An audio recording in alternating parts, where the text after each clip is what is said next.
What is happening out there, Roto Scouts football fans? Yes, you read it right. We are live on a Friday night. Not quite ready for prime time. To throw a nod to our pals over at SNL. Don't sue me, Lauren. But yes, 8 game, we are here. We're talking through the massive Sunday main slate tonight. DraftKings, FanDuel, everything's in line.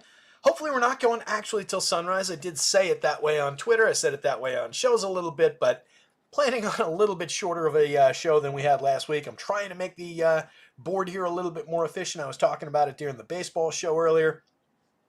Kind of condensed everything down to this one board so that hopefully, to at least some degree, we can stay kind of in one spot. So I added the individual player rankings in here. Got a lot of updates that came through, and then I'm actually making use of these columns that were over here. We've got our snap percentages in. We've got passing stats, rushing stats, and some receiving stats. We're going to have to scroll. That's for sure. So hopefully that's looking okay for you guys, because I couldn't fit the entire thing and actually make it visible to you guys. On my screen, I could have the entire thing all in one spot, be able to read it and everything, but I couldn't also show it to you guys, which is kind of key for these shows. So unfortunately, we'll do a little bit of scrolling, but hopefully it'll be a little bit tighter, a little bit more efficient, bouncing back and forth, talking about the different pieces of the stacks, and we'll have everything in one spot here. Still catching up on the final version, the update version of the optimizer. We've had some news about some players out, some players in.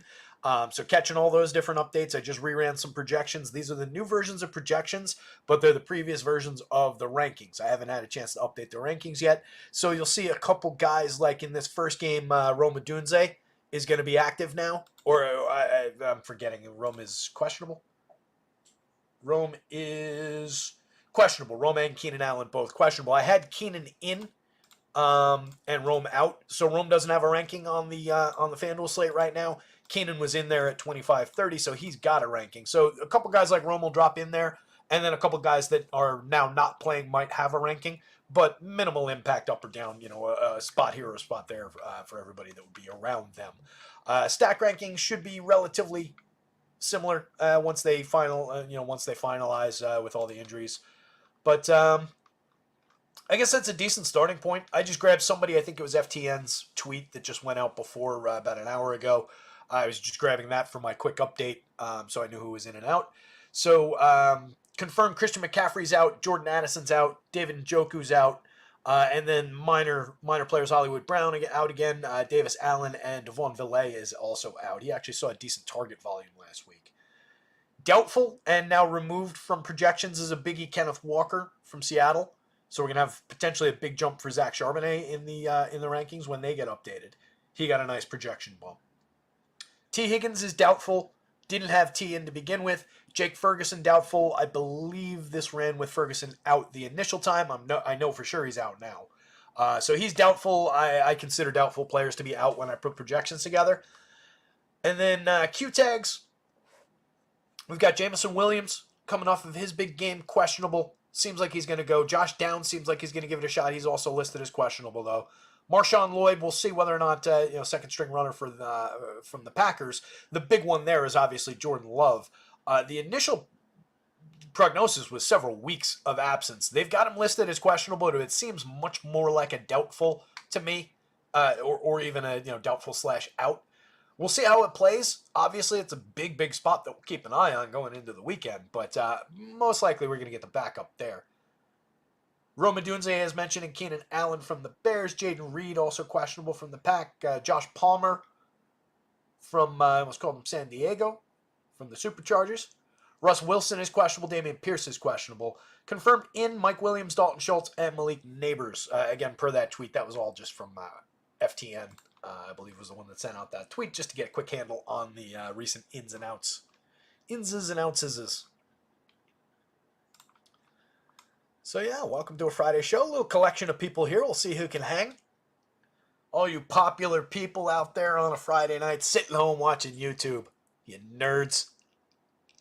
I love it. I'm the one here putting on the YouTube show, so it doesn't say anything better about me than it does about you guys, but I love that you guys are here. Really appreciate it.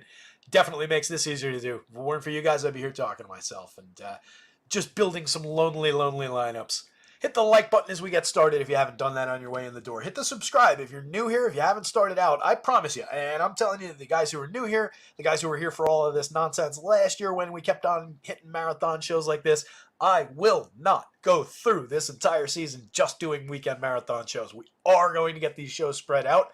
Just been a bad first 2 weeks schedule-wise for me, so hopefully things cool down. Week 3 should be a lot smoother. Got everything ironed out for how to get things going and everything. So hopefully everything will be a little bit better. Power mentioning McCaffrey expected to go on IR tomorrow. Yeah, that was another piece of news that came down. That actually wasn't on that list. Good note.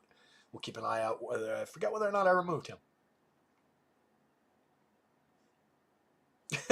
He keeps saying, Terry, tell us about your premium service founders membership. Yeah, maybe we'll throw something like that out once we eventually get around to slamming the gate shut. Still wide open right now, so enjoy that. It's going to stay open through this weekend.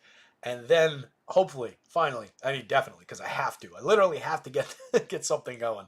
But yeah, it's been open. Left it open in the end last weekend and keeping it open right now. But taking a look at our Vegas board, that Buffalo-Miami game is obviously from yesterday. Turned into kind of a clunker and possibly the last game we'll ever see Tua Tagovailoa, unfortunately. But some interesting ones on the board for this week for sure. The Chicago-Houston game is only on the FanDuel slate. They've got the late night Sunday game on the main slate once again, so they're going to be double dipping with single game contest for that one and with that on the main slate. So long day on Sunday for FanDuel gamers. Big 45.5 point total and some pretty useful offenses in that late game. So that one's going to be one to watch for FanDuel. Starting at the top though, New Orleans at Dallas, rather. Dallas favored by 6 at home, 46.5 point total. Pretty solid, decent pieces on both sides. We saw a standout game from Carr in the first game of the season. They've got reasonable weapons up and down on both sides of that one. Dak Prescott was initially projecting out fairly well. Looks like a decent to good option this week. It was initial because it was against last year's numbers, and it's kind of funky week 1 and basically throughout at least the first few weeks of the football season. It does get a little funky around short sample sizes. So the way I typically handle it is I'll take that week 1 defensive performance and I'll average it against all of last year's performances to come up with a number. So before I did that, Dak was looking a little bit stronger against last year's version of New Orleans defense. Weakened a little bit, but still looks like a very playable piece and obviously has some prime weapons. Backfield in Dallas is interesting with Zeke actually drawing some significant touches and Rico Dowdle kind of underperforming. Cleveland at Jacksonville. Deshaun Watson, a lot going on there. Outside of not playing football well, there's a lot going on there. Presumably going to be on the field though. Has good weapons. A solid 1-1A passing attack with 2 not A+ receivers, but maybe B+ type receivers. Reasonable depth on that team. Decent running game. Jacksonville favored by 3 at home, though. 41.5 point total. I like the looks of Jacksonville with all their weapons on the other side. A pretty decent quarterback, a decent running game, some competent receivers. Pieces from that game, at the very least, and probably some stackability as we get into it.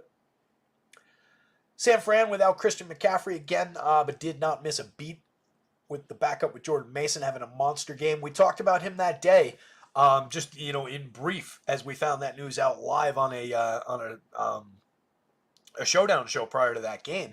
I pulled up Mason's numbers in a per touch basis, and quietly over the last couple of seasons, it was among running backs with more than, I think it was 85 carries over the past 2 seasons or since 2022, had dominant per touch numbers. Really, really ranked out well per touch and obviously blew the doors off of all expectations. Looks pretty good coming back against Minnesota. You can also get some upside out of the passing game there. There are still plenty of weapons to work with in San Fran. They're favored by 5 on the road, 46 point total. And then Minnesota looked competent. Sam Darnold wasn't completely terrible at the helm of that offense. They've obviously got a very high-end receiver, but no Jordan Addison now, so it takes away the second banana in that offense. It'll be an interesting one to consider. Maybe we go with some light stacks. Maybe we consider them for some high-end Jefferson shares just on his own as a standalone in other lineups. A lot of different ways to take that one. Chargers at Carolina, kind of a low-end game here. Chargers favored by 6.5 on the road. Not a big fan of either side of this one. Obviously, we're leaning Chargers if we go to this one at all. Carolina looked completely terrible last week. Looks completely terrible coming into this one. a couple of interesting receivers on their team, but if you can't deliver them the ball, I don't really care that they're there or what price or ownership they're at, because if they don't have the ball in their hands, if they're not receiving it, then it's not going to matter. Giants at Washington, this is going to be an interesting one to discuss. Daniel Jones is getting a bit of a bump for facing Washington in the projections, just with the way the numbers work. I don't trust Daniel Jones any more than I trust Bryce Young from Carolina. I think Daniel Jones is equally bad. He at least can run the ball. There is that. Washington certainly gives up plenty on the ground. They've been one of the most targetable secondaries in football, like basically all of last year. This week, we saw week 1 Baker Mayfield just smash that team. So I love the spot. I hate the quarterback. I like some of the weapons in terms of at least Malik Neighbors. Maybe the new Giants tight end is kind of interesting. It's a low cost, low ownership. But I really question the Daniel Jones aspect of that Giants spot. Washington, on the other side, could succeed against the Giants. They're favored by 1 in what should be a decent scoring game, 44 points on the board. Giants could get frisky a little bit on defense, though. The pass rush should at least be decent throughout the season. Tampa Bay and Detroit, the highest total on the board, 51 points there. I was talking about it a little bit on the baseball show. Baker, a little bit calmer than he was last week. Still a good projection, but not a runaway, that's our guy, that's our value of the week quarterback like he was a blinking red light for me last week. Not totally zeroing in, but I love the total. Think it's going to be a competitive game despite a 7-point spread in Detroit's favor at home. I think Tampa Bay heads, at least early, puts up enough scoring to make it competitive, make Detroit have to keep on playing throughout. And with the idea that if they're behind, they're going to have to throw the ball, does lean into Tampa passing attack a little bit. So they're definitely not off the board across 150 lineups. Absolutely would have some. And then the Detroit side of that just looks excellent with their weapons going up against Tampa Bay. Up and down the lineup for Detroit, they've got players at every single position you could want. Trey calling out the Montgomery low-owned. Yeah, that was a definition of a dual-headed threat. Both guys got in the end zone. Montgomery carried the ball a few more times. Gibbs caught the ball a couple more times. It was a 51-49 snap split, if I'm remembering correctly. We'll see it in a second. But yeah, just straight down the line. And I mean, if you watched any of that, Montgomery looked good. A lot of burst. He is nowhere near done. A lot of touchdown upside there. Even if he doesn't have a heavy volume game, he's going to be getting touches in close once they get in close. So, kind of like it. A little bit, Trey. I don't, obviously Q-tag is means different things for different spots.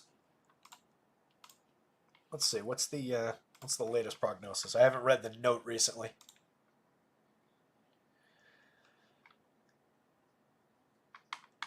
He did go through practice. He was limited in practice on Wednesday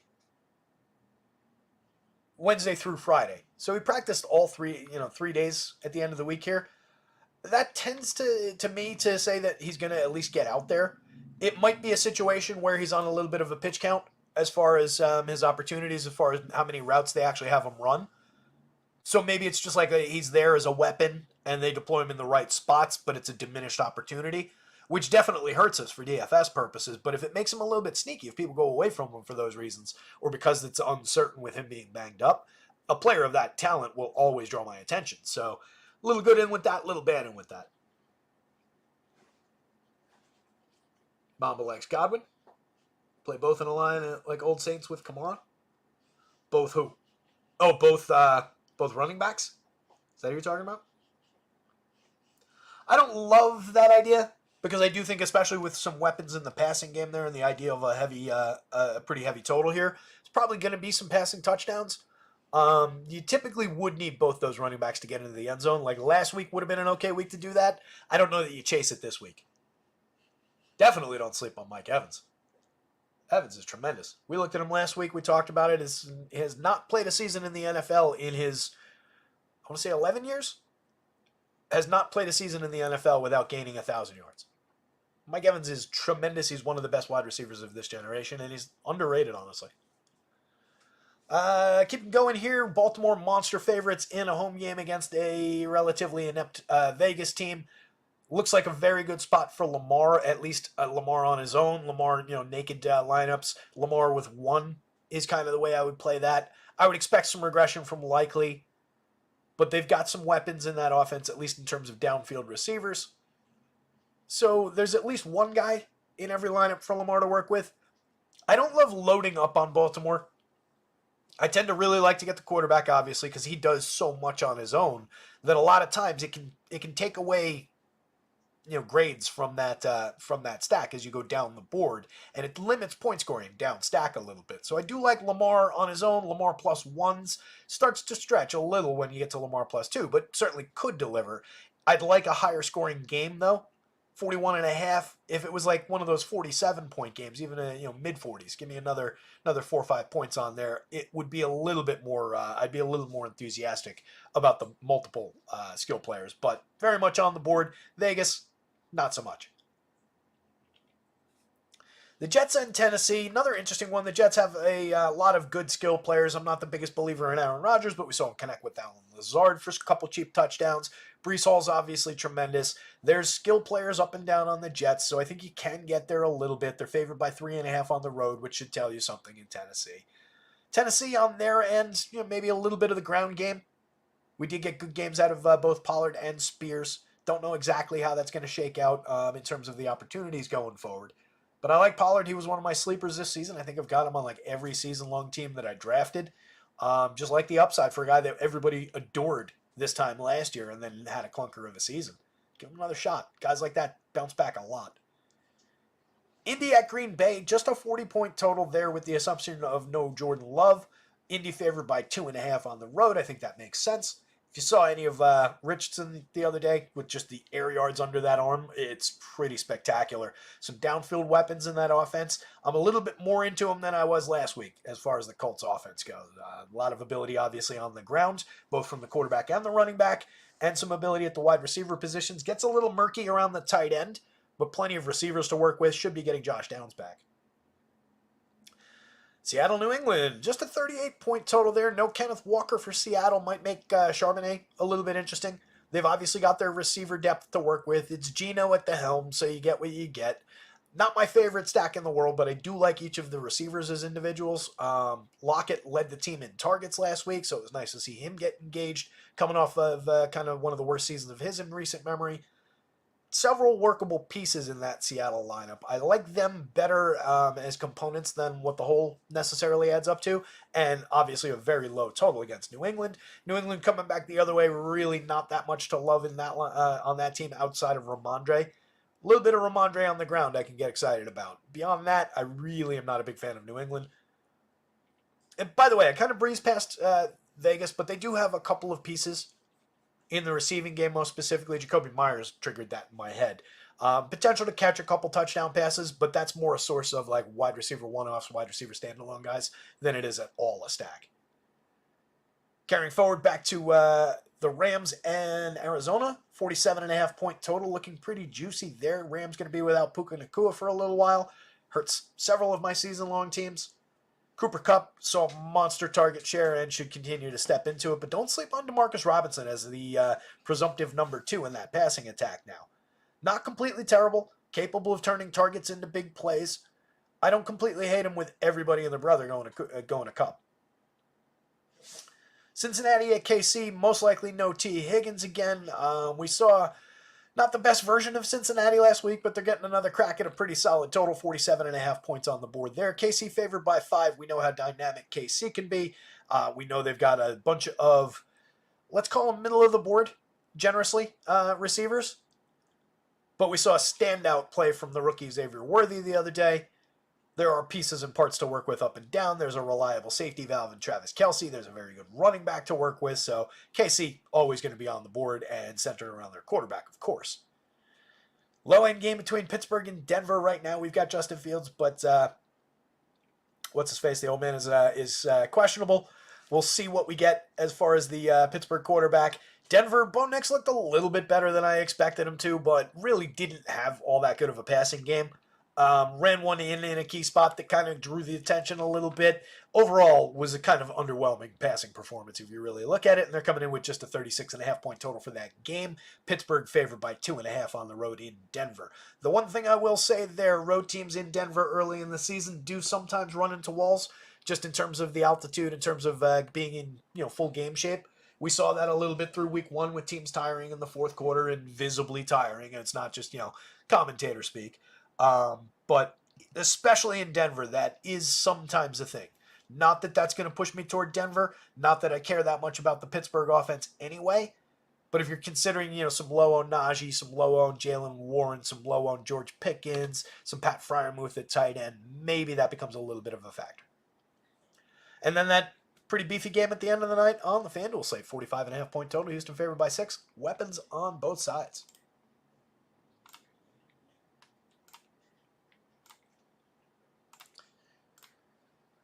Would I play Worthy or Lazard in a season long at second flex?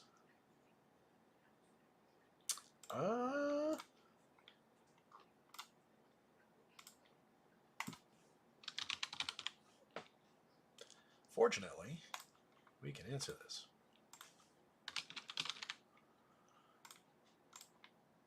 Worthy. Sometimes it's that easy. It's a pretty solid projection gap. Kid's got a lot of talent. Fastest player in the league, potentially, just right out of the gate in his NFL career, and did a lot with it in the first game. Like the upside, but Lazard obviously is going to be a target. And I said it before the game the other day, and I think it holds true. A lot of familiarity between him and Rodgers. As long as it's Rodgers throwing the ball, I expect Lazard to have a much better year, at least for touchdowns, than he did last year. He's a big target in the end zone for one thing. Gives you some upside. But between the two, I think you get a better shot at like 100 yards and a solid actual game out of Worthy. Needs to make plays, but is a playmaker. Let's see now. How best to address this situation?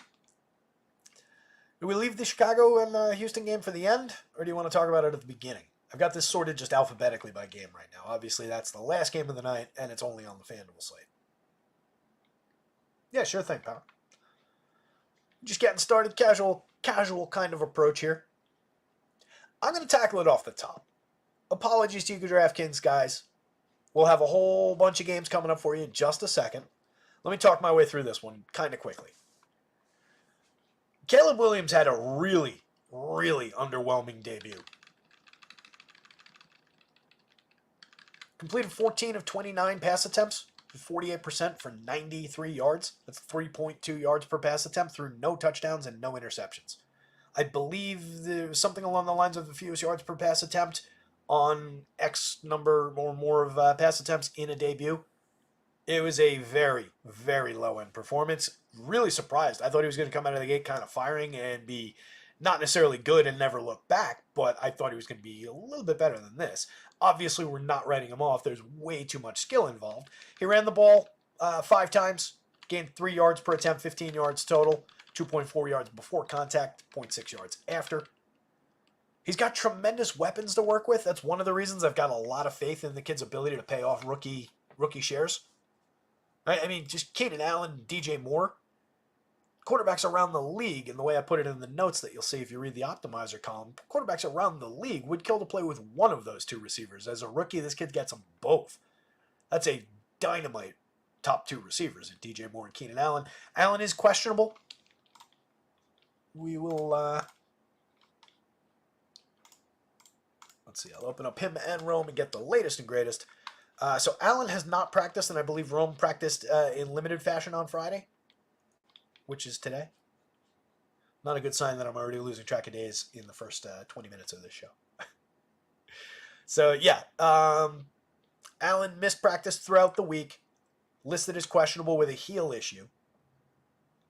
He was playing through it, through the preseason and camp and everything, and then it sounds like he aggravated it, it says in the fourth quarter.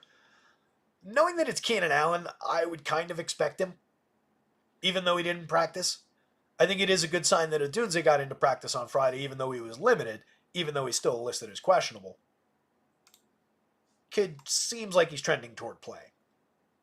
If Keenan doesn't go and Odunze does, it probably elevates Odunze into a pretty decent spot in the passing attack. And then you're looking down board at kind of limited options. Somebody missing? Now I'm going back and forth between boards, just making sure I got everybody. Oh, there's Velas. So, Carter, not giving you much down here. No, neither of these guys is projecting for anything at all right now, but it might change going forward depending on some absences, particularly if both these guys miss. Then you're talking about the DJ Moore show all day long, with some upside probably for Cole Kmet at the tight end position, with some upside for some target shares for DeAndre Swift, capable running back. He drew, again, we're going to be bouncing back and forth. He drew just one target last week. Ran the ball just 10 times for 30 yards. Not a great game, but none of these Bears really had a great game. So I think that could speak to a little bit more involvement there. And then a guy that they really liked in camp, who was a wide receiver converted to a running back. They were trying him out at that position. He made the squad. They were talking about playing him in all sorts of depth. If you watched Hard Knocks, is where I'm getting some of this from.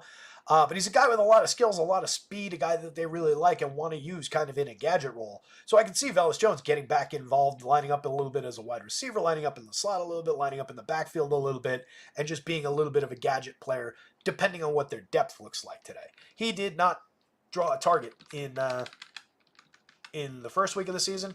He carried the ball twice for 11 yards, 5.5 yards per attempt, was completely irrelevant. Excuse me, he did draw one target. Targeted once, caught it for 8 yards. -5 yard ADOT. In terms of the targeting, 8 went to DJ Moore, a full 11 went in Keenan Allen's direction. Allen only came down with 4 of them. Moore came down with 5 of his. Neither one of those guys had a decent day. Allen had a 49% air yard share on a 6.6 yard average depth of target. DJ Moore also had a 6.6 yard average depth of target. So you can tell with that limited depth of target being a nearly 50% chunk of the air yards, you can tell where the balls were going. They were not exactly going downfield, despite both of these guys having downfield ability. I would expect that to get a little bit extended going forward. They did take a couple of shots here with DeAndre Carter. He drew 2 targets, caught one of them for just 6 yards, but had a 20.5 yard ADOT, 19.16% of the air yards. But again, limited receiver.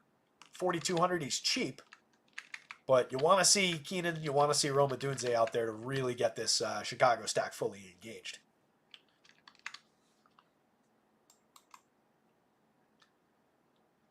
Where else are we? Cole Kmet drew just 1 target. Again, a lot of this is just limited by the pretty bad quarterback play.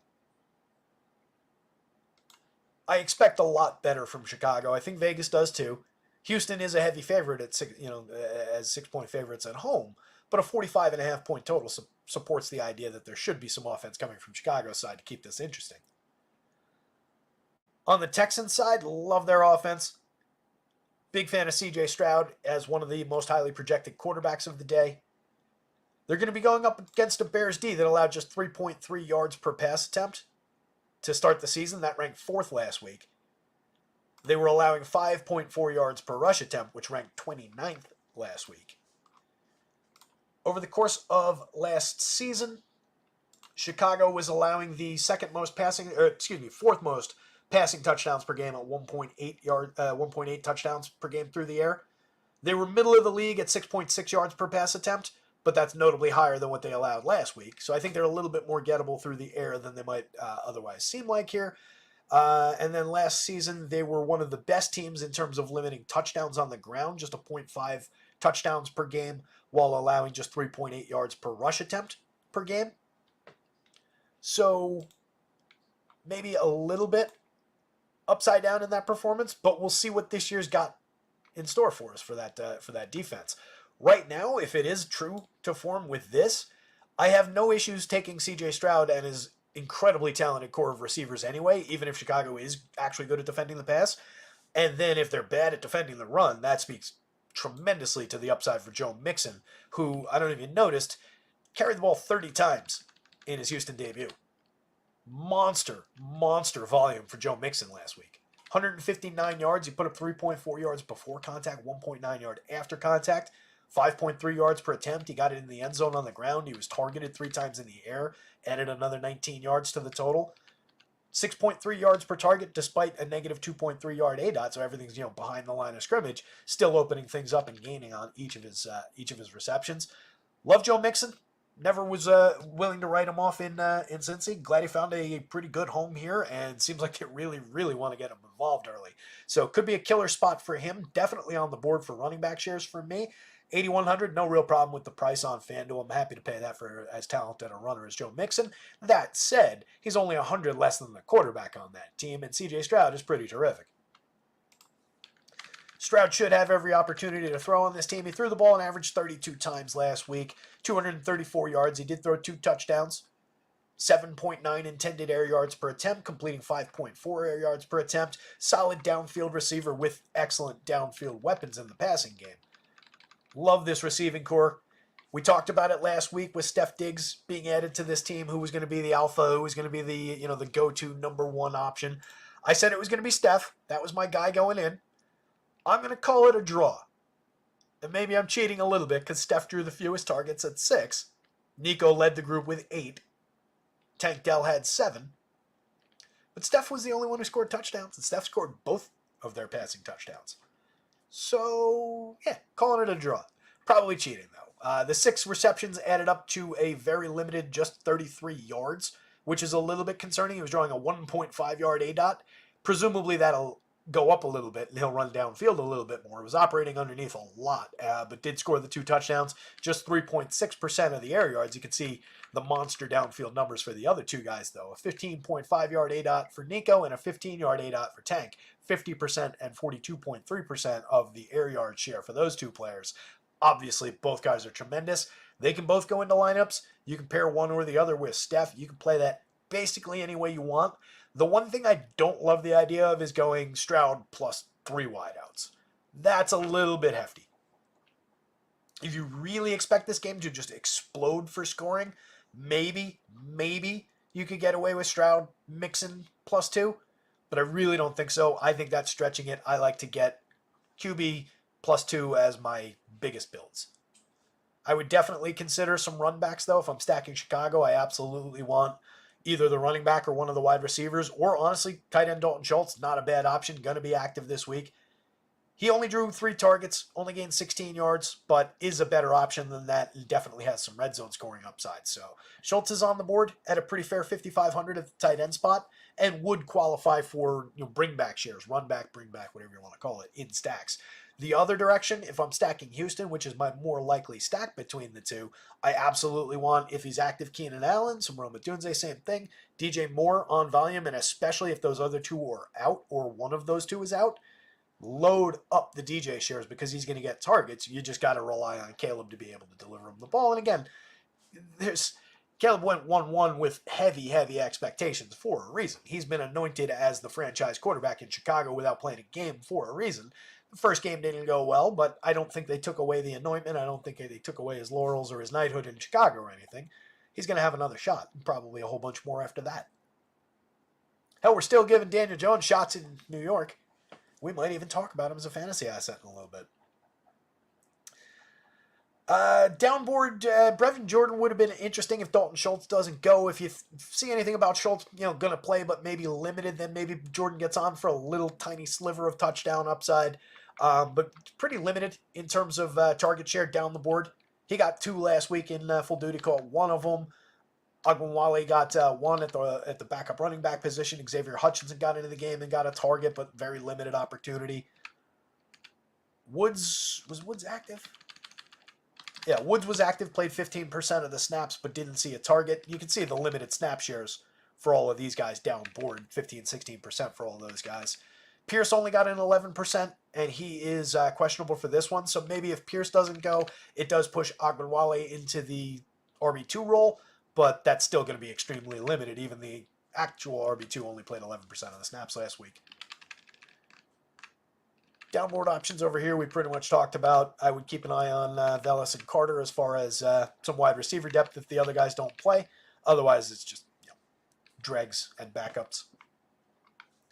So that's about it. The Texans rank as your top stack on the FanDuel slate in terms of point scoring, 3rd by points per dollar value, and then the Bears 12 and 8 on the FanDuel slate.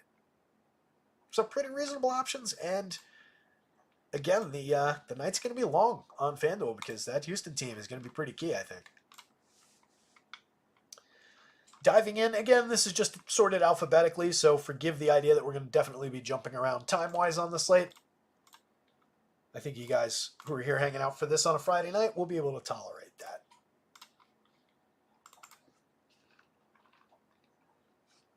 Tank was on there, male nurses. I talked about Tank.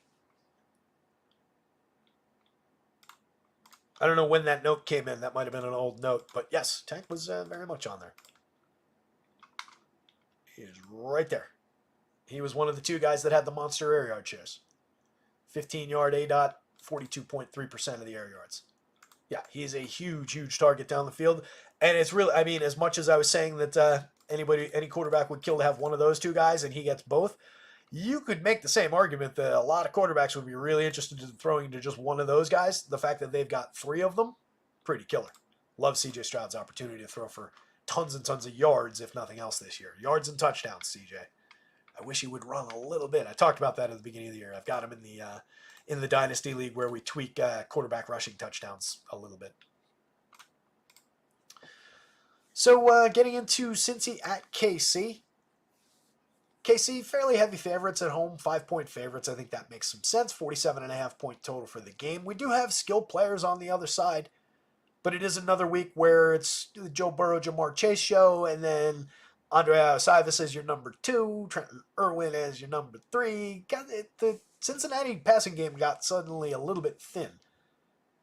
You know, it used to be you'd have Boyd there who could step in for an absence of one of those guys. Sivas and Irwin don't really cover that the same way that Boyd could. Zach Moss, Chase Brown at the running back position. They rank out okay, but not great. Mid-20s. Just kind of dart throw plays. They project basically the same.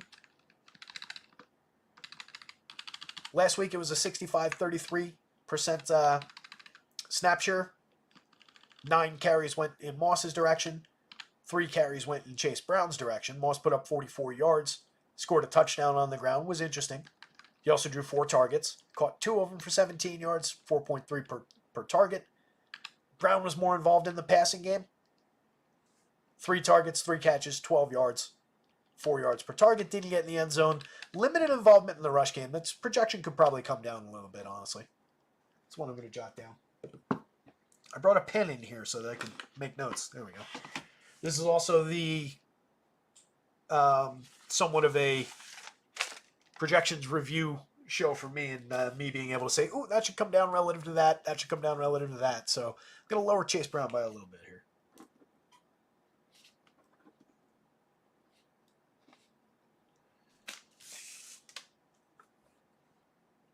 Trey's making pancakes with chocolate and strawberry. Ooh, yummy. Yeah, I could definitely get into some chocolate chip pancakes. Power's a French toast guy. Easier than you can use any topping. They definitely do, you know, French toast give you a little bit of additional structure there, I think. Waffles, same thing. Big fan of all three, honestly. So starting on the Bengals side, or continuing on the Bengals side, I guess. I was just talking about their running backs. Burrow, in his return to action, did not throw a touchdown pass. Just 5.7 yards per pass attempt, a limited 5.6 intended air yards per attempt, and 3.6 air yards per attempt. Completed 72% of his passes, but only for 164 yards. It was 21 of 29. That's a very underwhelming game out of Joe Burrow. Jamar Chase caught 6 of those in a last-minute yes-all-play performance. 62 yards, 10 plus per target, 6.3 yard ADOT, 23.4% of the air yard share. Nothing to really complain about for Chase. Typically, we'd like to see 10 plus targets for him. But especially when he steps in at 7,800, 8,700 across sites, it definitely makes him an interesting option. Probably needs to play his way into shape a little bit. But he ranks out 8th by points on DK at the wide receiver position, 10th by points on FanDuel, 26 and 36 by value. That's what these columns are, by the way. Points, value, DK, FanDuel. But you can see Burrow really doesn't rank all that competitively. 18th and 20th by points this week. Not all that solid looking, even with Last week, KC allowed 6.5 yards per pass attempts, ranked 17th. It's kind of just, middle of the league last year with that number as well. They gave up 5.8 yards per rush attempt. That was 30th on the ground last week. Could spell upside for Zach Moss. Last season, KC was allowing 4.4 yards per rush attempt, one of the higher marks in the league. That ranked 8th, 9th. So some believable... Damn it. Too many clicks. Some believable matchup-based potential, at least for the top three there, for Burrow, Chase, and Moss. Brown is going to be entirely dependent on what the touch count looks like. Iosivas lands 63-57, 69-72, but might get a little bit of a nudge. I might give him a little bit more. I'm going to take another look at the spot. He did draw 6 targets last week. He only held in 3 of them. 26 yards, 7.5 yard ADOT. Did draw 27.7% of the air yards to lead the team. But that, again, was only on a 7.5 yard average depth of target because Burrow wasn't really throwing the ball down the field. Trenton Irwin drew a deeper ADOT, but fewer targets. He only drew 2 targets. 11.5 yard ADOT, 14.2% of the air yards. Gesicki was targeted a little bit, 17.2% of the air yards going in his direction. That was on a 7-yard ADOT. He caught 3 of 4 for 18 yards. But no real standout receivers from Cincinnati last week because their passing game did not distinguish itself at all. Kind of a concerning spot early in the year. Makes him way more dynamic if T happens to make his way into the lineup, but definitely sounds like he's not going to go here.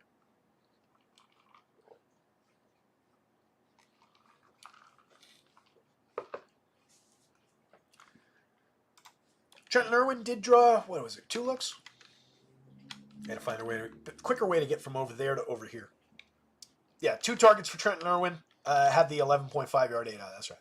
So a limited option, but fairly priced at $37.45. Bengals defense, I wouldn't really go near outside of, just trying to pick off a very, very low-owned, very, very cheap defense. Every now and then you can just use defense that way, but really it is a limiting factor against a pretty high-powered KC team. On the other side, KC's defense for $32.43, despite giving up all that yardage, this yardage rather, last week, maybe you could get there, considering that Cincy really didn't look all that good. But it's probably safer to just go offense in a game with a 47.5 point total, and KC gives us plenty of weapons to do that. Patty Mahomes up top for 7,800, ranks as QB2 on DraftKings by points, QB3 on FanDuel by points, QB9 on both sites by point per dollar, because he's expensive, but we know Mahomes can pay that off. Overall, the KC stack ranks 4-6 on DraftKings. When I say it that way, by the way, points value, I think you guys know that by now. 4-6 on DraftKings, 5-6 on FanDuel. So a highly playable, very important, high-priority stack. Going up against a team that was 17th against the run last week and 8th against the pass at just 5 yards allowed per pass attempt. But if we look into the truth of Cincinnati, factoring in last year, they allowed 7.6 yards per pass attempt, league worst. And they gave up 1.4 touchdowns through the air per game, which was right in the middle of the league. So I feel like we can still target the Cincinnati pass defense with some Patrick Mahomes, and we'll let them prove it to us again before we consider shying away from them. Mahomes plus Rice plus Kelsey, Worthy, any one of those three options, any 2 of those 3 options. But again, I don't know that I load up with all 3 of Rice, Kelsey, and Worthy. I don't know that I go like Pacheco plus 2. That seems to stretch it a little bit too thin for me most of the time. I don't love going to those extra man in 4-man stacks. I like a 3-man or a 2-man. Pacheco, pretty solid as a standalone running back. Carried the ball 15 times for 45 yards. Did get it in the end zone. Not the best before contact number, just 1.2 yards, 1.8 after contact. Was a little bit bouncy. 3 yards per rush attempt in that game. Nothing special about that performance, but did get the ball, did get it in the end zone. Drew 3 targets, so 18 potential touches. Came up with 17 overall touches. 33 yards on his limited passing volume. Just obviously he's catching everything around the line of scrimmage. A capable enough back out of the backfield, but typically we're talking about the rushing game with Pacheco. He rates out 4.9 on DraftKings, 5.4 on the FanDuel site. Rashee Rice landing wide receiver 7 on DraftKings, wide receiver 8 on FanDuel, and better than both of those for points per dollar on both sites. Pretty compelling option. Especially for PPR situations. It's going to be him and Worthy as the two prime options from Mahomes throughout the season. And Rice is the guy who's got his trust, got his faith, got his familiarity, at least right now.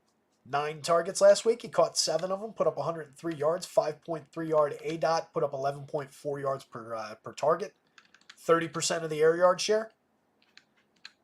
You can see with the big performance, Worthy 23.13% air yard share, saw a 12.3 yard ADOT, put up a monster 47 yards on 2 catches, 3 targets, 15.7 yards per target, scored a touchdown.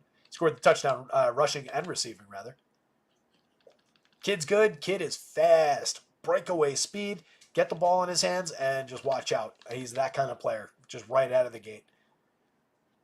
Carried the ball just once, gained 23 yards and scored a touchdown on it. 17 before contact and then bounced 4 yards after the contact and got into the end zone. Killer rush and dynamic receiver. Kelce targeted just 4 times, 34 yards.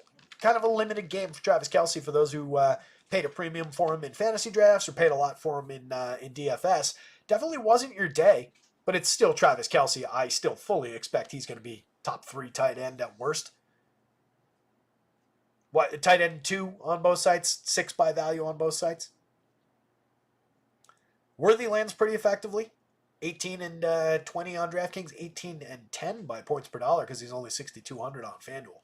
That's a really interesting points per dollar value. Love the upside for Worthy. That's probably going to get popular. He's obviously no secret after that monster opening game. That's kind of interesting, though. And by the way, I'm just noticing KC's defense actually does rate out strongly. So that does put them on the board. 8-point projection. Defense, again, defense to me is I'll favor a highly projected defense. I'll favor a decent defense against a bad team, even at price. But if I need to cut costs, defense is the first spot I look. So while that is a good rating, it's separated from other defenses by a fraction of a point, and it's kind of a hodgepodge projection, if I'm being completely honest. Defense, I kind of just let fall. So I believe in the projections. They're typically fairly accurate, but at least in terms of like who's good, who's bad. But I don't tend to care that much about defensive projections. Noah Gray got involved a little bit as a cheap tight end. He comes right back as the same on this slate. 3 targets, picked up 37 yards. We talked about him going into that game. It was a showdown slate, so we're always talking about secondary tight end options. And he's one of the more frequently targeted. It only amounts to 2 or 3 targets a game. But he's a regular part of their offense, and he's on the field frequently, 54% of the snaps last week. Kelce was out there for 89%, so they play side by side quite often. And they call Noah Gray's number a decent amount of the time, and they're not afraid to look his way in the red zone. So he's got sneaky little ability for some touchdown upside. He only scored, I want to say it was 1 last year. Maybe it was 2. So a limited option, but you get value there. And if he picks up 3 targets, gives you some yardage, you're not completely shot in the foot. You want him in the end zone, obviously. Downboard, it's just mix and match quality at the absolute best. Samaje Perine might get into a couple of lineups as a super cheap running back when he ranks out into the 40s. And then everybody down here is just beyond that into the 90s and the 100s when it comes to ranking. They're not really picking up any points. They don't really have all that much volume.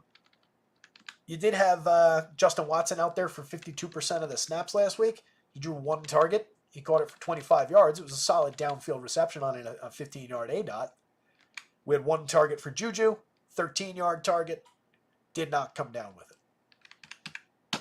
So it kind of stops around Noah Gray, and then you're really just throwing darts around Samaje Perine, Juju, Justin Watson, Sky Moore. Gets pretty thin down there pretty quick. I think we talked through the bottom of the Bengals. There's nothing really up there to focus on. Yeah, I think that's this one. Again, this one definitely, to me, favors offense, and I think you can go to both sides. If you're stacking up Chiefs, got like a little burp right there. Say, pounded down a can of Campbell's Hearty, Hefty, Chunky is the word. Campbell's Chunky soup between the baseball show and the start of this one. And I just burped it into the microphone. Not my favorite one. I went with the chicken corn chowder, which is okay. They didn't have what I was looking for. Thank you, Anthony. I appreciate it, buddy. Anthony Taylor saying congrats on gaining more family after the wedding. Yeah, it's sister getting married for the second time. So my niece is picking up a couple of stepsisters who are older than her. They're both in college, which is cool. She gets, older sisters to kind of admire and to take after and get hand-me-downs and shit from. So that's cool. That's fun. Marrying a nice guy. Dave, very nice dude. Well off and able to take care of my sister and my niece, which is all that really matters. And they seem very, very happy. So, yes, definitely happy about that. It's going to be a small, intimate kind of a wedding from what I understand. Just a few of us. They're doing it on the beach. Should be a really good time. And I will be back sometime well after midnight tomorrow night to plow through tomorrow into sunrise and all the way through lock with updates and building lineups and all of that. Mama's going to disagree with me about my upcoming new brother-in-law? You don't like Dave? Wondering what you're disagreeing about, Mama? Fire away, man. This is, as I've said many times, guys, these shows are a dialogue. I'm not here to lecture, much as it is a one-way out loud conversation. That's why there's a chat open here, and that's why I try and pay some attention to it, because you guys ask good questions. You feed me a lot of good information when I'm missing things. You catch stuff I don't, so please, by all means, fire away, disagree, ask questions. This is a dialogue. Game 3, Cleveland-Jacksonville. 41.5 point total there. We could probably cull some of the guys from the Cleveland depth chart when we go back into edit projections. Let me add that to the list.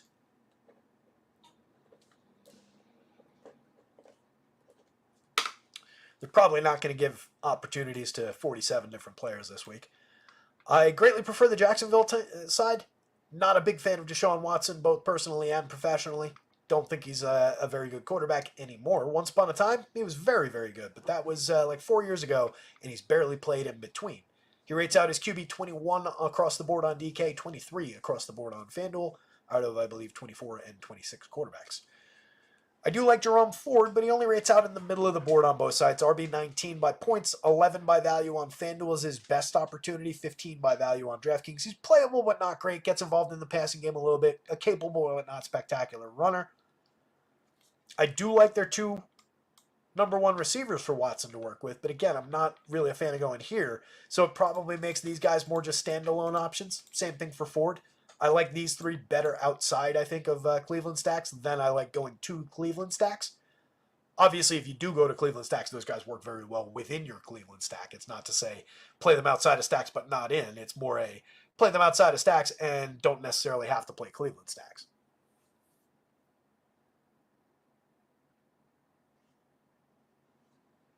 No. Mama saying defense cost me $1 million last week. I wish you would spend more time on defense and less on the bad games. Mama let you receive his new brother-in-law without grief. Cigars for everyone. That would be fun. Big hearty cigar to chomp on during this. Just leave it over here like steaming. Pick it up every now and again. That would be fun. Maybe if we hit a big one during the season, we'll do a cigars and brandy show. You ever go to like a cool cigar bar? One of those little hole in the walls that's like above a Chinese laundromat in like downtown Manhattan, and it's all dim and dusty, but you get inside and it's like these $10,000 leather chairs and just super nice, and thousands and thousands of dollars of crystal decanter brandy and all these super fancy cigars and humidors, and everybody's got their private locker and their stash and everything. A lot of fun. Always good conversations in those joints. Cognac and cigars. Anthony Taylor's all over it. So, yeah, Cooper, Judy, both of those receivers, very talented guys.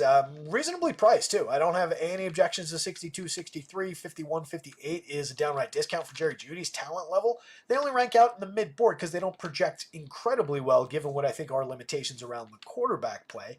But Cooper at 19, 29, 23, 22 on FanDuel, a little worse than that for Jerry Judy. I do think you can go there. You did see very good target volume for both of those receivers. 9 targets for Cooper, 8 targets for Jerry Jeudy. Jerome Ford picked up 7 targets in the passing game. He came down with 6 of them, 3.6 yards per target with a 2.6 yard average depth. Obviously, they're throwing it to him in close and underneath, but he is involved in the passing game. That's a not insignificant number of targets for a running back. It piles up his potential touches to 19. He carried the ball just 12 times. But given 19, 20 touches, that's what I'm looking for a running back. Magic number 20 touches. So regardless, I don't really care where they come from as long as they're putting the ball in his hands. So whether it's carrying the ball or catching it or a combination of the two, it puts you on the board. So for 59.63, Ford hits the board a little bit. He got in the end zone on the ground. That's a plus. 12 carries, just 3.7 yards per attempt, but did score a touchdown. And again, the involvement in the passing game is compelling. Jeudy got in the end zone. Through the passing game, he drew 31.18% of the air yards at 14.5 yard ADOT. He only hauled in 3 of 8 targets. Could have done better for Deshaun Watson, but most of that I'm going to blame on Deshaun Watson. I didn't really watch many of these highlights. 2 catches for Amari Cooper on 9 targets. I feel like that kind of also supports the idea that most of those were errant throws more than they were the fault of these receivers. Just 16 yards for the outstanding Cooper.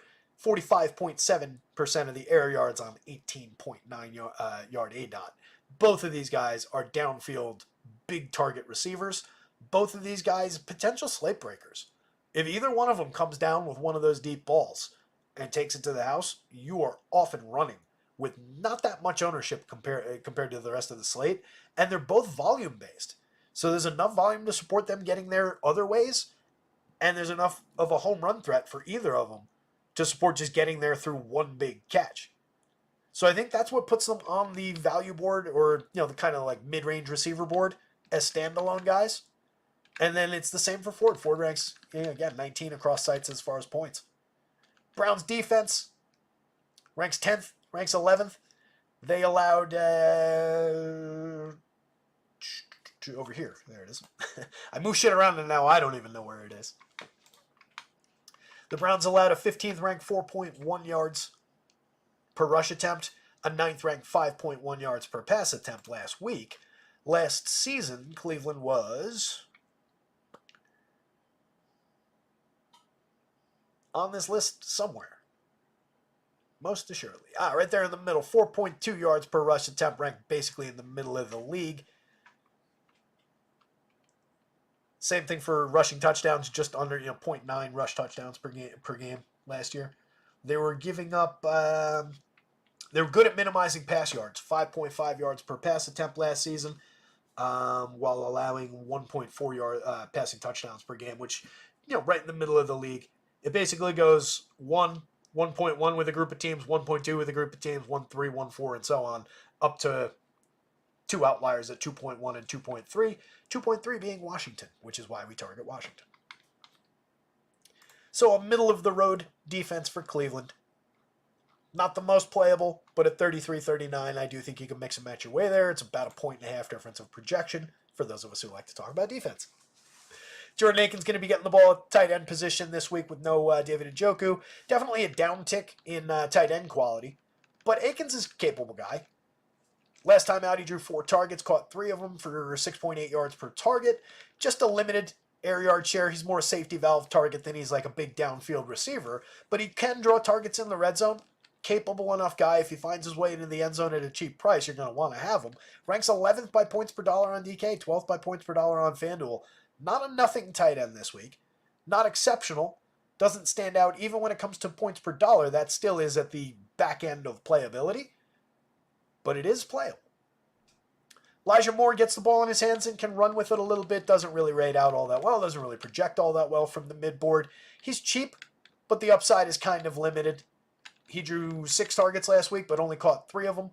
Only managed 9 yards because it was a 3.7 yard ADOT, 5.91% of the air yard share. So again, it's a guy that they're just trying to dump the ball into his hands and then let him run with it. And if they don't open things up, he's not getting anywhere.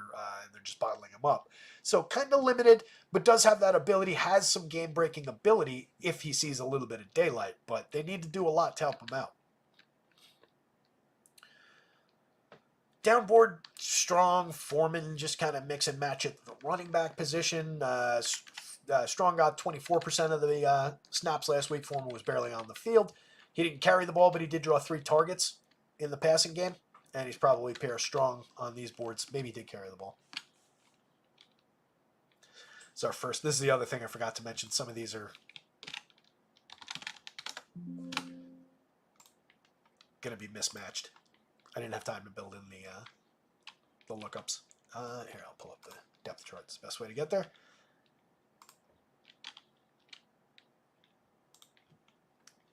The amount that this matters is so not at all. All right, he did carry the ball twice. 2 carries for 10 yards, and he caught 2 of those 3 targets for 20 yards. And that's our first guy whose name we got to fix. I said Tillman, Kadarius Dropsy Tony, who's only available, it looks like, on the FanDuel slate so far, unless DK added him after he got signed to this team. Very, very, very limited options down board. Tillman did see 34% of the snaps. He drew 1 target. He did catch it, but it was for 3 yards.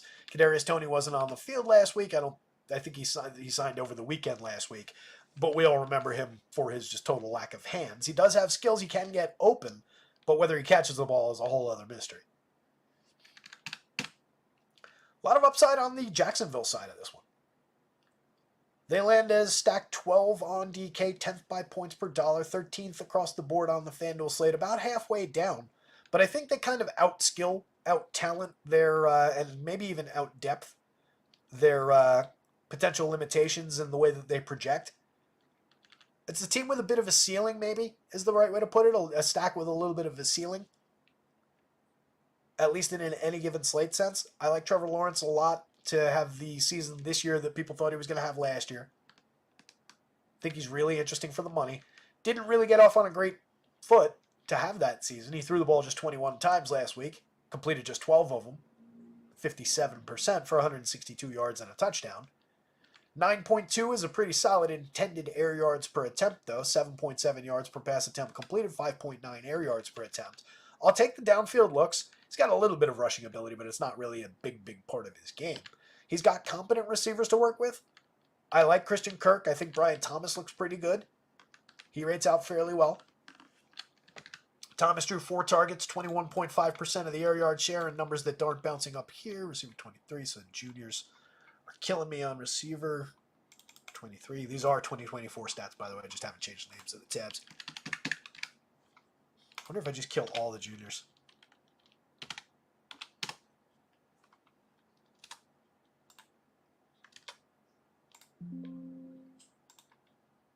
Only 5? I don't buy that. And we didn't get his numbers.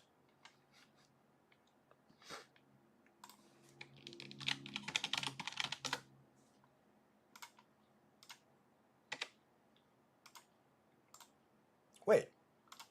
I did that wrong.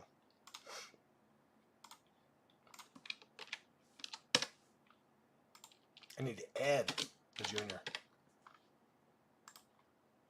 I'll create lookups for this so we don't have to deal with this every week, I promise. I just haven't had a chance.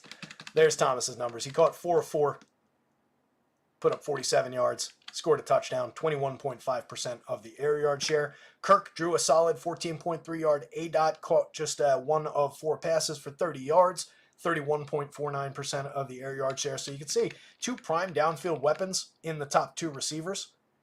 They've also got Gabe Davis, who's probably in there as Gabriel Davis. God damn it.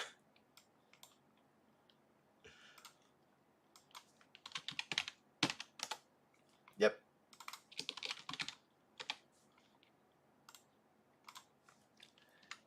Gabe Kimmelly with 62 yards, 3 of 3. Solid 20 yards per target. I'm not gonna just keep updating these things. Gabe is involved. He's another downfield threat for this team. So they've got weapons that they can pick up and run down the field. Not a one of them is as good as some of the receivers we just saw from some of the other teams, but there is talent there. Thomas definitely looks the part of a high-end player. So any one or any 2 of the 3 wide receivers, it's a pretty deep core. And then you've got a very solid tight end in Evan Ingram coming off of a career year last year. He drew 4 targets in the first game, only caught one of them, only put up 5 yards. Very, very disappointing low-end performance in the first one. Presumably will pick up some additional volume and opportunities going forward and starting this week. And then Travis Etienne caught 3 targets. He's another guy with this entire team. I should have just called up the Jags. Now I know. Etienne.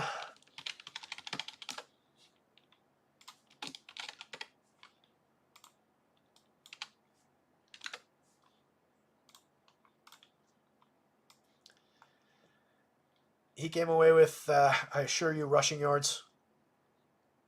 2 of his 3 catches, 15 total yards. He's involved in the receiving game. Draws typically a couple more targets than that. And let's see, this is the Rush 23 board, which is going to be the same thing.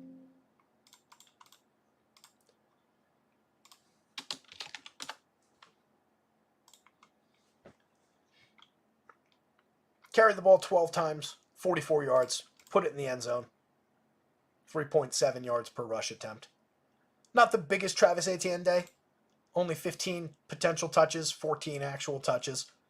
But there is better volume to come. There is better performance to come. 72-73 at least has him on the board. He's RB11 on DraftKings, 22 by value, 15-17 on the FanDuel slate. Engram's the most interesting in terms of where they rank. Third across the board on DraftKings, tight end 3 by points and tight end 1 by value on the FanDuel slate. Touchdown dependent, but capable of also, well, that's a stupid way to say that. A little bit touchdown dependent. We would like to have our touchdown, but if he does see a big volume day, which he had a couple of down the stretch last year, could get there on catches, on just general volume and yardage. Lawrence is QB 9-10 and 11-12, mid-board type play. Jags defense ranks 9th on DraftKings, 10th on FanDuel. Decent value play on FanDuel for just $3,800. Against the very limited version of Deshaun Watson, I have no real issues with that. Jags D could play a little bit. The thing with Watson, I'm realizing I kind of blew past him. He did throw the ball a whopping 45 times. That's one of the biggest attempt shares in the league last week. He completed 53% of them. He threw 1 touchdown, 2 interceptions, just 3.8 yards per pass attempt, 169 yards total. Really inefficient. Doesn't look like he's got it. He ran the ball 5 times for 39 yards, 7.8 yards per attempt. He does still have that attribute to some degree. He probably will have weeks where the receiving core and their talent alone helps him get to at least decent games. Manages to not throw a pair of interceptions, he probably has a better week. But it is a quarterback that I think you can roll some defense against.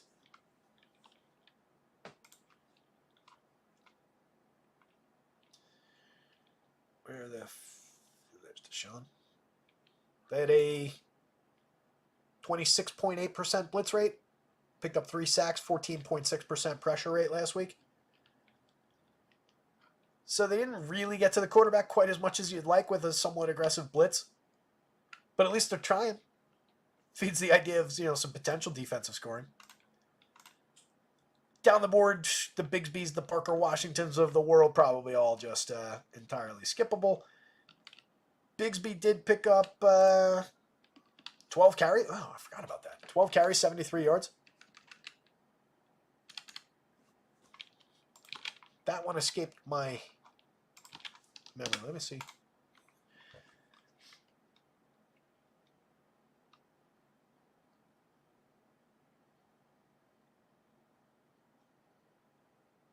$26-yard long and also a 17-yard run in there. So picked up a couple of big chunk plays to get to that total. I had missed that he put up that rushing total. With 12 carries is also noteworthy. He had the same number of touches, same number of carries as Travis Etienne. No targets, but the touches are interesting. The fact that he performed, I don't think you go there. 51-55, I definitely don't think you go there with some Christian Kirk at similar pricing, the quarterback at similar pricing on DraftKings. I don't love the option, but maybe he becomes playable or at least one to watch. Parker Washington for 31.45 ranks in the 80s and 90s across sites. He drew 1 target last week.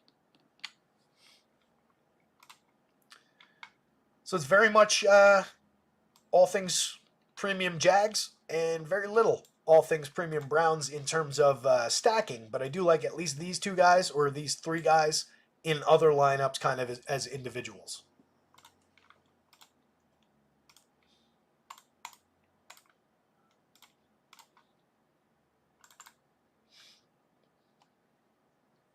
Wheeling and dealing against the Chicago White Sox?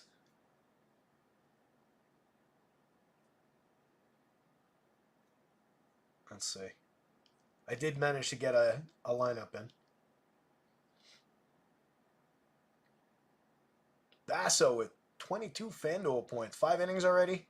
2 Ks. 5 hits. A walk. The game's already in the bottom of the 6th. 9-13. Unfortunately, nothing else in my stack is coming through at all. Twins, dramatically disappointing. Yankees, pretty underwhelming against whatever that guy's name is that filled in for the good pitcher at the last minute. Typical Yankees, getting shut out by a fill-in pitcher. 4-0 game in the Bronx. Not great. Well, at least Basso's working out. Hopefully your guys' lineups and your choices were better than mine. Dennis saying Etienne would have gotten more than 15 touches if he went to a P. Diddy party. Solid. Anthony Taylor candlesticks are always a nice gift. Kudos to anybody who knows the reference. By the way, the reference the other day that I made and called out if anybody knows it and then didn't follow it up and explain what it was a Fletch reference. 1 B or 2? 1. B-A-B-A-R. Well, that's 2 B's. Well, yeah, but I thought you meant right together. One of the dumber lines in all of Fletch, but for some reason it's just one that sticks in my brain. Me and my friends used to love that line. So if it's Malik Willis, it's a little bit more problematic than if it was the pretty outstanding Jordan Love at quarterback for Green Bay. He will have excellent weapons to work with. They still have this great, exceedingly deep receiver core. They've got a very competent RB1. So, I mean, it wouldn't completely stun me if he had an okay game, but he doesn't really project for anything. He's ranked 25th and 27th. 25, 23, 27, 27 across sites, and, you know, it's a little bit thin on the Malik Willis faith here. Threw one pass last week. He was, was he a third-round pick? This is a game I wrote up already. It's up on the site. Willis was a third-round pick, 86th overall. He did rush for 123 yards and a touchdown on 27 carries back in 2022 as a rookie. That's part of his skill set. He threw 61 passes that year in 8 games, spotty performances, 276 total yards, completed 50% of his passes, threw 3 interceptions, no touchdown. Last year he only got into 3 games, he threw 5 passes, completed 4 of them, 74 yards, no touchdown. He's actually yet to throw a touchdown pass in his now 3-year NFL career. It's kind of unfair to call it a 3-year career considering he's thrown the ball 66 total times. He did rush for the touchdown.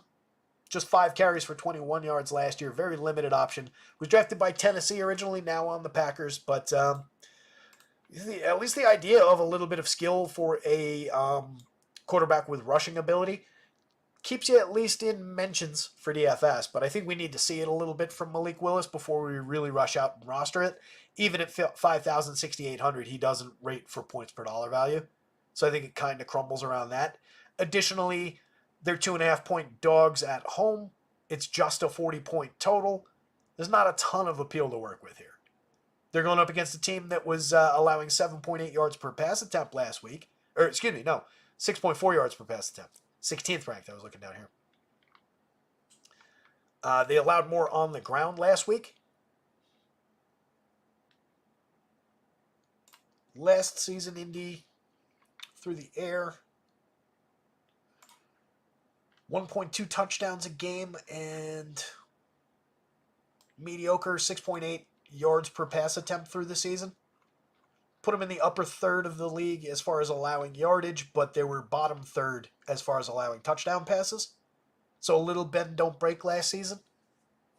And seems pretty similar to start the year this year.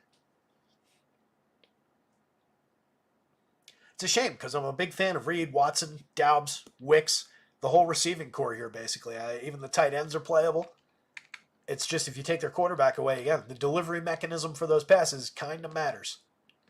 So the pack ranks just 23rd on DraftKings, 25th on FanDuel by fantasy points as a stack. Doesn't look all that appealing. I think Josh Jacobs on his own as just a standalone running back might be viable. Carried the ball 16 times for 84 yards, 5.3 yards per attempt last week. 2.7 before, 2.6 after per carry. Not bad. Added another 3 potential touches through the air, caught 2 of them. Didn't get in the end zone, but obviously the ability to. Reasonable expectation that with a limited quarterback, they're probably going to put the ball in the running back's hands at least a couple of additional times, particularly if they get in close. They're a team that likes to throw the ball in close, and that might be a little bit more limited this week. So I can see a pickup of opportunity for Jacobs to punch in a touchdown. Seems to be a at least reasonable standalone running back option. That said, on projection, 18th across sites by points, 20th and 21st by value. Just kind of meh. Reed, 36th and 43rd. These guys, really come up lacking for the dip in quarterback potential. All of these good receivers are kind of just rendered as mid-board options by the lack of faith in the passer. Reed drew 6 targets last week. He also picked up a carry and ran it in for 33 yards, 10 before and 23 after contact, and a big touchdown last week. Obviously a key weapon in the passing game. He racked up 138 yards on just 4 catches, 23 per target, put a touchdown in the end zone through the passing game as well. 37.01% of the air yards on a 17.3 yard average depth of target. Tremendous down the field option. You also get downfield shots for Christian Watson, 10.6 yard ADOT. He scored a touchdown last week on just 3 catches. He was limited for yardage, but they looked his way 5 times. They called his number a few times and called it in close, and he got in the end zone for it. So I'll take the upside of that. Romeo Doubs led the team with 7 targets. Caught 4 of them, came away with 50 yards. A reasonable enough game. 8.6 yard ADOT put him at 21.35% of the air yards overall across the targets. A little bit more volume than depth-based there, but a decent chunk of yardage nonetheless in terms of air yards. Wicks, 3 targets on an average of 13 yards, came away with none of them. 13.8% of the air yards. And if they take those same shots for him, the ball's probably not going to be delivered quite as well this week. So a little bit problematic for him. But I still do like the talent level. I still do think as we go down the board here, these guys, the Doubses, the Wickses, and further down of the world on this team get a little bit thinner as far as public perception, public ownership go. And you can take shots with any of them. Tucker Kraft picked up 3 targets. Luke Musgrave had 2 targets. That's 5 to the tight end position combined. Reasonable expectation that one of these guys will find the end zone from time to time. It's just having targets fairly spread between both of them does limit both of them slightly. There was a distinct difference in the snaps, 96% of the snaps for Kraft and 25% of the snaps for Musgrave. It's a situation where if Musgrave's on the field, it's because they're probably going to throw him the ball. He's limited. Between the two, I would take the Kraft just on the snaps and on the overall just opportunities being on the field more of a part of the offense, but the targets are going to be similar through the year, so it depends. It's going to come down to who spikes the touchdowns.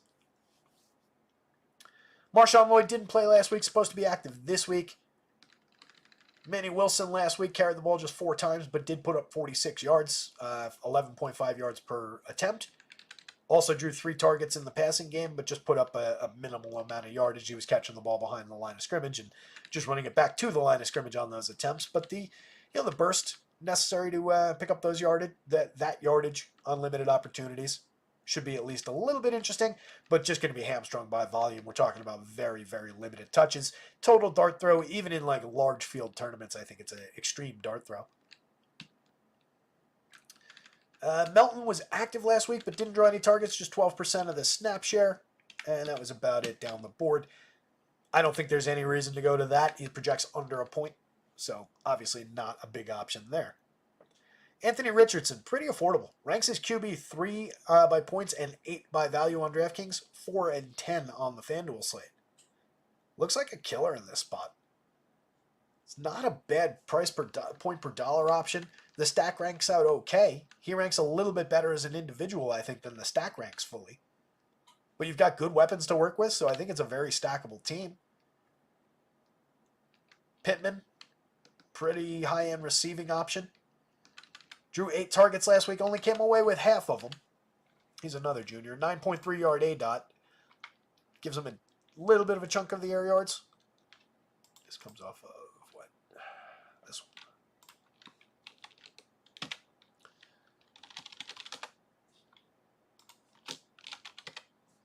A lot of juniors. 23.7% of the air yards last week. Adonai Mitchell picked up a very healthy 16.4 yard ADOT for 26.2% on his 5 targets. Only came away with 1 catch for 2 yards. It's really disappointing, but given the fact that they were looking for him and they were looking for him deep, I think he can absolutely go right back there at a cheap price, $4,000, That keeps him on the board. He rates out as WR 52 by points on DraftKings, but 35 by points per dollar, which, again, is not nothing, considering how many wide receivers you need. 56 and 58 is a little more skippable on the FanDuel slate. Alec Pierce and Josh Downs. Downs didn't play last week. Pierce drew just 3 targets, but a monster, nearly 40-yard ADOT, 38.14% of the air yards. He caught all 3 targets for 125 yards. He put the ball in the end zone. 41.7 yards per target is pretty ridiculous. I'd like to see him repeat that. Obviously, a huge downfield game. Will get a couple of downfield looks, and we know for sure that this quarterback can deliver the ball down the field. Again, if you miss that throw, like 65 yards in the air, pretty ridiculous. So I like the weapon. You know, it's not a bad opportunity. And then if Downs is on the field, it just adds yet another option to the squad here. Downs last year, he's questionable right now. He practiced in full on Friday, which is definitely good. Last season, as a rookie, played 17 games, 771 yards and 2 touchdowns on 98 targets, 68 catches, 7.9 yards per target. Was targeted in the red zone 10 times over the course of the season. Had a, where is it? 6.9 yard ADOT, so a little bit more of an underneath receiver, which is good because everybody else is, just beating feet down the field. So assuming he's in there, operating a little bit underneath, you could develop a little bit of a connection with Richardson as the safety valve, as the march it down the field operator that tees up the downfield shots for these 3 guys. Pittman obviously is going to work all over the field. But it gives them options for sure. And then they've got a dynamic rusher in Jonathan Taylor who carried the ball 16 times, put up 48 yards, got it in the end zone. He wasn't targeted in the passing game. That kind of sucks. You'd like him to pick up 2 or 3 targets just to pad it out to approaching 20 touches. But we know that he can dominate volume on the right week. We know he's perfectly good for more than 48 yards on that many carries. You can roll him right back out. I have no issues with Jonathan Taylor. Shares at 77.82. Rates his RB 6 and 7 across sites by points, 19 and 15 by points per dollar. It's a split, baby, at the tight end position between Kylan Granson, Mo Alley Cox, and Drew Ogletree. The top 2 guys should be the primary beneficiaries of action. Ogletree did not get on the field last week.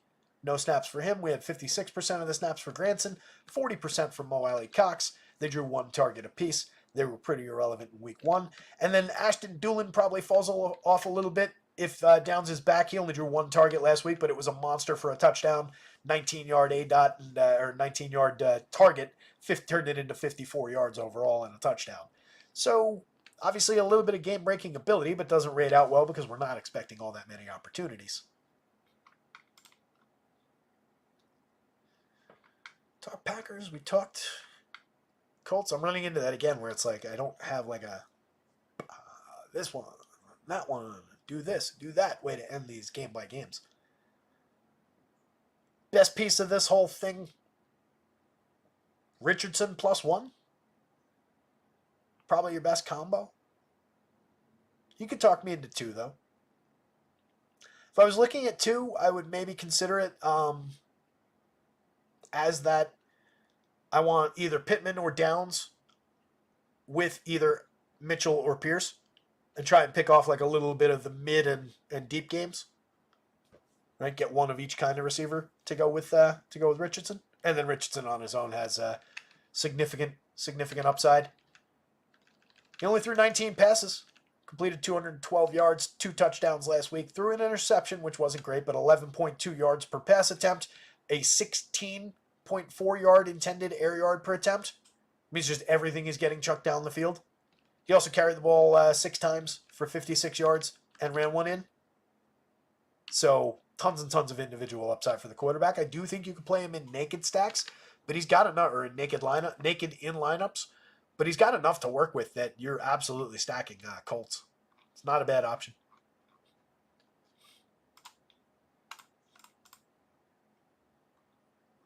Look at us making okay time. 9:30. We're only been talking for 90 minutes. Not even. 85. Handful of people here hanging out. You guys absolutely rock on a Friday night. Hopefully your weekend gets more exciting than this. Going out and party after this. Going out and party your way through tomorrow. But I appreciate everybody hanging out. Hit the like button if you haven't done so already. If you're not in our Discord, let me know. I'll drop an invite into the chat so you guys can hop into the Discord.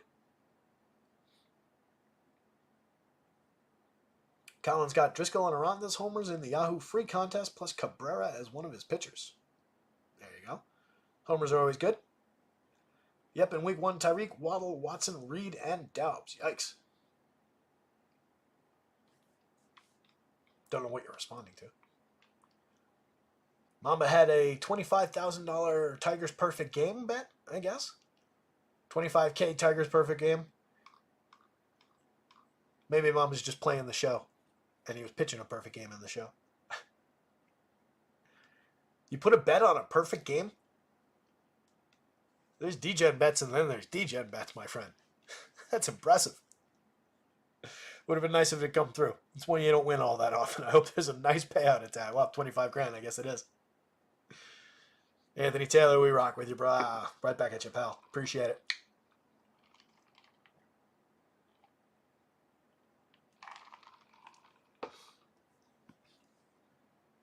Plowing forward, we should have a easy time talking about Carolina because they suck. Bryce Young is just completely awful.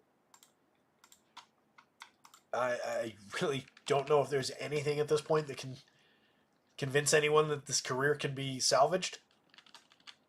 2 more interceptions in his first game. Completed 43% of his 30 pass attempts. That's just 13. Threw for 161 yards. 12.6 intended air yards per attempt. At least he was chucking the ball down the field, but only completed 3.8 air yards per attempt, 5.4 yards overall per attempt. Kind of ugly. You can see some of that reflected as far as the depth in multiple double-digit A. Oh, wait, I'm going down too far. Multiple double-digit A dots for some of his receivers. So they are getting up. They're getting down the field. Thielen had a 16-yard A dot. Leggett a 16-yard A dot. 18 and 31% of the target shares on 4 targets and 7 targets, respectively. 6 targets went to Deontay on a 10.5-yard A dot for 17.9% of the air yard share. But we're talking about a really limited passing game that did not get into the end zone. Every now and again, one of these receivers will have a good week. I think that's basically all we're really dealing with out of this squad this year. Every now and then, maybe you get a cheap Deontay comes through with a decent game. Adam Thielen picks up 2 touchdowns on limited opportunities. Maybe Leggett is a bit of a player. Definitely has breakaway speed, some downfield ability. We looked at the size and the stature going into last week. He seemed like an appealing option, but if you can't deliver the ball effectively, it really, really hampers the potential upside. They ranked 25th and 27th by points, 24th on both sides by points per dollar collectively. They're going up against a defense that allowed just 3.2 yards per rush attempt to rank second last week on the ground. 6.8 yards per pass attempt, ranked 20th overall. If we're talking about last season, the Chargers were on the good side, 4.1 yards per rush attempt, not terrible. That ranked in the, call it top third. And 1.1 touchdowns per game was among the lower end of the league. If you're allowing more than a touchdown a game on the ground, it's a little bit problematic. It puts you into the worst group. So a little bit of break, don't bend kind of D from them on the ground last year. And then they were targetable through the air, if memory serves. Yeah, 7.1 yards per pass attempt last year, and a touchdown and a half through the air. So I do think that means that their solid performance against the run game last week is probably deceptive. This is probably right about correct, but that doesn't necessarily matter against a Carolina team that is just bad. Chuba Hubbard, low ranked, low quality option. 36, 39 across sites. Nobody even in the top 25 at their position outside of Deontay's points per dollar marks. Maybe the defense in a points per dollar sense, but they don't rate well by points at all. They're just free. It's a really limited team. Hubbard carried the ball 14 times. No, sorry, 6 times for 14 yards. Did not score a touchdown.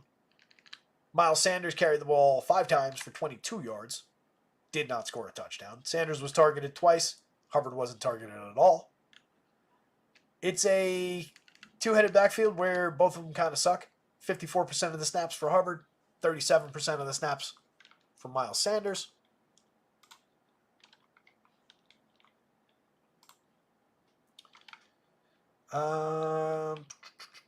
Blackshear, the third string back, is questionable. He got on the field a little bit, I think, right? No, he didn't.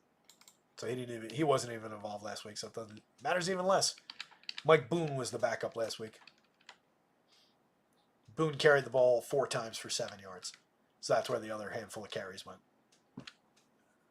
Limited team on the Carolina side. I really don't see, I don't think I even need to spend time trying to talk people out of it because I don't think anybody in their right mind is really considering this team. You can play Deontay on his own. You can play Thielen in limited doses on his own with a little bit of touchdown dependence. You can play Leggett on his own at a very cheap price, but none of them rank well.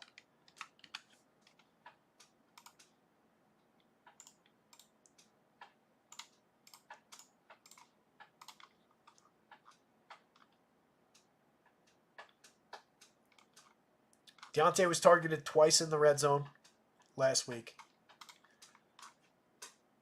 Leggett was targeted once in the red zone last week. Thielen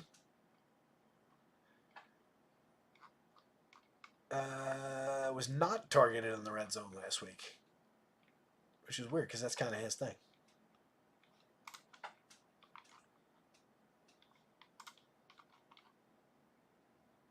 Thielen and Leggett about the same size. 6'1", 221 for Leggett. Thielen 6'2", 195. Deontay's a smaller guy. Again, it's probably just shares of the wideouts in small doses. It's probably going to be Jatavian Sanders again at the tight end position. Tommy Tremble's currently questionable. He's drawing a projection right now. I've got him in. We'll see whether he takes the field. Jatavian Sanders was entirely irrelevant last week with no backup tight ends. Saw 1 target. Was out there for 73% of the snaps and saw 1 target. Pretty irrelevant. On the other side, Justin Herbert started his season with a 17 for 26 performance, 1 touchdown, 144 yards, kind of underwhelming. 5.5 yards per pass attempt, just 6.3 intended air yards per attempt. The biggest performance of the week from the Chargers came from J.K. Dobbins, kind of unexpectedly. I was bashing this a little bit as just like, oh wow, that 2 mediocre backs from the Ravens. Why don't we go get those guys? But damn, did it work out with J.K. Dobbins. 10 carries, 135 yards, 13.5 yards per attempt. That's easy math. 1 touchdown on the week, 6.4 yards before contact, 7.1 yards after contact. Was absolutely all over the place. He also drew 3 targets. Caught all 3 of them, but just for 4 yards per target. No, 1.3 yards per target, 4 yards per game. Getting mixed up, bouncing around this board. Still getting used to the new columns here. He was all the targets came behind the line of scrimmage, so you kind of ignore the yardage. It would be nice to pick up some additional yards on those. Didn't work out for him last time, but was obviously key on the ground. Ranks 13th by points on DraftKings and third by points per dollar because he slides in at just 5,400 on DK, 6,800 on FanDuel, 11 and 7 points and points per dollar. So looks like he can go right back to the well with Dobbins and with reasonable expectation for another upside game. I think it's going to be easy to run against Carolina this year. Shouldn't be a problem at all for Dobbins to rack up at least a decent total. Gus Edwards looked a lot slower, a lot more plodding. Racked up just 26 yards on 11 carries. Technically out carried his counterpart there. That probably changes, and they probably just lean into Dobbins a little bit this week. Gus was targeted just once. We had 7 targets for Ladd McConkey in his debut. Caught 5 of them for 39 yards. Did score a touchdown. Drew 24.3% of the air yards. Just a 5.3 yard ADOT though. So you can see that's largely on volume where the air yard shares are coming from. 10.8 and a 10.3 ADOTs for each of the Quentin Johnston and Hayden Hurst downboard, the wide receiver, the tight end. Puts them on the board for a little bit of depth opportunity, maybe a little bit of touchdown upside. Quentin Johnston is a former first-round pick, a guy we were talking about a little bit going into last week. He did draw 5 targets, caught 3 of them for 38 yards, didn't get in the end zone, but again, downfield ability and a reasonable expectation of upside and opportunity in this suddenly limited passing attack. They might be without Joshua Palmer, who was like the number 1 going into last week. Palmer came away with 4 targets and a different name.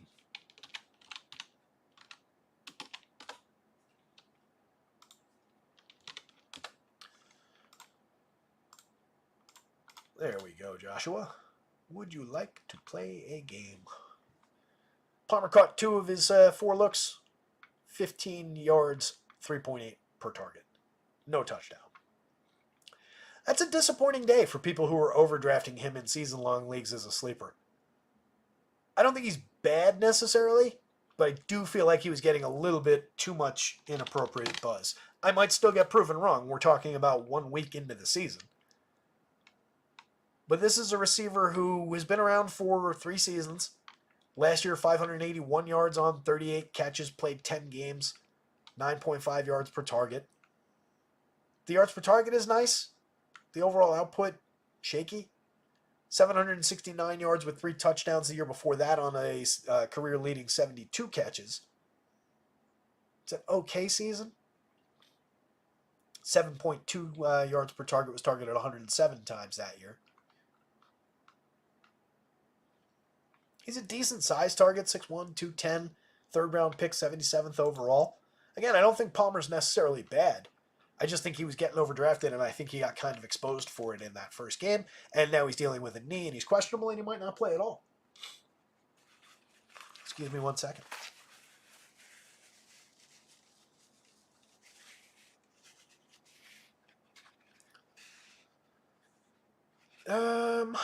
Down the board,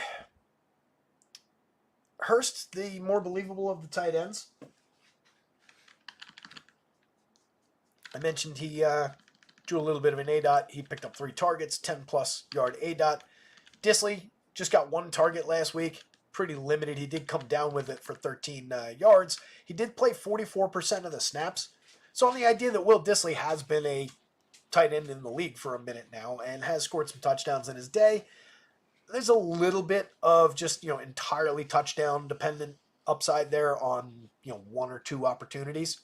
Needs to put the ball in the end zone.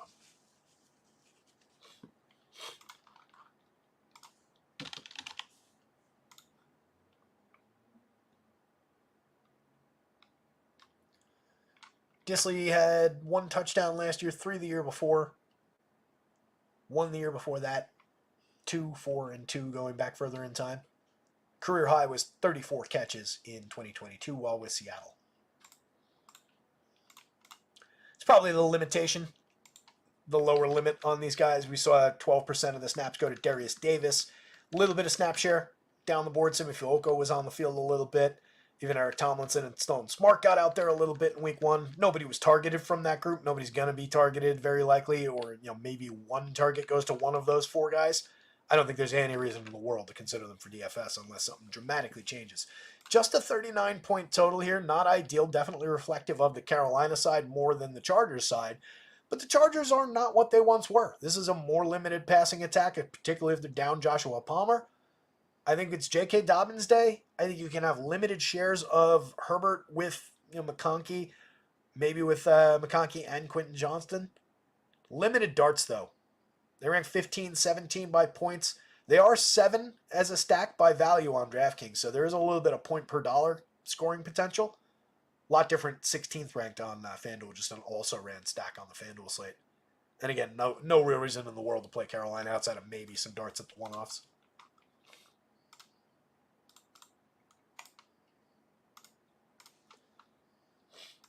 Oh my God, it's Emac. He's probably saying, holy shit, it's Maverick and Goose. Emac says, it's all good. Now it's time for Steven Leibowitz. Your team crushed so many Survivor leagues. Boston Rob. Steven Leibowitz going to watch the Yankees in a couple of weeks. We do need to get Team McBee to 1,000 subs. Thanks for the reminder, Emac. I forgot about that. 1,000 subs by the new year. We got to make that happen. As Emac's pointing out correctly in the chat, that's when we can start loading up some stuff through YouTube here. Start begging for super chats. Start getting monetized on the YouTube side of things where they're in certain commercials or whatever the hell they do to make their money. So yeah, if you haven't subscribed, if you're waiting for some reason to decide whether you like this channel after 2 years of free content, now's the time. Hit the subscribe button. 1,000 subscribers by the new year. Make it happen. Counting on you guys. Tell your friends. Or we just have Emac send out one tweet to say that, and we'd probably get to 1,000 too. Everybody listens to what Emac says, and he's got 30,000 followers. Maybe one small favor. One of these days, the one I could judge Grand Slam finally ends this homerless streak. That should help my stack a little bit. The guy I really should have tweet something for me or retweet something for me is Kevin Burkhardt. He's I've mentioned it before. He's my sister who's getting married tomorrow. Her previous brother-in-law from her first marriage. Had a bunch of Christmas breakfasts at Kevin's house as he was on his way up through WFAN and then the Mets SNY and then Fox. Actually got to go visit when they were doing a Giants game. Him and not Olsen. Who was his partner before Olsen? Whoever it was 4 or 5 years ago. They were doing a Giants game. It was Giants-Cowboys maybe? At Giant Stadium. Me and my, at the time, brother-in-law went, and we got to go into the broadcast booth while they were doing the game. Freaking incredible. Really, really cool way to watch a game. Literally, standing just behind them as they're sitting there doing the live broadcast. I was sitting there, trying to keep my mouth shut, pointing at stuff on the field, look. I'm sure I didn't come through on the broadcast, but it was we were right there pointing it out with the actual spotters who were in the booth and everything. It was really, really cool experience. And just awesome to see how the entire game comes together and how they do everything. Really cool time. And Kevin's just, as far as professional, I mean, he's great at what he does, in my opinion, just as an announcer as well as a studio guy. And just one of literally, and I know people say this about people they know all the time, but no joke, one of the nicest dudes you'll ever meet. Just super, super down to earth, extremely friendly. Never forgot where he came from in my experience. So, cool guy. That's the guy I need to have retweet. He's probably got millions of followers out there. Or we'll just make this show. Welcome to the official daily fantasy football show of Fox Sports. Probably shouldn't say that. Emac saying, 2 of my fraternity brothers back in the day were great nephews of Keith Jackson. They would go visit him in the booth when he was doing UW games. That's really cool, too. Very, very cool. That's probably fun. For a college game, I can see that being a really good time. Arizona, LA. Pretty high-end total, pretty close game on the board. Arizona favored by just 1 at home. Means basically even up as far as Vegas is concerned. 47.5-point total. A pair of capable quarterbacks.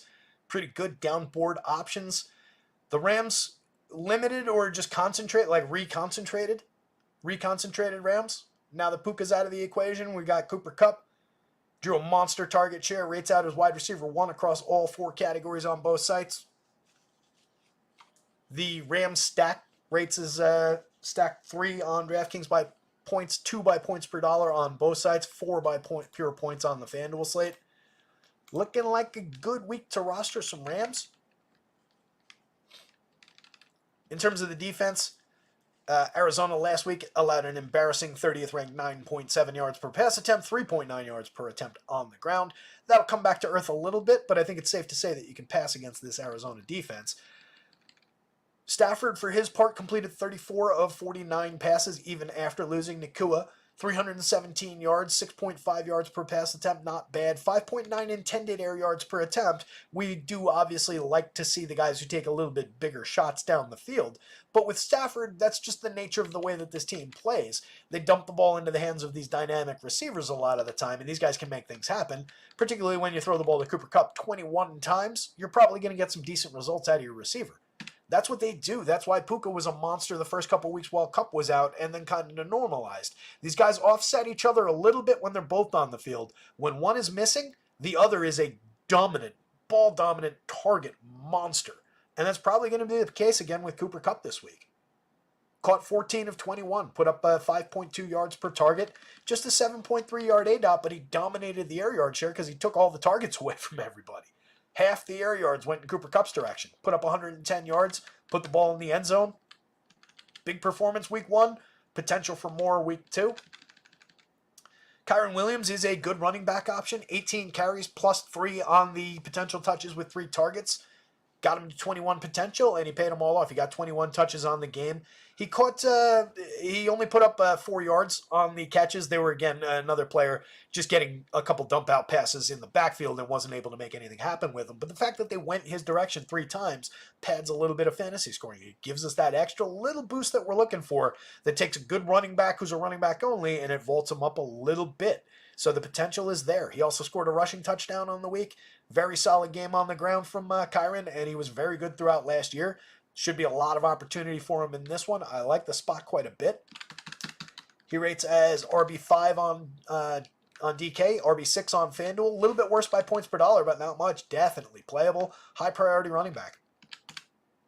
I mentioned don't sleep on Demarcus Robinson. You can see it right here. He picked up 7 targets last week. Caught 4 of them for 42 yards. He didn't manage to get it in the end zone, but he is a downfield target. 11-yard ADOT led the team. 26.92% of the air yards. It was the only other guy getting any significant chunk of air yards, and he was actually, getting them up and in the air down the field as opposed to just accruing volume, space over volume.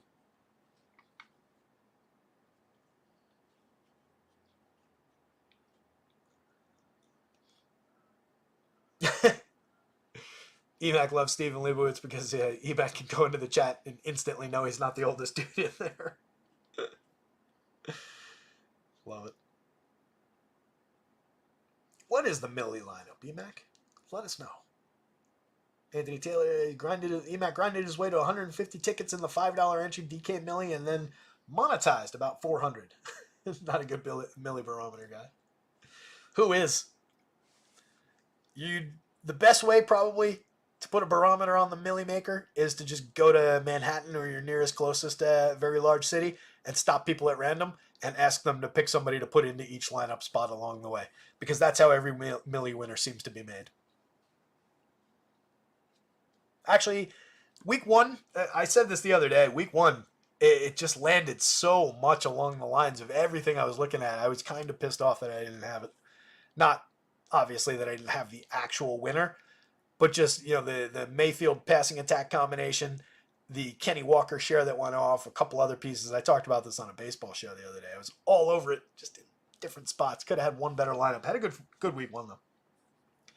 Football's been off to a good start. Don't sleep on DeMarcus.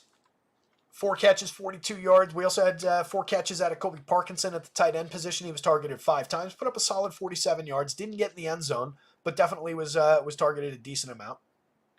And then 7 targets, 5 catches, 79 yards on just a 4.4 yard ADOT, 10.8% of the air yard share going in Tyler Johnson's direction.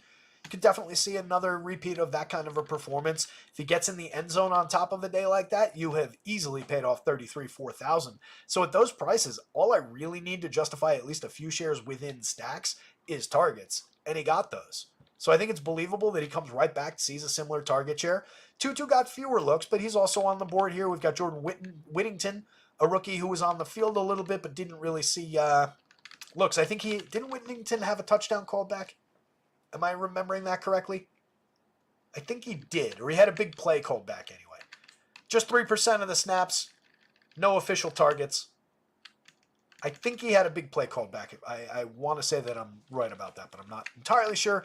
But Tutu was on the field for just 8% of the snaps, and this all includes Puka going down. He was also untargeted. So very, very limited down depth chart options. I think it basically stops at Tyler Johnson. And then I don't think you're going to defense here. They rank in the mid to low 20s, so not really an appealing D even against Arizona. Arizona should be competent this year. Kyler is good enough at quarterback. He rates 4-5 across sites by points, 7 on both sites by points per dollar. Very high-end total in this game. The expectation of back-and-forth scoring in this game. A couple of mediocre defenses. 5.3 yards per rush attempt, 7.1 yards per pass attempt allowed by LA last week. I expect they're going to come in roughly similar ranges throughout the season, so should be targetable, should be attackable. It was among, I'm just going to go back and, oh, is he actually? Oh, so Marvin just gets the junior out of the gate. I see how it is. When I think of it ahead of time, the guy's already got it. When we talk about these disappointing rookie performances, I think we do have to include Marvin Harrison's first game in the league. So a couple of very, very high-end rookies kind of went pop in week 1. Doesn't take anything away from his future. He projects out well even this week, but he only drew 3 targets. He only caught 1 of them. Gained 4 yards. 10.3 yard ADOT. 16.23% of the air yard share. They called his number only a few times. They threw the ball significantly more to Trey McBride, the tight end. Threw the ball quite a bit more at the wideout position to Greg Dortch. Similar target share for Michael Wilson. James Conner was out targeting the rookie. Is it a little bit of growing pain? Is it a little bit of just working him into the offense and maybe defying what expectations would be coming into week 1 with your prize rookie? I think that's probably the case. I am in no way concerned about this extreme talent in Marvin Harrison Jr. Should be perfectly fine. I expect he'll be more targeted this week. Don't know if he made any kind of noise about it, like Malik Neighbors was starting to do already. But no issues with going right back to the well with Harrison. 69.65, reasonable price for the skill. McBride at the tight end, 6,000, came down with 5 passes on 9 targets last week, a 3.3 yard per target. 39.2% of the air yard share for a tight end is not insignificant, an 8.3 yard ADOT, similar to Dortch's 8.9 and 37.17% of the air yards on his 8 targets. A little bit more volume based for him. 8.9 is like a medium depth of target. Just 2 looks in Michael Wilson's direction, but they were down the field. 15-yard average depth of target, came away with 12.5% of the air yards, but only put up 5 yards in the game on his 1 catch. Did get in the end zone, though. That was a touchdown grab. Got to remember that. That is kind of a key factor. What did those red zone targets look like?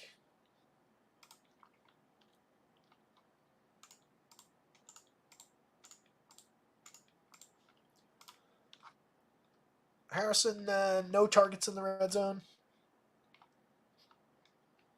Come on. Wilson has to have at least 1. That was not a big game. Big gain.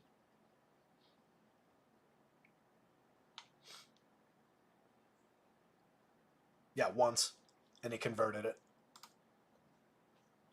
Dortch was targeted in the red zone also just once.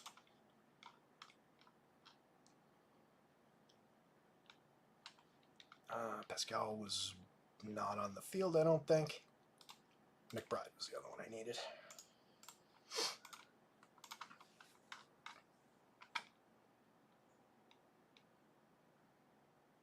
Yeah, so 1 red zone target apiece across Wilson, Dortch, and McBride.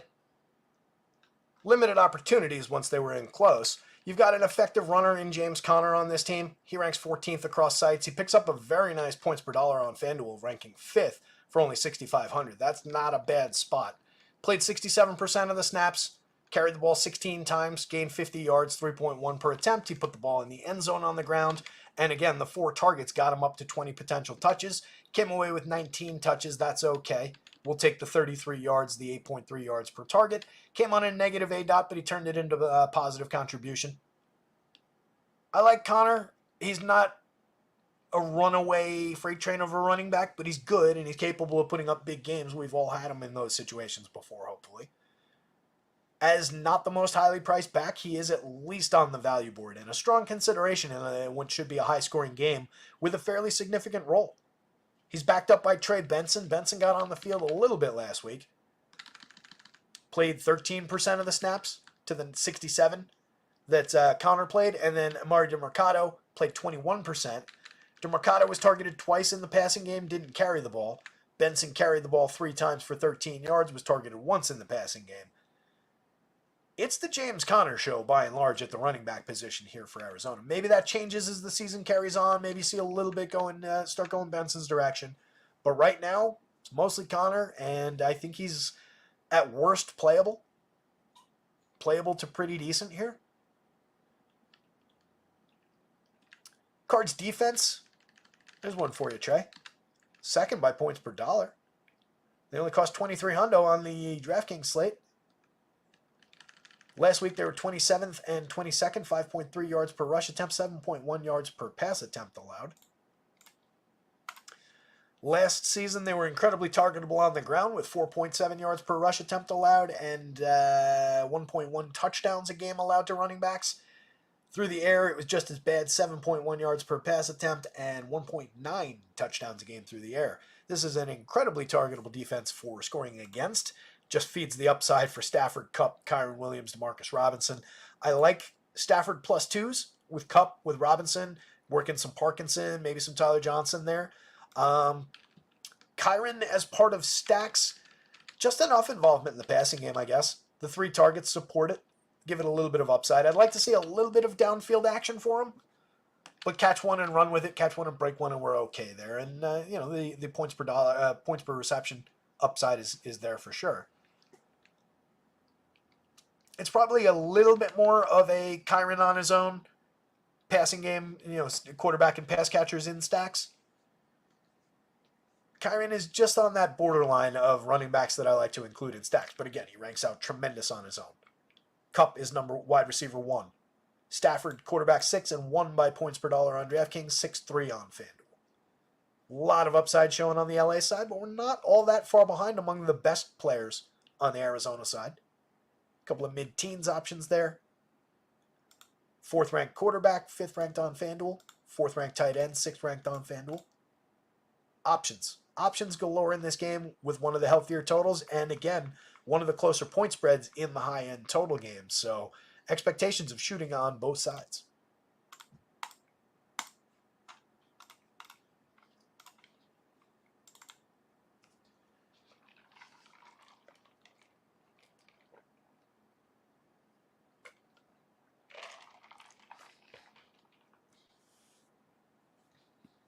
Stephen Leibowitz mostly wiping his mind of week 1, called the Keon Coleman theorem. Yeah, I mean, always good to have a short memory in DFS. For sure, that's the best way to approach things. Saves you from getting too results-based, saves you from getting too down on recent underperformances, so on and so forth.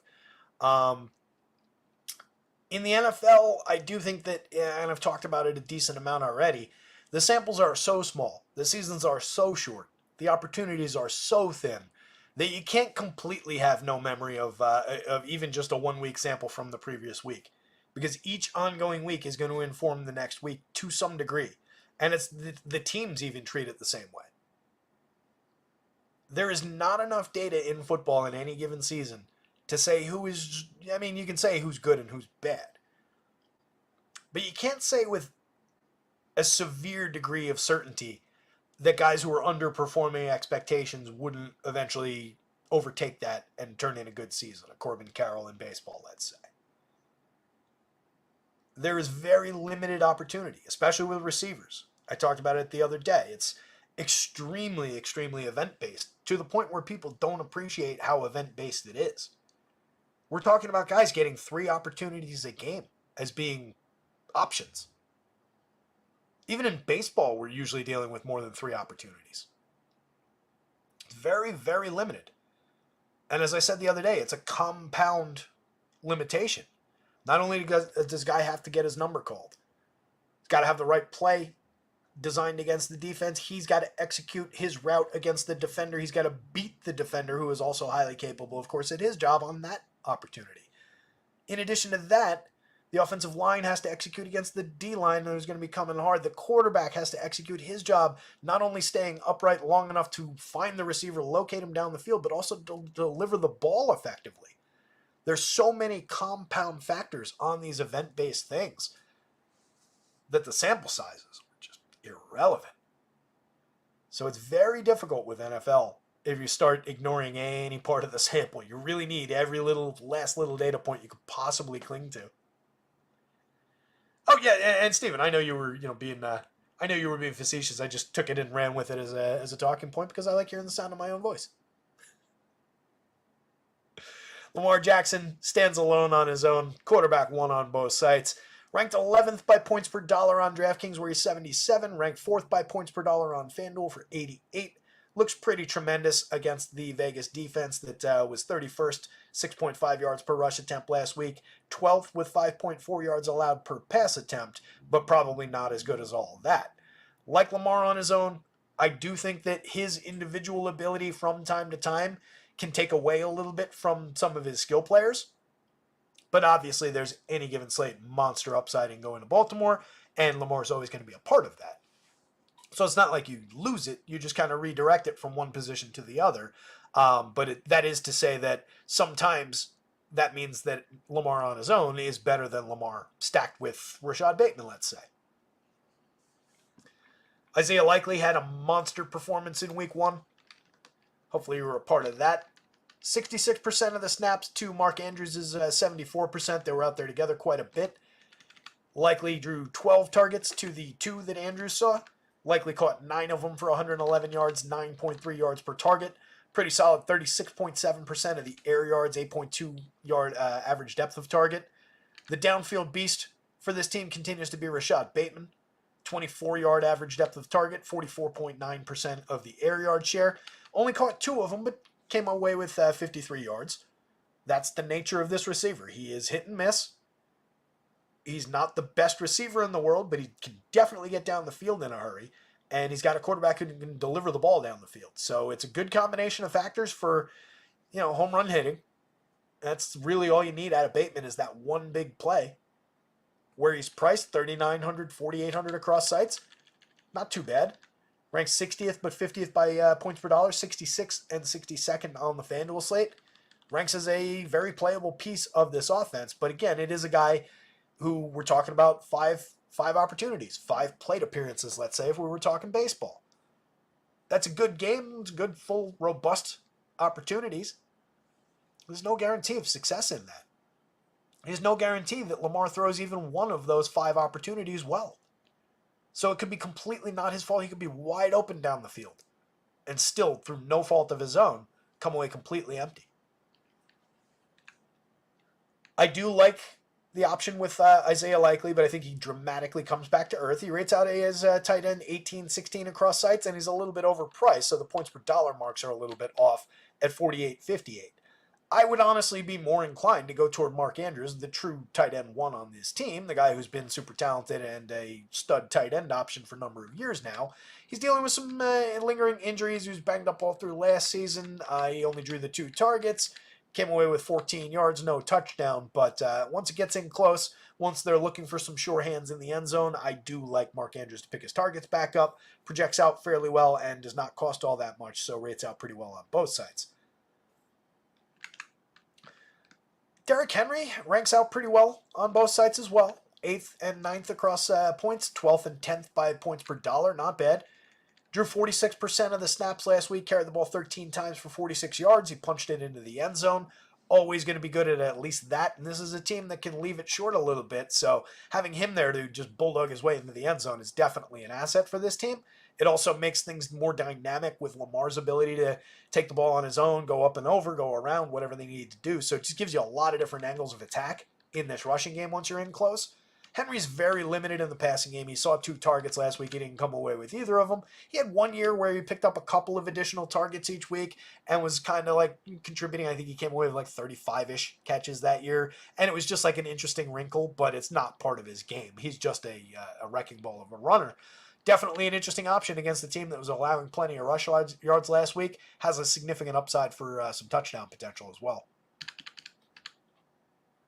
Justice Hill, the other running back, significantly involved in the passing game. He saw 54% of the snaps, was out there quite a bit. He drew 8 targets, came away with 6 of them for 52 yards.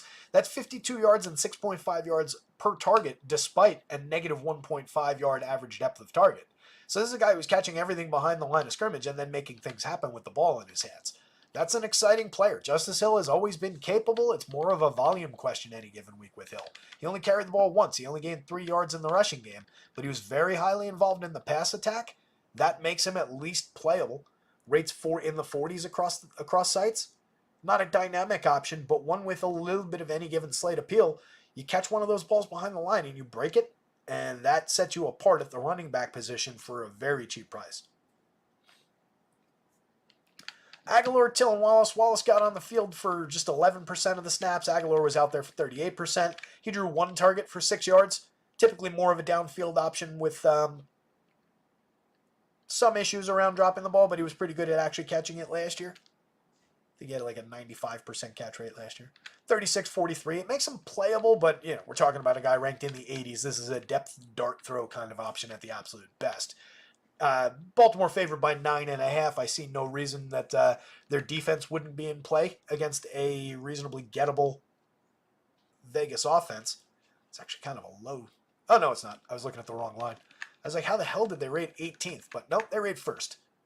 8.5 point projection for this pretty dynamic defense. Rate first on both sides by points, 7th and 4th across the points per dollar value. Definitely looks like yet another angle into this team. I don't mind the idea of throwing the defense in with some of the offense. I don't mind the idea of throwing it in the defense with a naked Lamar stack just to pay off some additional scoring potential. Typically, when you get an opportunity where the team's going to do a lot of scoring, it means that they're leaving their defense out there a lot to play against the other team. If they go down the field quickly, score, hand the ball back, the other team's going to be out there, your defense is going to be out there, and they'll get scored on a little bit. I don't know that that's the situation here. Vegas, I don't really have that much respect for. I think Devontae is obviously still good out there in the receiver core. I think Brock Bowers is an interesting young tight end. Alexander Madison, whoever he is. Alexander Madison had an okay day. Picked up some unexpected volume in the passing game. He drew 6 targets. He carried the ball 5 times for 19 yards, 6 targets for 43 yards, and a touchdown. A little bit of involvement there, but kind of a low-end back. Took away a little bit of opportunity from Zamir White. We were expecting it to go the other way. White only played 38% of the snaps. He carried the ball 13 times, was a little bit higher volume on the ground, but was not really involved in the passing game, just 2 targets. Came away with both catches, but didn't really put up anything in terms of yardage. The 44 yards and the 13 carries are okay, but I want more than 15 potential touches. I need to get at least like 17, 18 potential touches out of my key running backs. So it makes him fall pretty short of the RB1 status. He's just a value back, 24, 26, 26, 25 across sites. He does outrank Alexander Madison by a little. I forgot I adjusted these projections. This is one example where the projections were adjusted, but the rankings have not yet been adjusted to reflect them. That's why Madison is higher ranked, or is worse ranked despite a higher projection. I reversed those on Madison's upside in the passing game. So when these rerun with the rankings later, you'll see these guys probably switch places, but it doesn't really mean either one of them is overly playable. Jacoby Myers I have interest in, but it's more of a in-season long as a sneaky late-round value guy. I've got him on a handful of teams. He drew 3 targets in the first game. Came away with 61 yards, a 13.7 yard, very solid ADOT for 28% of the air yard share, but didn't get in the end zone, and I'm kind of just touchdown hunting with Myers. He scored a solid handful of touchdowns last year. I want to say 10?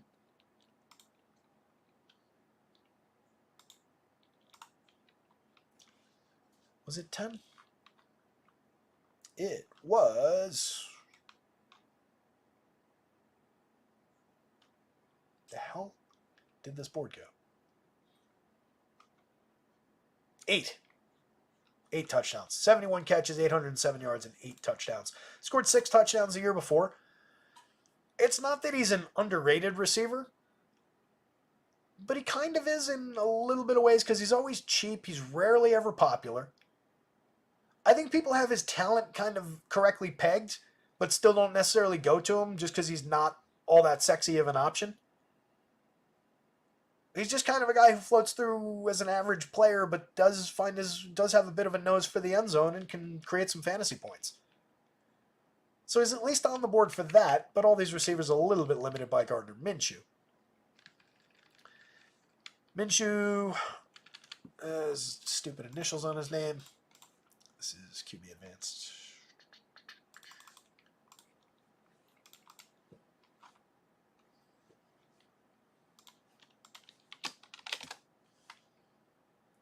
I wonder who Gardner Minshew the first was. Was it his dad, his grandpa? Did he do anything? Was he a football player? I don't know.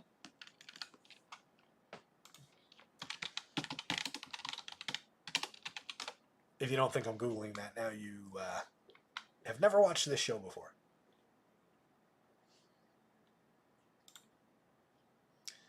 Gardner Minshew's dad opens up about son's journey to the Jaguars. Oh, it must be like his grandpa or something. It sounds like his dad's name is Flint. Flint Minshew.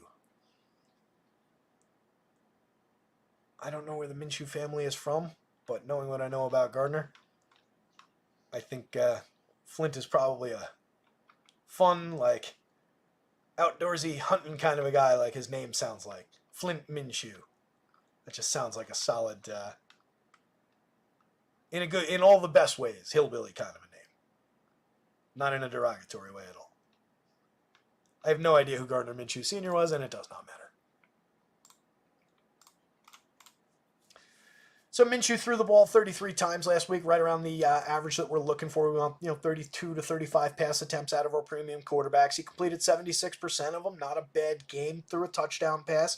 257 yards, 7.8 yards per pass attempt, despite just a 4.5 intended air yards, 4.3 air yards per attempt. Not exactly taking big shots down the field, but capable receivers can help him pay that off. He targeted Devontae 6 times. He came away with 5 catches for 59 yards, 9.7 yards per 9.7 yard average depth of target. Pretty significant 39.7% of the air yards. No touchdown for Devontae, but we all know how high end he can be. 73-71 across sites. He rates out as wide receiver 9 on DraftKings by points, 24 by points per dollar at the aggressive price, 12th and 13th at a little bit more of a reasonable price against the FanDuel cap. Brock Bowers also rates well, second on both sides by points per dollar, most notably 7th by overall just raw fantasy points. He came away last week with 8 targets. Debut performance not bad at all for a very highly touted tight end. 58 yards, 7.3 per target, a 4.9 yard ADOT, 26.7% of the air yard share. Not a bad debut. Obviously, we would love to have seen him get in the end zone. But there's skill there, and he is...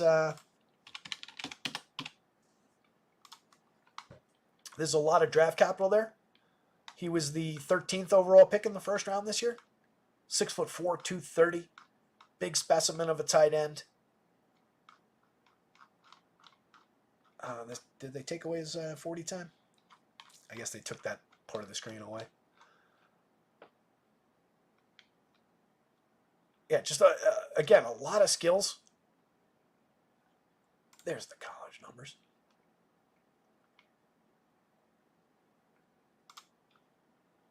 $714 yards and 6 touchdowns in college last year.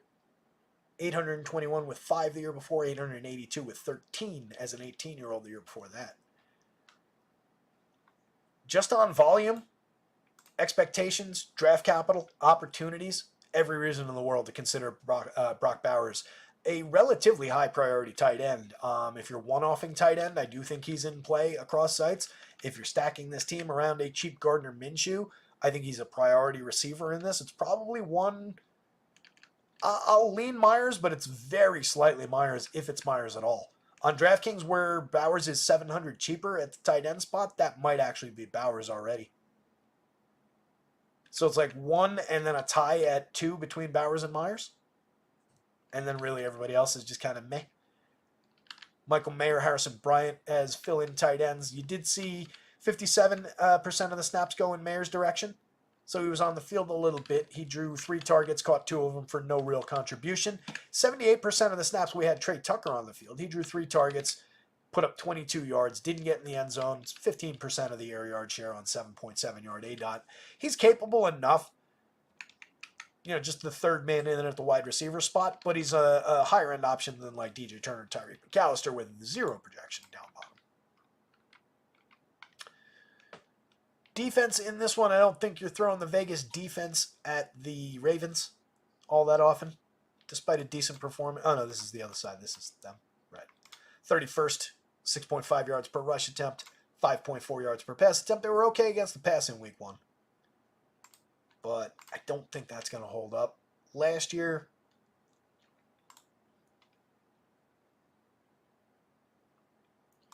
.4 yards allowed per pass attempt and 1.2 passing touchdowns per game. So gettable, but not terrible through the air.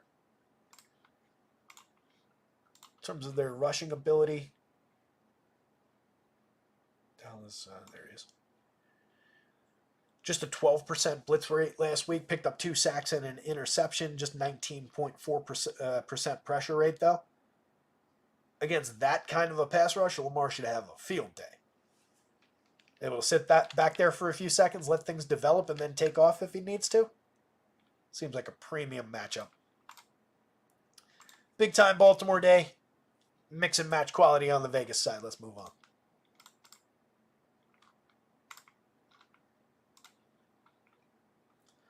Nollins in Dallas, 46.5 point total there. Not too bad.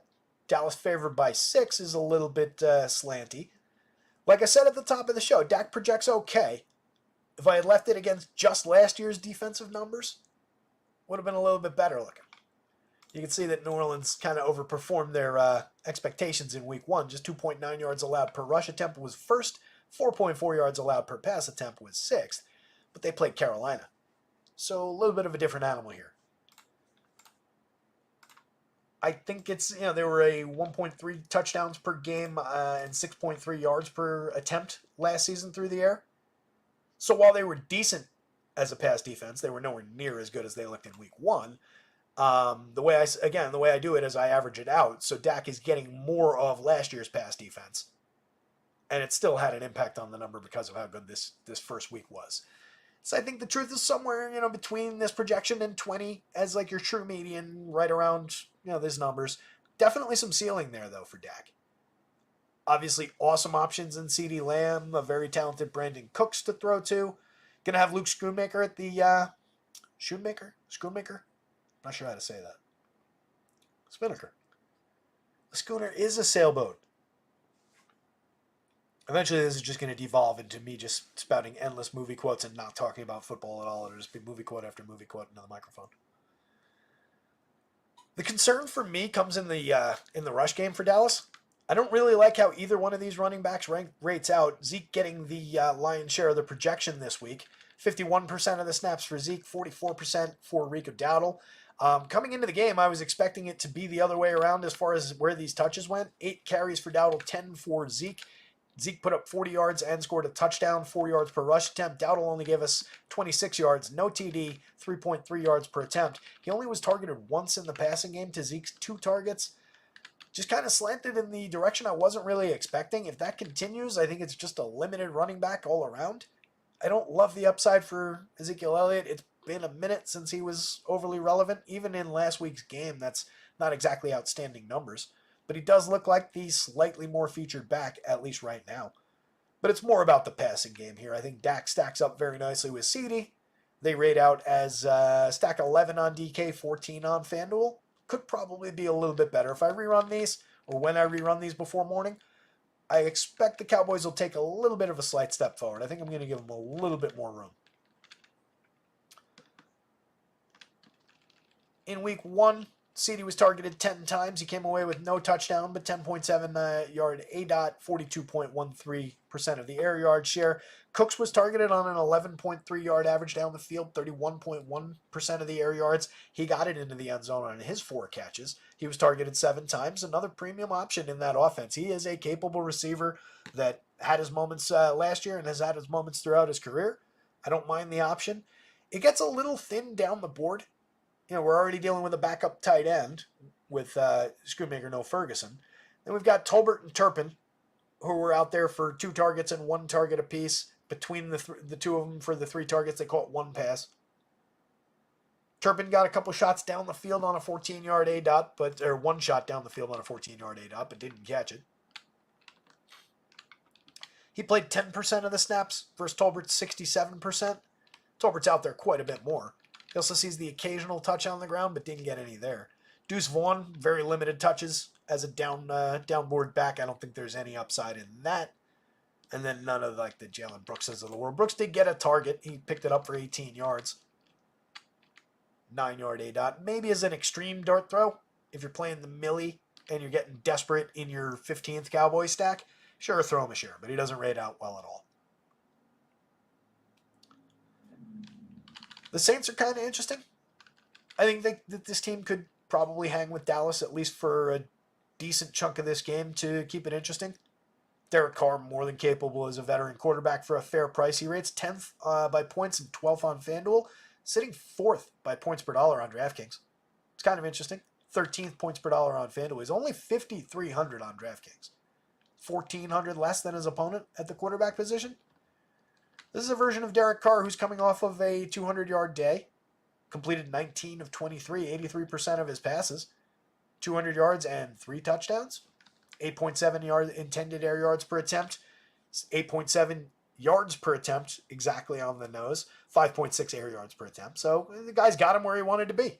He was trying to go here, and after the guys caught it, they got him to there. Not bad. I like the performance by Carr for a guy who went undrafted until the last round of our Superflex League. And I just took him as my 4th quarterback because I didn't want him to go undrafted. I think he had a great start to his season, and I really don't see much reason to not expect consistent, 200 to 250 yard and 2 to 3 touchdown kind of performances, as long as he can stay healthy. He's got a very good number 1 receiver that we all like in Chris Olave. I don't think anybody out there thinks Olave's not good. He only drew 2 targets in that first game. Caught them both 11 yards, but very limited. 6-yard ADOT, 5.77% of the air yard share. The big target was Rashid Shaheed, who I loved in season-long drafts, and then he scored that touchdown on a nice deep catch while sitting on my bench because I've got better receivers and more reliable premium receivers.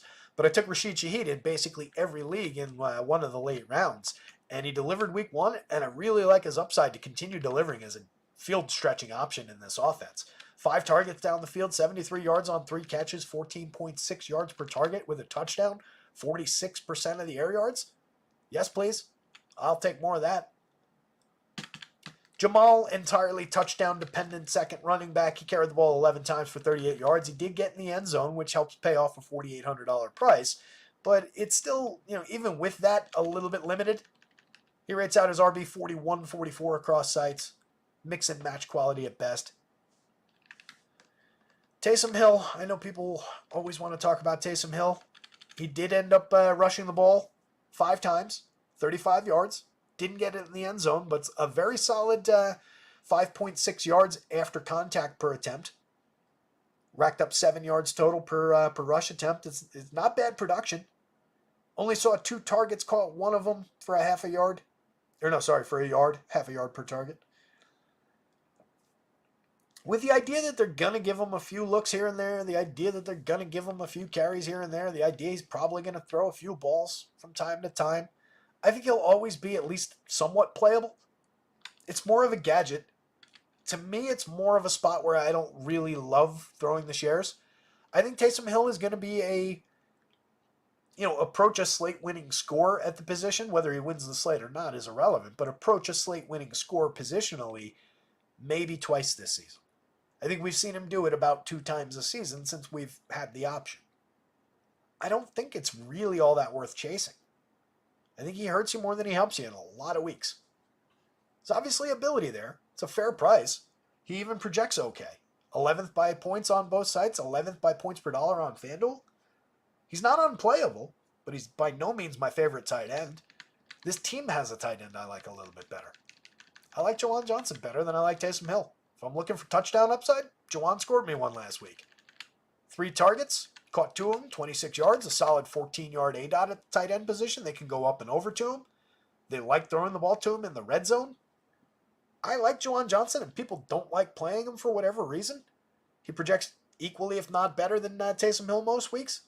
Might edge out Taysom Hill, depending on what I do with projections overnight, as far as like one target one way or the other. For significant savings, Juwan's my choice between the two, more often than not. Foster Moreau's questionable. He's another tight end in this offense. He drew 4 targets, so presumably, if he doesn't go, 2 of those targets probably go in Juwan's direction.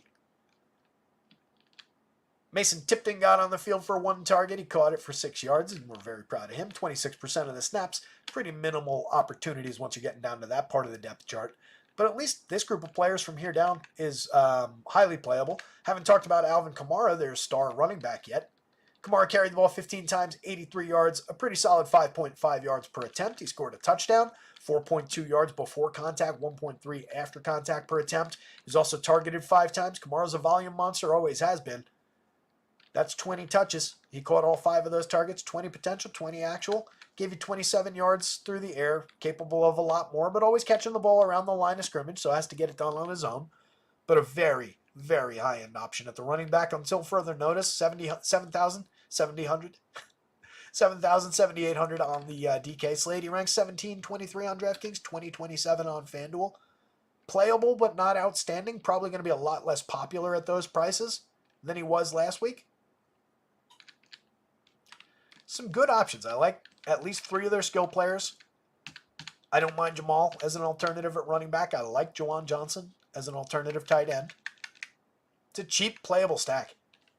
Again, they rate out okay by points and pretty strongly by points per dollar as for the quarterback. And then as a unit, I could see this improving a little bit. 13-16, 16-22. It's a little bit more points per dollar as the collective comes together. Cowboys defense was really good in week 1. 3.0 yards per pass attempt, ranked 2nd. Last season, they were 6.5 yards per pass attempt, just into the bottom third of the league. More mid-level, if we're counting ties. They gave up 1.3 passing touchdowns a game. Again, middle of the board. A good, not great pass defense. And then on the ground last year, they were giving up 4.2 yards per rush attempt and just under a touchdown a game. Call it a touchdown a game. You can score on this Dallas defense. I think that's part of why the total's up at 46.5. Talked about Dallas up and down on the offense. We talked about New Orleans. Again, just awkward way to end each of these games. I got to come up with a gimmick. What should we do? Most likely bonus guy from the game? Is that a good way to end it? It's probably CD. Although Dak's chance at throwing 300 yards is probably not all that far off of CD's chance of gaining 100. I don't mind the upside for Kamara for the same discussion. Olave, I'd like to see a little bit more depth of target. Shaheed would have to do it in like a firecracker kind of style. Don't know that he gets there on like just volume and accruing yards rather than just 1 or 2 big chunk plays. It's probably CD as your most likely bonus guy. That might be a good way to end games. Oh no, it's the game I've been dreading. Giants in Washington. You can see a much higher projection for Jaden Daniels against the relatively inept Giants defense. They allowed a whopping 8.4 yards per pass attempt last week, 27th ranked. That'll come down. 4.3 yards per rush attempt, probably about right, 16th overall. They should have a good pass rush, a bad secondary, and an okay rush defense this year. We'll see how it all works out in the wash, but not a good team overall. Going to be playing a lot of defense because their offense is terrible. Daniels last week, solid debut. 184 yards through the air, also ran for 88 yards on 16 attempts, 5.5 yards per rush attempt. He ran the ball in 2 times, which was definitely interesting. Failed to throw a touchdown pass, but also didn't throw any interceptions, completed 17 of 24 chances. Definitely needs to be a little bit more of a risk taker with the ball. Just 5.2 intended air yards per attempt, but they were managing what the looks were like for the kid just in his making his first start in the NFL. They did spread out targets quite a bit. 4 of them went to Brian Robinson Jr., 4 of them went toward Terry McLaurin, another 4 went in Austin Eckler's direction out of the backfield. A little bit of safety with the 2 running backs on short yardage. A 0-yard ADOT and a negative 0.8-yard ADOT. So that's 8 of his pass attempts kind of easily accounted for. 7 of them were, that's 7 of his completions. Took more shots down the field to McLaurin, of course. Targeted him 4 times. He caught 2 of them. 20-yard average depth for 64% of their air yard share. That's a limited opportunity as far as ability to really contribute, unless one of those is going into the end zone. But I would expect an uptick in targets for McLaurin going forward. 3 of them went to McCaffrey, who we found out earlier is not playing. He'll come off the board here. That will enhance the opportunities for probably OZ, a dynamic playmaker who, once he gets the ball in his hands, could do interesting things with it. And then I would expect probably Jamison Crowder rather than Diami Brown to leapfrog into a little bit of relevance as like the 4th receiver, although Brown was on the field for a lot more snaps. 56% of the snaps versus 5% of the snaps, but Diami was untargeted versus the 1 that went Crowder's direction. Call it a draw. Diami will pick up a little bit, just for the fact that he was on the field. But I think OZ is the guy I'm actually interested in out of that 3-man. 3,000, 4,600 across sites. There's no reflection of the additional opportunity yet in these rankings, so ignore that. The 3 and change projection had him around there. He'll probably jump into 60s somewhere. Call it around where McCaffrey was. That kind of territory. Borderline playable.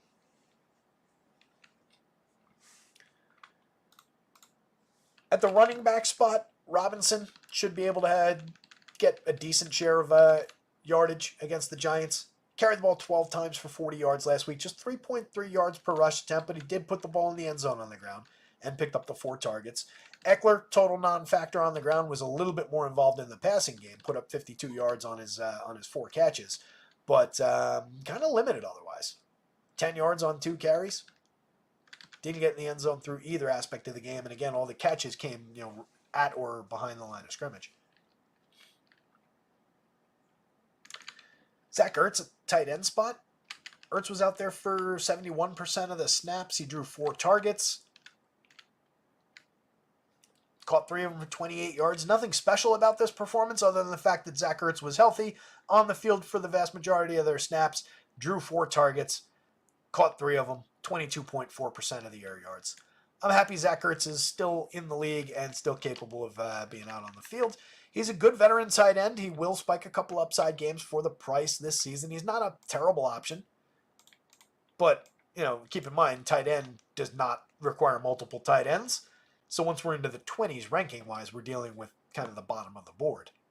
A lot more playability into, the 40s, maybe the 50s at the wide receiver spot where you need multiple bites at the apple. 3 backup tight ends on the board here. Anybody get anything interesting? 47% of the snaps went in John Bates' direction. He drew a target. Colson Yankoff doesn't look like he got on the field. And then 22% of the snaps for Ben Sinnott. He drew no targets. So just a limited volume passing game so far, but could take a step forward again against a pretty gettable Giants secondary. And just with the idea that there should be a little bit of back and forth scoring between 2 closely projected division rivals. A 44-point total is not nothing. A 1-point spread obviously is indicative of a bit of a back and forth game. They're going to need this guy to do his thing. Or not his thing. They're going to need him to do somebody else's thing and actually play quarterback well this week. Nothing about this game gets paid off if Daniel Jones can't do his job, and there's a strong possibility that Daniel Jones just can't do his job. He does rank 8th by points on DraftKings. I'm not comfortable with that. He ranks 2nd by points per dollar. I just flat out hate that. 10th and 8th on the FanDuel slate. I said it on the baseball show. I referred to it a little bit last week when we were talking about Baker. This Washington secondary is awful. We're going to target them all year long. They give up 9.3 yards per pass attempt, 29th ranked in week 1. Last year, they allowed 2.3 touchdowns per game through the air and 7.5 yards per pass attempt. So while this will cool a little bit, they were one of the worst teams in football against the pass last year. It's just a terrible passer involved in this game. Jones might take off and run with the ball. It doesn't necessarily get us where we need to be in this game. He ran 6 times for 15 yards last game. Didn't put the ball in the end zone, just 2.5 yards per attempt. More just running for his life. He completed 52% of his passes, 22 of 42 for 186 yards, threw no touchdowns and 2 interceptions. A lot of passes that were just nowhere near his receivers. 5.2 intended air yards per attempt, only 3 completed air yards per attempt, 4.4 yards per pass attempt. It's pathetic. He targeted running back Devin Singletary 5 times. Singletary came away with 4 of them. He also carried the ball 10 times for 37 yards and was wildly unimpressive in his Giants debut, as some of us predicted. Not a big Devin Singletary fan. Was not happy when Motor, as they call him, was the choice. It's another stupid situation where it's just like, well, we know that guy. If you watch the off-season Hard Knocks, it's familiarity because they were together in Buffalo. Good for him. He's not a good running back. This is the guy who came in to replace Saquon Barkley, who, noteworthy, scored 3 touchdowns in week 1 for the division rival Eagles, of which he is now a member, instead of going to the Giants Ring of Honor. Just a shame. Anyway, Singletary, moderately playable, I guess. Not my choice at running back in basically any situation. Rates 14.5 on DK, 15.9 on FanDuel, though, with a little bit of expectation in the... Oh, sorry. Nope. That's the stack. Whew. I was going to say, man, that's uncomfortable. 23, 24, 25, 24. That's a little bit better. If he had rated like this as an individual, that would have made him kind of a priority play. Those are the stack rankings. 14.5, 15.9 across sites for the Giants. Neighbors, the exciting, dynamic, potentially incredible rookie, ranks 10th by points, 11th by points on FanDuel, and 4th by points per dollar value on both sites. If the Giants happen to go off, if Daniel Jones has a big day, Malik Neighbors is most likely going to be a big part of it. He was targeted 7 times in his debut. That's not bad. 7-yard ADOT is a little bit disappointing. We're expecting this kid to be a bit more of a dynamic downfield kind of a weapon. 27% of the air yard share, 32.6 of it went to Wandale on just a 5.1 yard ADOT because they targeted Wandale Robinson 12 times for reasons that escape me. Neighbors is the talent here. He put up 66 yards, 9.4 yards per target. Failed to get in the end zone, but this is not a terrible debut performance. Definitely outgained and outclassed Marvin Jr. I'll go that far. Given the 12 targets for Wandale, given that we are expecting him to be on the field, I guess there's a little something there. He also carried the ball once for 14 yards. He does have skills. Projects out okay. If you're riding with the Giants stack, Wandale should be a part of your plans. He ranks 35th, but 11th by points per dollar, 41 and 37 on FanDuel. So there's a much stronger opportunity for value on the DK slate, where he costs 4,300. 5,400, kind of aggressive on FanDuel. I don't love him at that price. I do think he's involved. I think he's definitely part of multiple Giants lineups.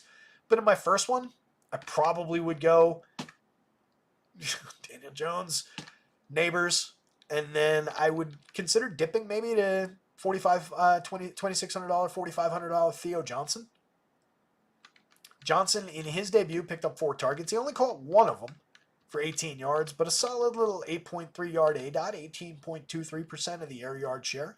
It's probably already better than Daniel Bellinger, and he outdrew him as far as targets go, 4-1.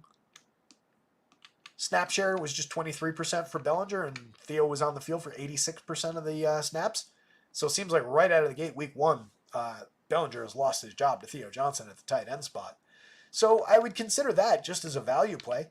21.5 on DK, 21.17 on FanDuel plays as a better value option on DraftKings, where basically all of the Giants play slightly better in the points per dollar sense. Again, you're dealing with QB 2 points per dollar, wide receiver 4 points per dollar, wide receiver 11 points per dollar, tight end 5 points per dollar, wide receiver 8 points per dollar. This is the one that's really starting to stretch things. He's just cheap.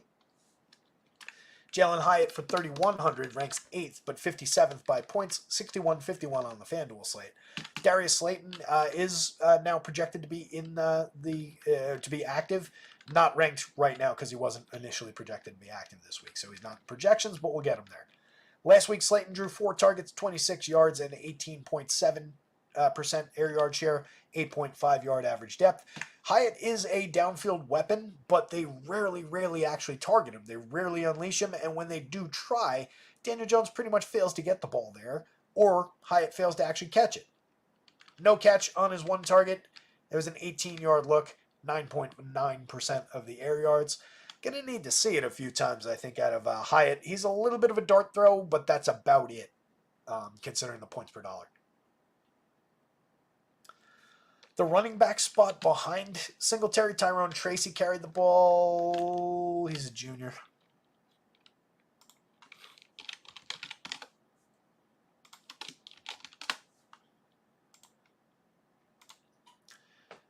Just twice? Is that what that said? Yeah. 2 carries. Very limited opportunities for him and for Eric Gray. Gray carried the ball twice for 6 yards. Gray was on the field for 10% of the snaps. Tracy for just 21%. Just pure backup speculative type plays there. Unless there's news about Singletary, you're not going to those guys. No real love down board for the Giants. We talked about these options up and down. Your most likely 300-yard contributor for this game? Shit, let's give it to Malik Neighbors. Why not? Even with the target volume difference, even if it's coming back the same way with Wan'Dale and Neighbors, I still would lean toward Neighbors. He's the more talented guy. He was getting a more significant downfield target by a little bit. Put up more yards on fewer targets in the first game. Neighbors on the Giants side, and probably the obvious Terry McLaurin on the Commanders side. Ugly game, but kind of a priority game. Definitely going to be some Giant stacks out there. I'm definitely going to build some, as remiss as I am to have to use Daniel Jones. I think the value's there. I think I'm not going to skip a week targeting Washington secondary. Let's put it that way. Basically, every week I will have at least a few shares of whoever is playing Washington this year, even if it's my own terrible Giants.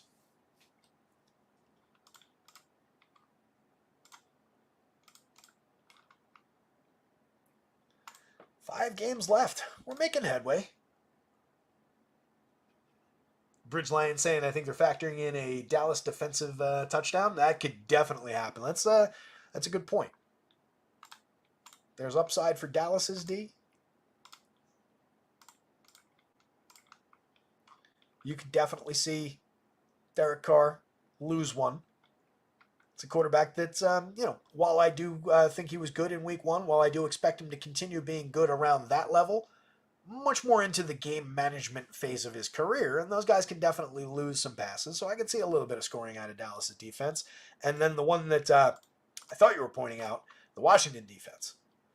3,800. They rank just 16th, 18th by points, 21st, 20th by value, but I tell you what, if you're going down the board for a defense, even with everybody in the world talking about how bad they are on defense, I don't completely hate the idea of a few shares of defense against Daniel Jones, because he very well might go out on the field and just hand the ball to the other team on his own 10-yard line and allow them to run the ball into the end zone twice against him. He is that bad. So while they don't rank great, Commanders defense 3,800, maybe one to keep in your pocket as a very low-end option. Total dart throw of a play, but dart throw defenses work out more than any of these other dart throws, in my opinion.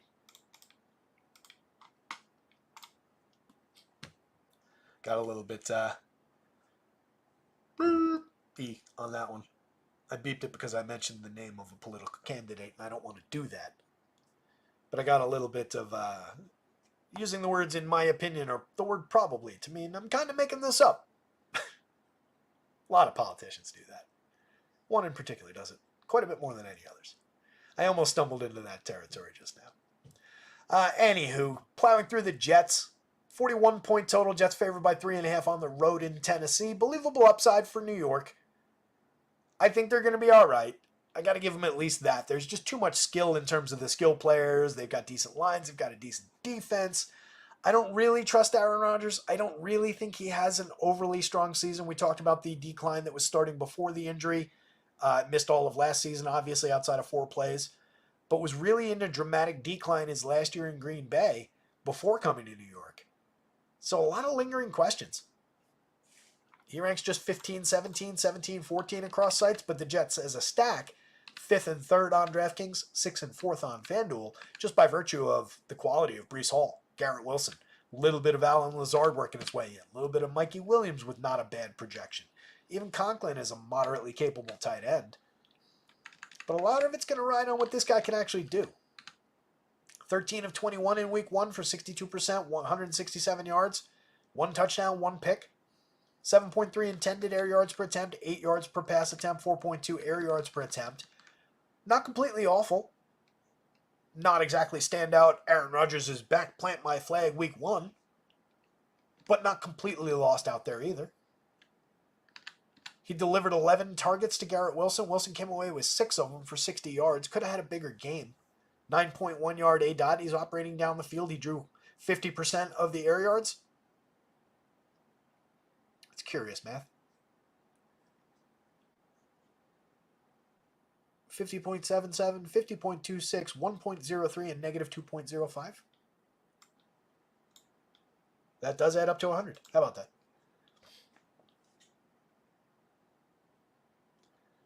Lazard was really interesting. We talked about him going into the game. We talked about the potential for the familiarity to breed targets. And it did.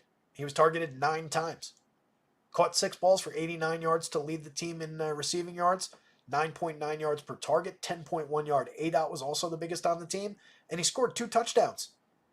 Lazard is going to be a guy that Aaron Rodgers relies on this season. There's a reason he's on this team, and that reason's name is Aaron Rodgers. He's going to throw him the ball. Lazard checks in this week at just 3,300, 4,500 across sites. There's very, very little faith in Allen Lazard holding up in the fantasy community right now. He ranks 47th by fantasy points, but he ranks 3rd by points per dollar on the DraftKings slate, 42 and 11 on FanDuel. He is super cheap with clear touchdown upside. I don't think it's at all arguable that Allen Lazard is a target in the end zone for Aaron Rodgers. Yes, some weeks he's going to get gobbled up by just Garrett Wilson being a star. Breece Hall being a star and a volume monster. Breece on his own ranks as RB1 across both sites by points, RB2 by points per dollar value this week. He stands alone just as a go-to option from this offense. He played 82% of the snaps last week, carried the ball 16 times for 54 yards, scored a touchdown, 3.4 yards per attempt. That's actually underwhelming performance out of him. He also added 6 potential touches through targets, got him to 22 potential touches. He touched the ball 21 times last week, put up 39 yards, 6.5 per attempt. Didn't get the ball in the end zone through the air, but more than capable of delivering in that department as well. Breece Hall is a super dynamic running back. He projects basically like the quarterbacks do on this slate. Absolute smash of a runner, my favorite piece of the Jets. Garrett Wilson projects out really strongly too as an individual. 5th and 6th on DraftKings, 6th and 9th on FanDuel. Easy go-to option at the wide receiver spot. I think you can play him in outside of stacks just as a one-off wide receiver on his own. Again, 11 targets, very solid little ADOT. Will get in the end zone this year. Premium receiver, premium running back. The quarterback drags the play of the overall stack down a little bit, but you gain ground with the Lazard's added value-based scoring. And then you've got Mike Williams at not an unfair price, a decent projection, but one that bounces off the numbers a little bit more clunky than the other guys do. So Mike Williams maybe sneaks through because he's going to rate that same way for everybody. As long as he's on the field, didn't play last week. As long as he's on the field, there's a lot of upside for Mike Williams.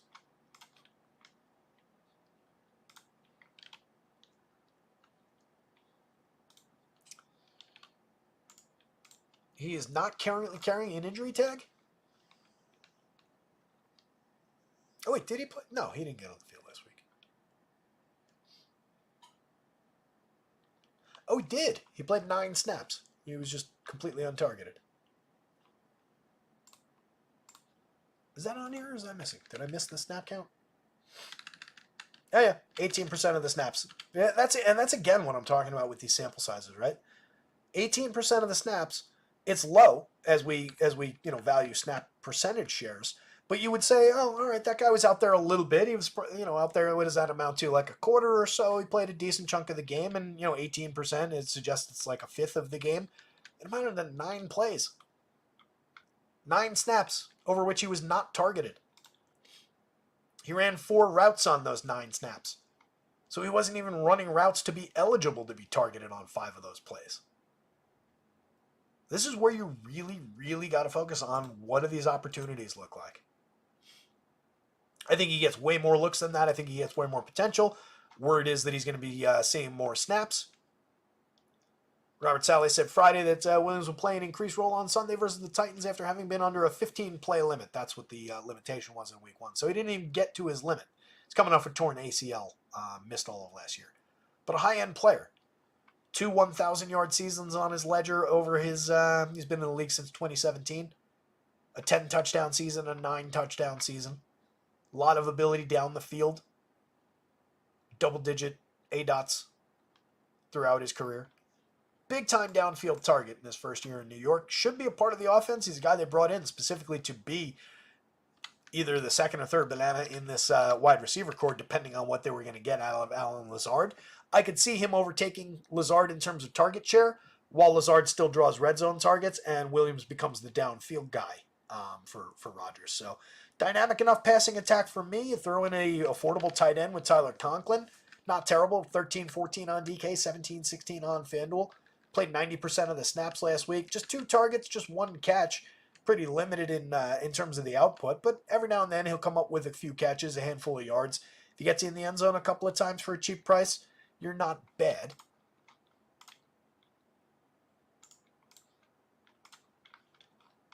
Conklin was targeted.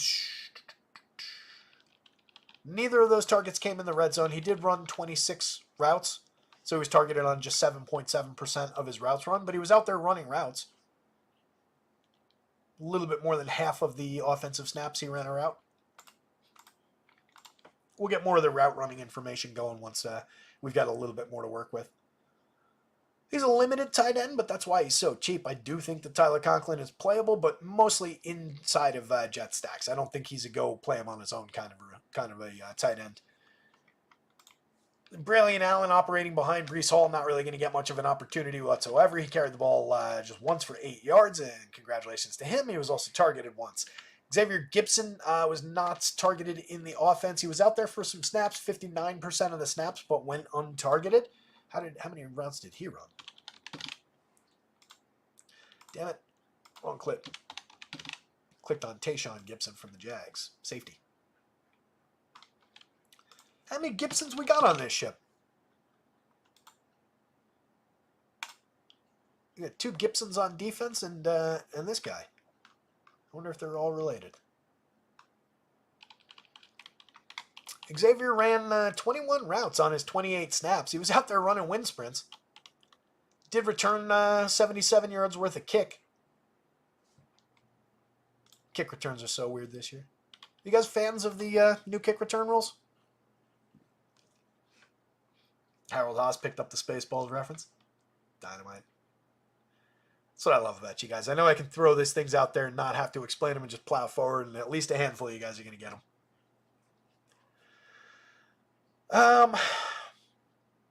Yeah, Gibson at the absolute best mix and match is just interesting because he was out there for 59% of the snaps, did run 20 some odd routes, so presumably would pick up a couple targets on the right week. Gonna be really low on for a cheap price. In no way is he a priority. It just comes down to, is he at all playable? I think he's borderline playable. Not any kind of projection to speak of. So you're just kind of trying to thread that needle of maybe they throw him the ball a couple times while he's running up and down the field this week. Will Levis, a moderate projection against the Jets here. Jets defense checks in coming off of a 4.7 yards per rush attempt, 7.6 yards per pass attempt week. Ranked them 22nd and 24th. They ought to be quite a bit better than that, though, as the season goes along. How much were they coming after the quarterback? It's probably going to give Levis some problems.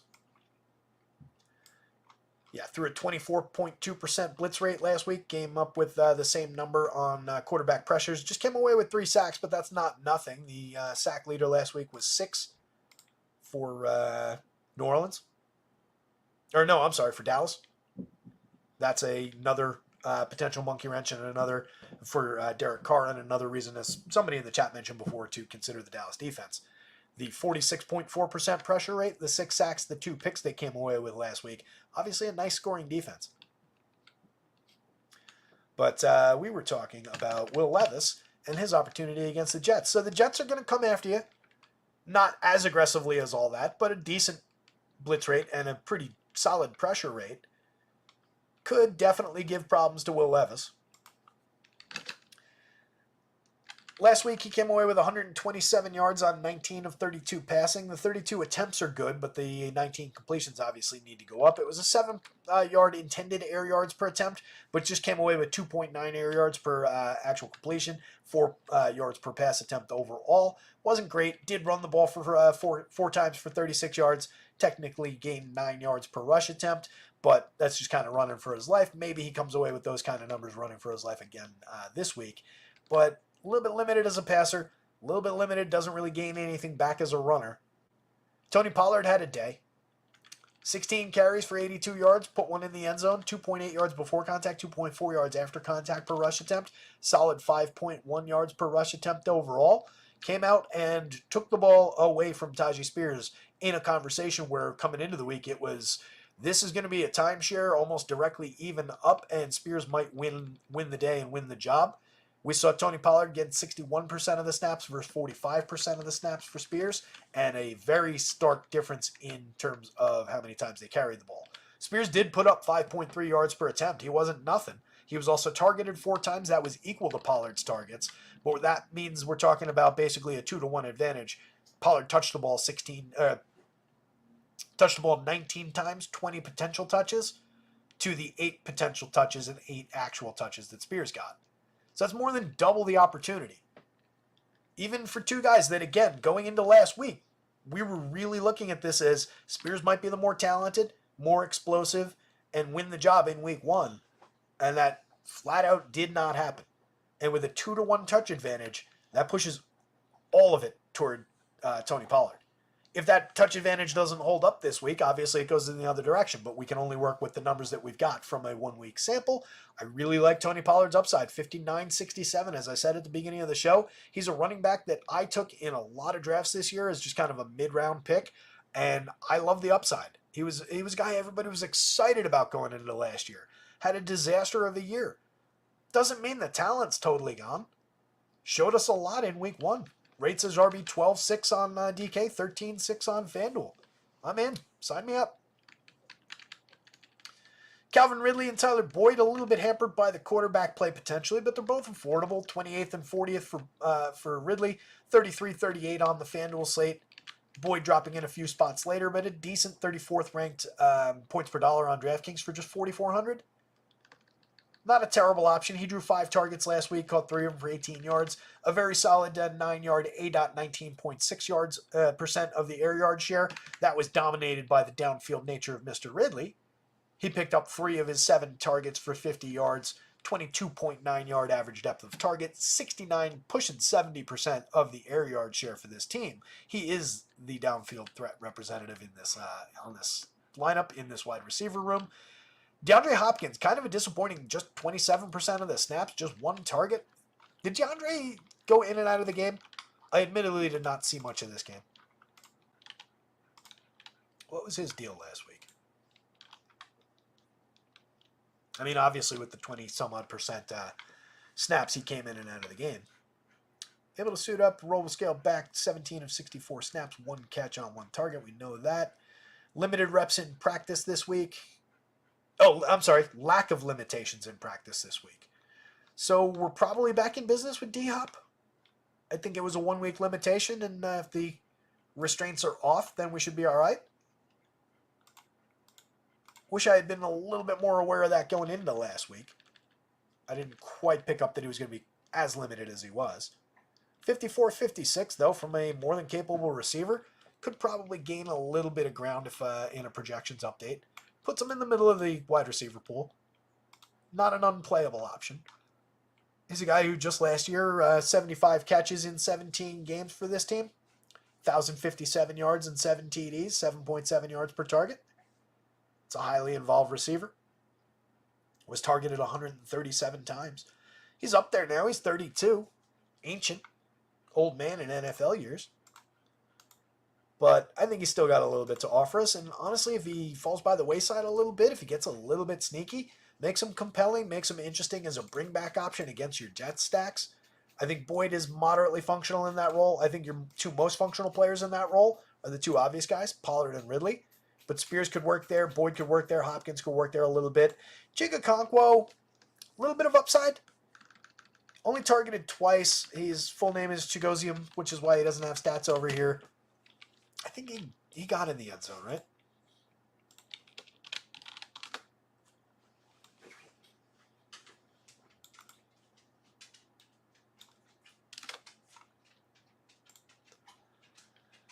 Okonkwo did get in the end zone. Yeah, I remember that correctly. Caught both of his passes 15 yards, 7.5 yards per target. But getting in the end zone is kind of key for these cheap tight ends. A lot of times, that's all that really matters. Yes, it's not a monster score, but they've saved you so much money that you've likely gained that ground in other spots. So they just need to come through. It's like when we talk about the value pitchers, right? All I need is my 5 innings and a win with a couple of few strikeouts along the way on DraftKings. Kind of similar from a $4,000 tight end. Couple of catches, couple of yards, get into the end zone. Thank you very much. Doesn't rate out great, but moderately playable as a value. Should be the tight end one.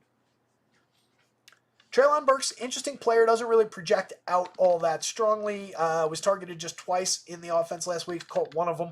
Just a 3-yard average depth, 2.6% of the air yard share. Should see a little bit more downfield action.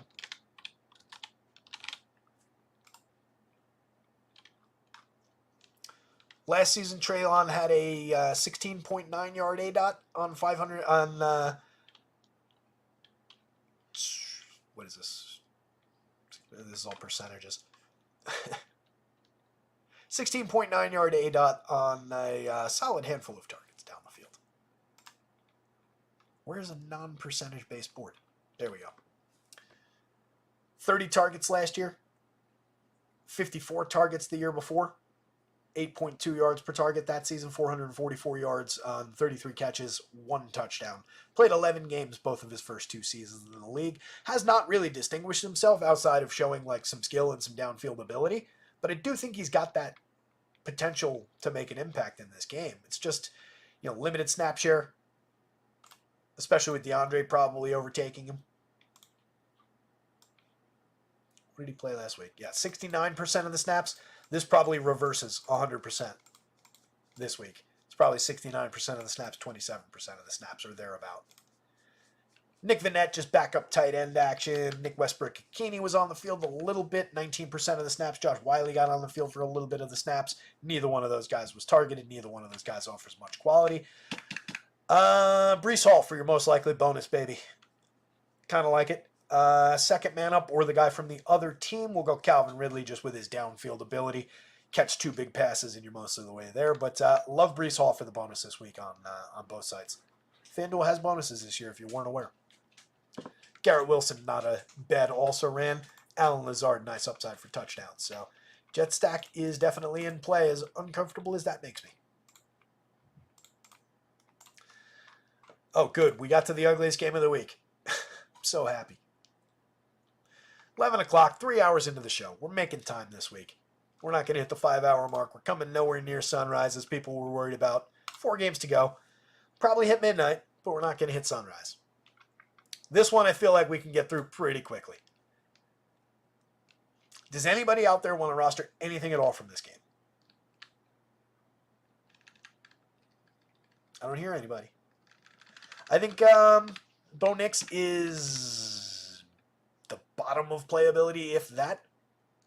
26 of 42, at least he threw the ball 42 times, but it was for a 6.3 intended air yards per attempt, just completed 2.4 air yards, 3.3 yards per pass attempt. 138 yards on 42 pass attempts is pretty weak.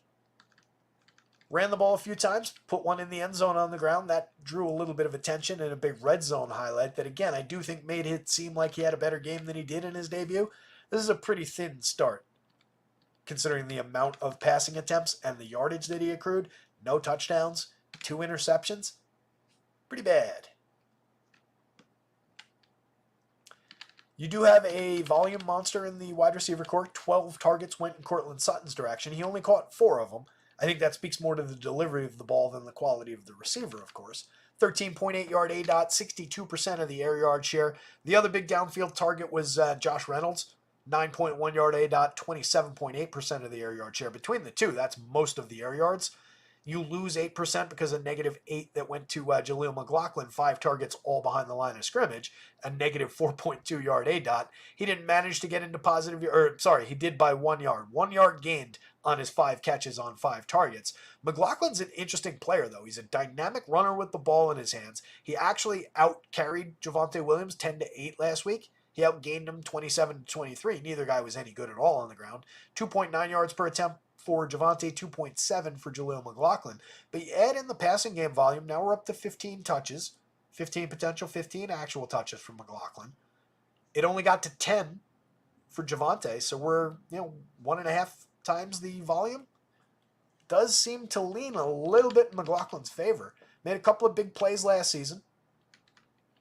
Breakaway ability, just a bad team, bad situation, not a lot of opportunities in general. It's just kind of interesting that he picked up slightly more opportunities than Javonte. That probably flips back the other way, and Javonte gets the volume a little bit more this week. They project pretty similarly. They both project into the 30s on both sides as far as points at the running back position. They're both entirely skippable, as is everything Denver.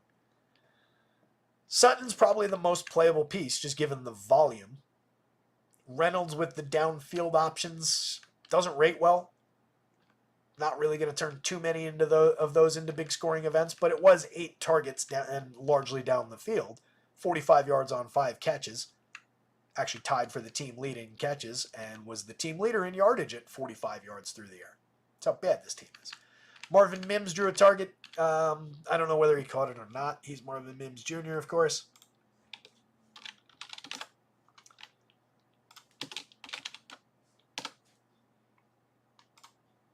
He didn't catch it. Shocker.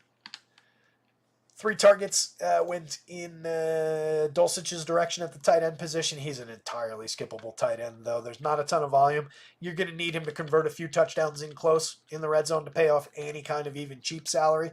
Doesn't really rate out well at all. Would be entirely touchdown dependent in a lineup, even at 29.46.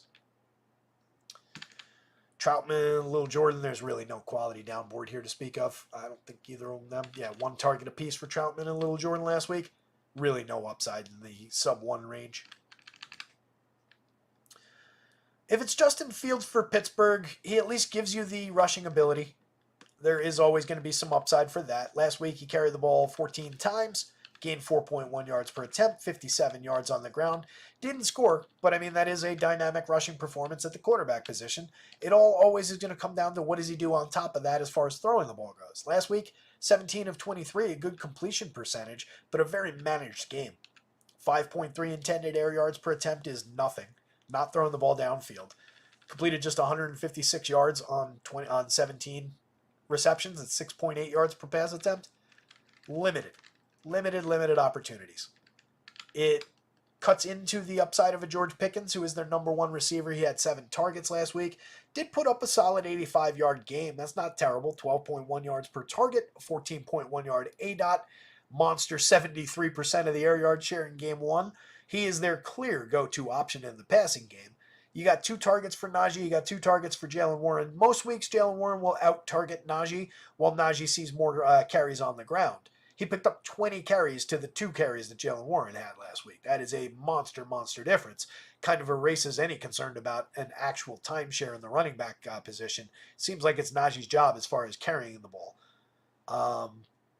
70 yards gained, a 1.1 pre-contact, 2.4 yards after contact, 3.5 yards per attempt total.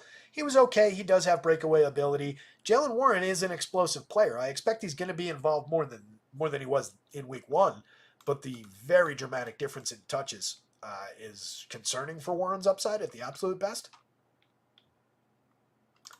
Patty Freiermuth got 4 targets in the passing game. He was the 2nd most targeted receiver.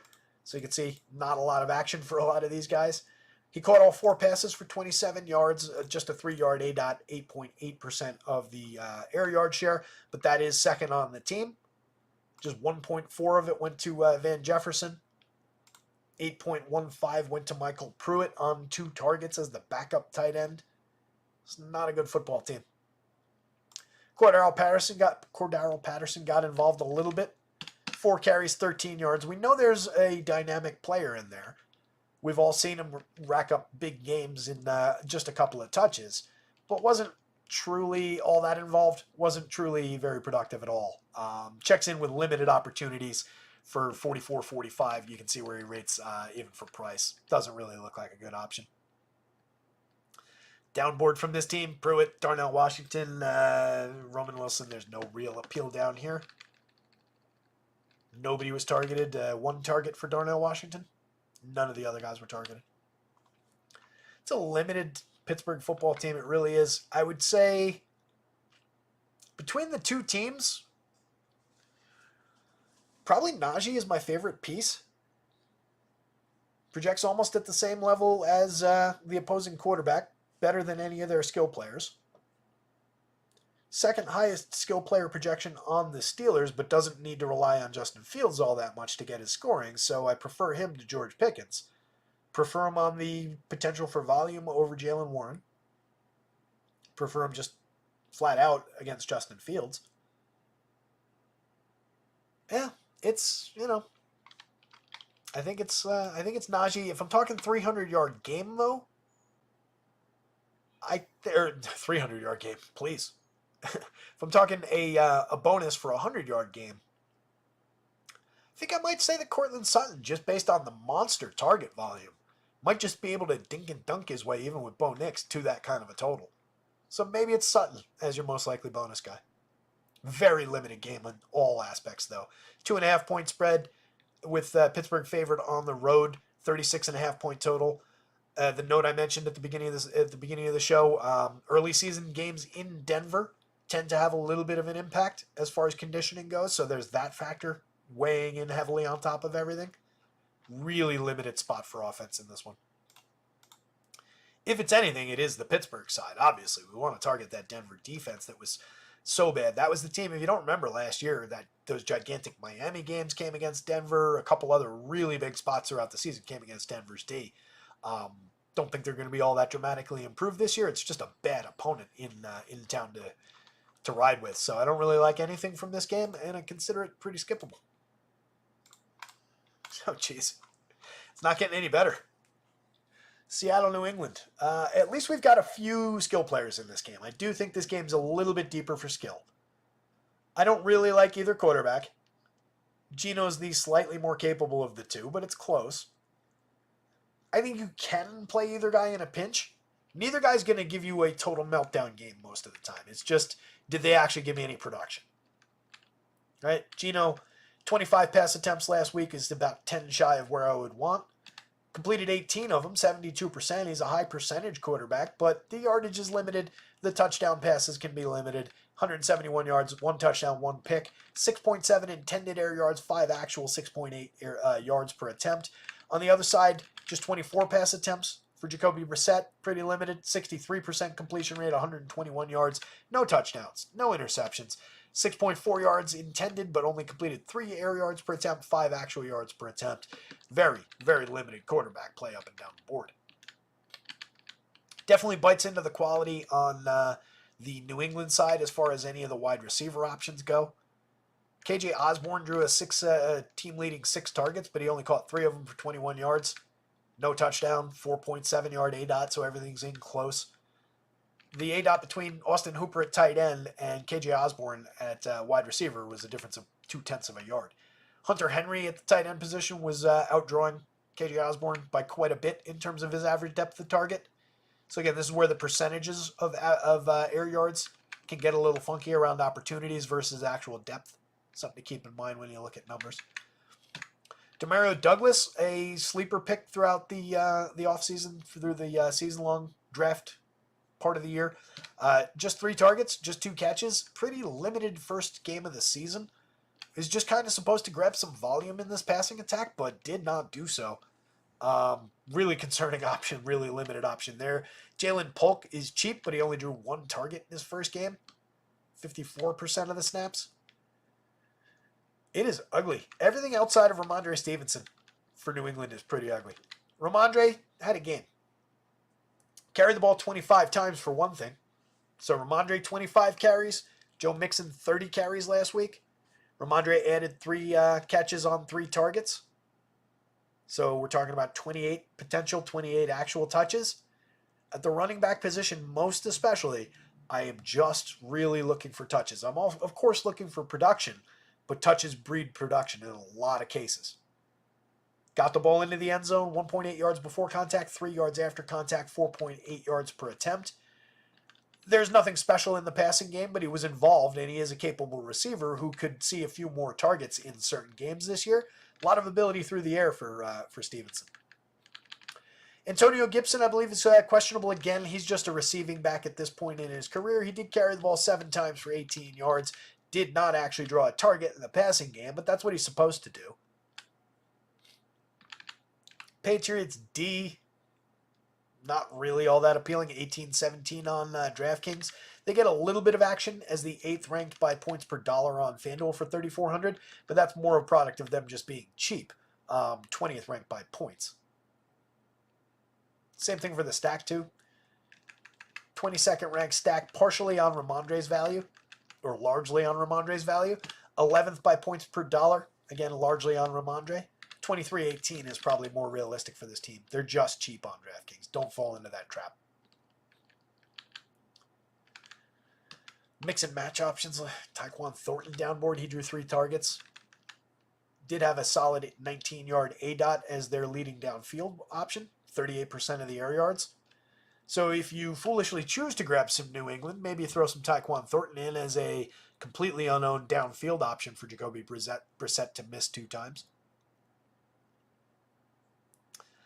I mentioned Zach Charbonnet. The rankings for Charbonnet in no way reflect the uptick in projection. Obviously, he jumped from a low single digits, mid single digits to mid-teens. He's going to shoot up the board, most especially for points per dollar, 58-63. No Kenneth Walker makes him the top running back in this offense this week. Should see plenty of opportunities. Last week, carried the ball 8 times, was also targeted 3 times in his backup role. Kenny Walker was a volume monster last week, but Charbonnet was drafted pretty highly last year to compete with Kenny Walker for this job.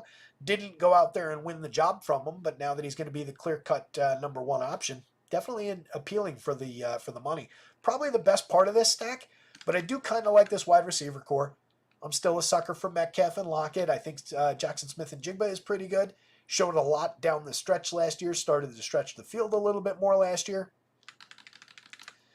Came out week 1 and went right back to a 3-yard ADOT, of course. 3.59% of the air yard share.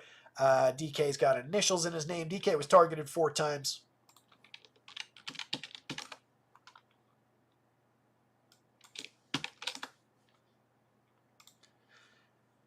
And came away with 3 passes, 29 yards. Did not score. Don't know what the air yards looked like. Don't really care at this point. Tyler Lockett, a solid 12.4-yard ADOT, 52.1% of the air yards. And just looking at the missing number here, that means that there was a pretty healthy share of air yards going DK's direction as well. I'll just fix it.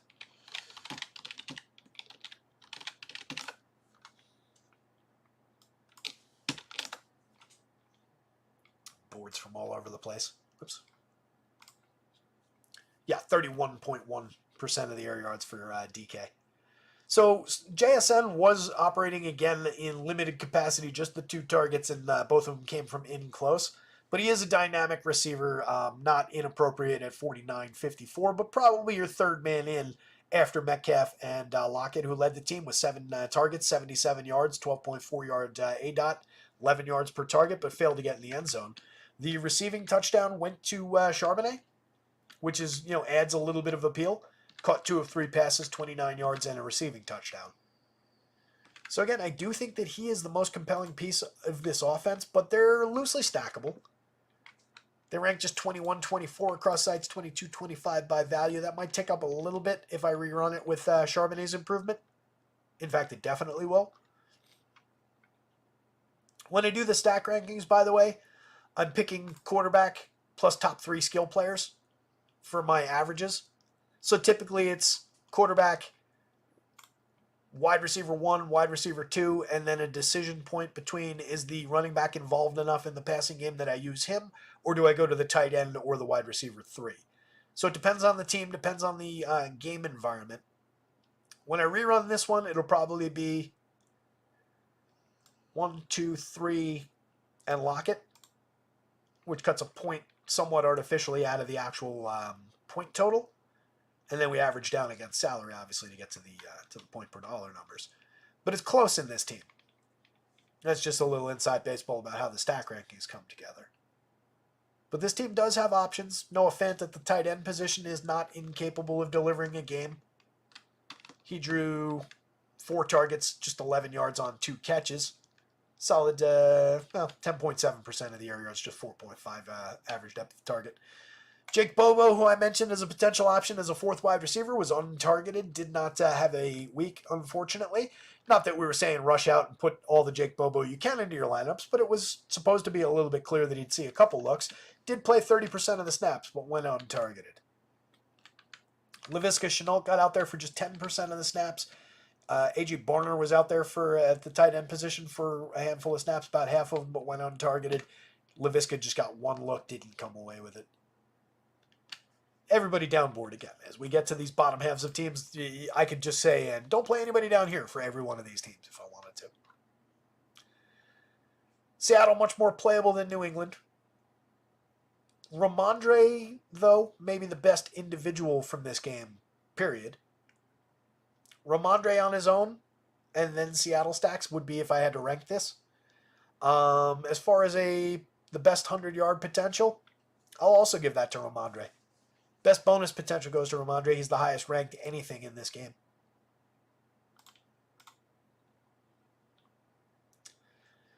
Defense-wise,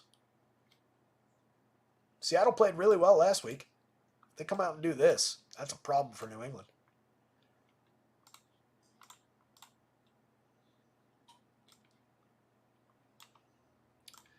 %30 pressure rate on a 20% blitz. Pretty good. 2 sacks, 2 picks. I can endorse the idea of some affordable Seattle defense. 2,800, or sorry, wrong one. 3,000, 4,000 across sites.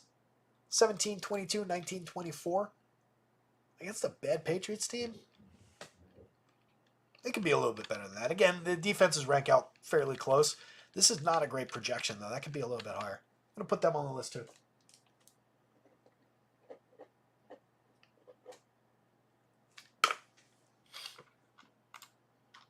Didn't have to list as many things as I thought I would. Kenny McIntosh for Seattle, by the way. Looks like he's gonna drop in for backup share. Didn't have anything. Didn't play any snaps last week. I think that's gonna be your first backup option. Holani was also not on the field. Just keep an eye on who they activate, who they name, however it goes.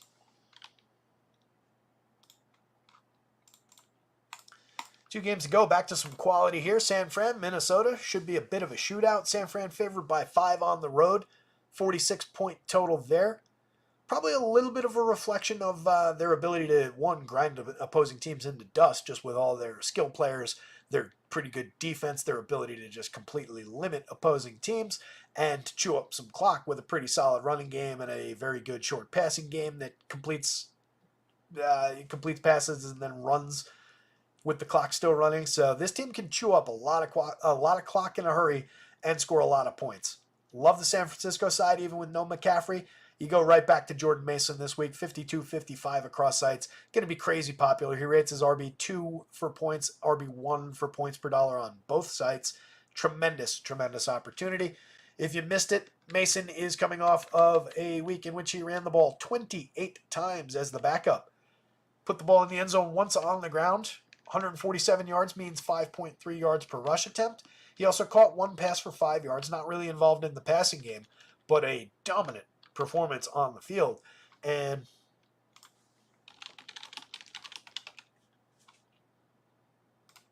let's see if I can find that same. Why is this?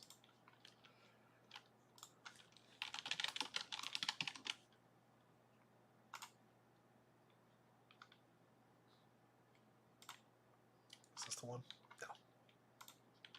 I just want that little chart back. Where was that? I pulled it last week and it got buried this week because people are talking about Jordan Mason now.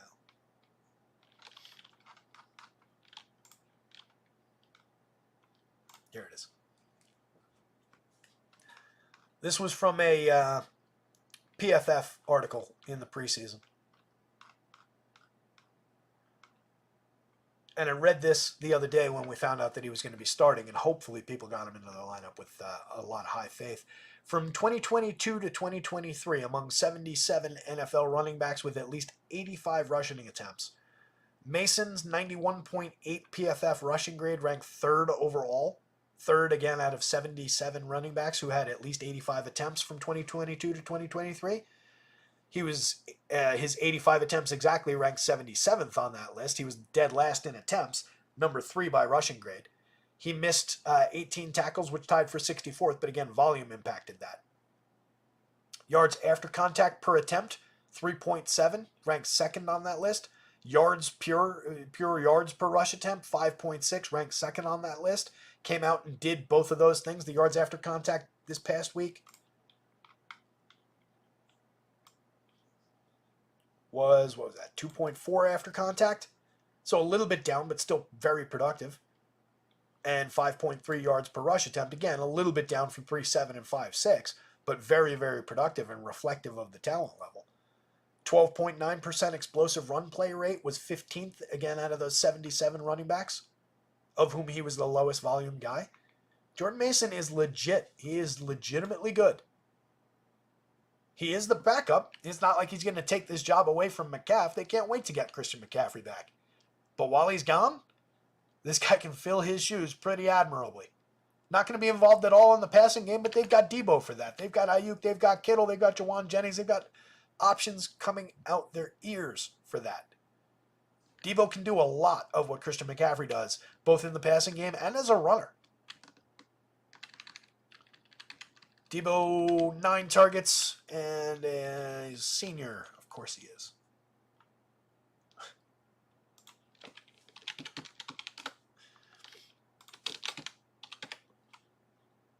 One day, we will unify naming conventions across sites for all sports. It is a foundational piece of Emacs presidential platform. Unification of fantasy names across sites. Debo put the ball in the end zone on a rush attempt. He carried the ball 8 times for 23 yards last week. He also was targeted 9 times, came away with 5 of them for 54 yards.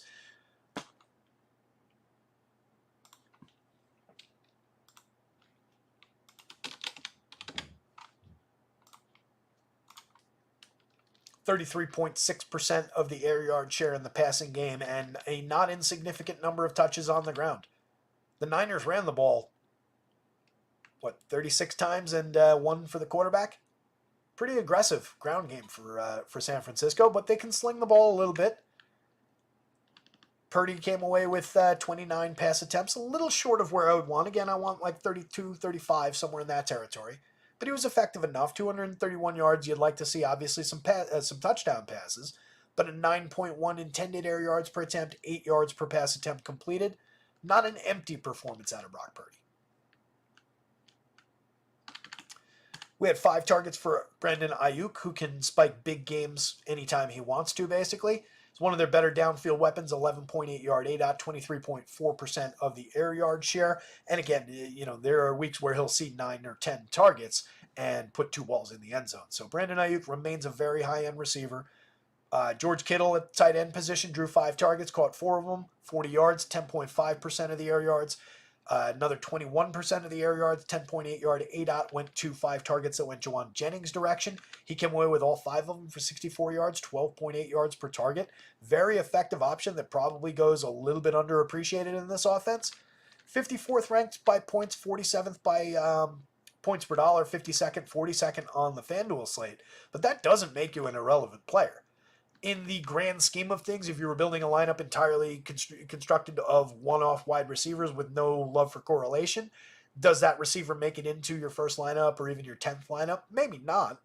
But in stacks, when we're looking for correlation, do not ignore guys just because they're ranked at this kind of a level.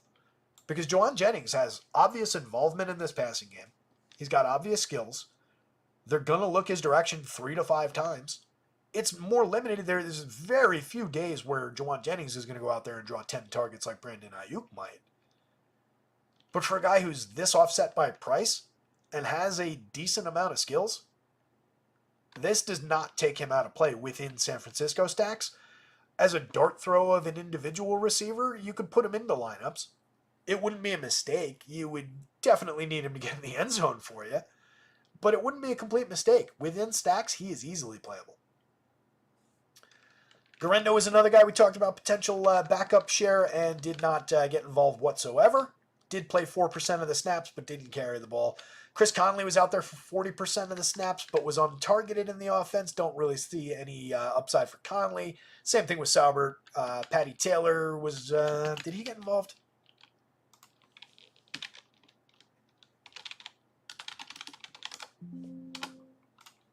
I'm going to say no. Pretty sure Taylor was not involved.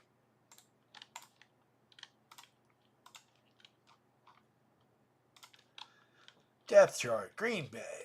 This isn't Green Bay. This is where my brain's at now. San Francisco. Green Bay. Whew. I'd be going back in time about 3 hours.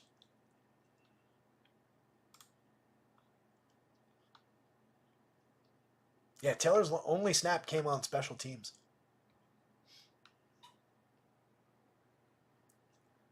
Garendo played 13 total snaps. It was all Jordan Mason. And then obviously, again, with Debo's ability to spell Jordan Mason in the backfield and pick up 8-10 carries, they really don't need to go to the Garendos and Patty Taylors of the world if they don't want to. It's probably how they approach it again this week. But you've got some very high-end skill players here. I'm a big fan of both Debo and Brandon Ayuk. I am not selling my George Kittle stock just yet. I think he's still got big seasons in him. He ranks 5th and 4th across sites, 8th and 3rd by value. You get a 6th ranked Debo, 3rd on FanDuel, 2nd on both sites by point per dollar, 17th and 21st for points from Ayuk, puts him in the mix for wide receiver 2 level shares. Very, very, very solid team, even without McCaffrey. Once they reacquire the best player in football, they'll be on even another level. Sam Darnold, remember like 2 hours ago when I said he had a decent first game? 19 of 24, 208 yards through 2 touchdown passes, a very solid 8.1 intended air yards, 8.7 yards per pass attempt, not bad, 6.2 air yards per attempt overall. Even ran the ball 3 times? No, 1 time for 3 yards, sorry. Aaron Jones was not irrelevant in this attack. He carried the ball 14 times. He scored a touchdown, 3.8 yards before contact, 2.9 yards after. Very good looking 6.7 yards per rush attempt over 14 carries. I would like to see a little bit more volume considering he only got 2 looks in the pass game. He caught both of them, but that's still only 16 potential touches. Again, I want 20, especially from a high-end running back like Jones. But he's got a lot of ability to get involved in the pass game. He's still got a lot of burst in those legs. We saw him bounce back in an extreme way in the last few games. Was it the last 3 games and 2 playoff games down the stretch last season with Green Bay? Came back 100 yards per game, was getting 20 touches again, and looked like regular Aaron Jones. Now with their rival Vikings, I think he's got a lot of upside any given week. The Darnold to Jefferson combination is going to be one to watch this week. No Jordan Addison in the roster this week, so probably just opens up additional looks toward Jefferson. But it puts Jalen Nailor at a cheap price a little bit on the board. His ratings haven't been adjusted yet, neither have Brandon Powell's. Projections have been nudged slightly up, but I got to give it a better look. That was immediately before the show. These ones will change a little bit with the absence of Jordan Addison, but Jefferson is still probably the prime beneficiary in that equation. He was targeted 6 times last week. I could see easily doubling that this week. 10.5 yard ADOT, still drew 36% of the air yards. He scored a touchdown through the air.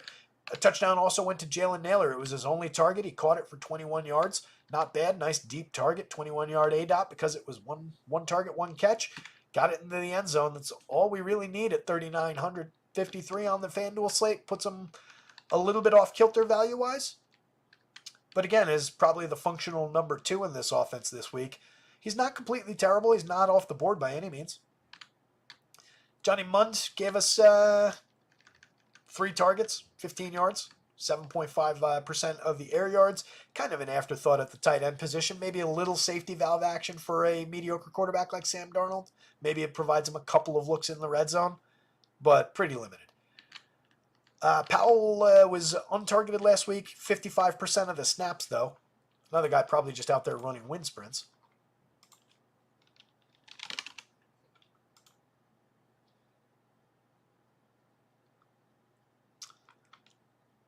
Powell ran 12 routes.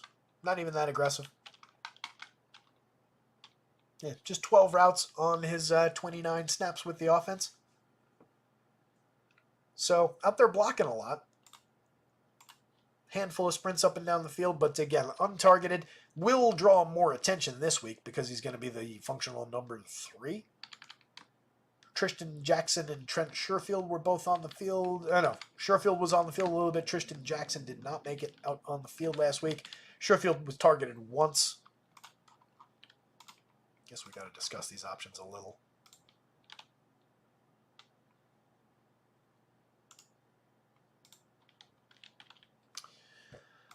Oh, we can't have pages failing right now, RotoWire depth chart pages.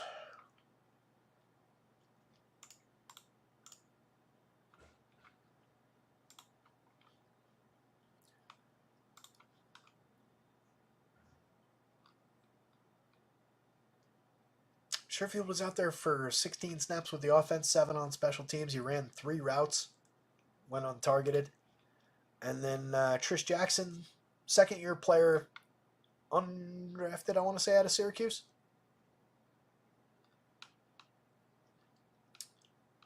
Last year, Tristan Jackson got into 7 games. He caught 2 passes for 9 yards on 4 targets. 6'1", 191. Not sure if he's even on the active roster or the practice squad at this point. Don't really care. All things San Francisco, absolutely fire away. Limited shares of Minnesota. They're not completely terrible. They've got one superstar receiver who ranks 415 on DK, 416 on FanDuel. Quarterback doesn't rate out poorly for points per dollar value. I don't want to say I'm a believer in Sam Darnold because that would be something a crazy person says. But I do believe that the skill players on this team and the situation could drag Darnold to some fantasy success this season.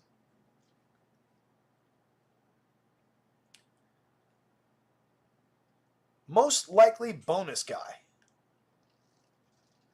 Jordan Mason. It's got to be. The volume's going to be there like crazy. He's an explosive player. It could easily be Debo. It could easily be Ayuk on the other side, but I think Mason edges them out slightly. And then for the Vikings, it's easily Justin Jefferson. There's no real debate about that. There's no even clear second option. If I had to say one, it would probably be Jones, given that he got to 94 yards last week on 6.7 yards per attempt. He was actually, again, very effective. And again, this is coming off of multiple 100-yard games down the stretch last year. So don't write off Aaron Jones. But yeah, one of these two guys for the bonus on both sites. And then Jordan Mason as the actual pick from this game.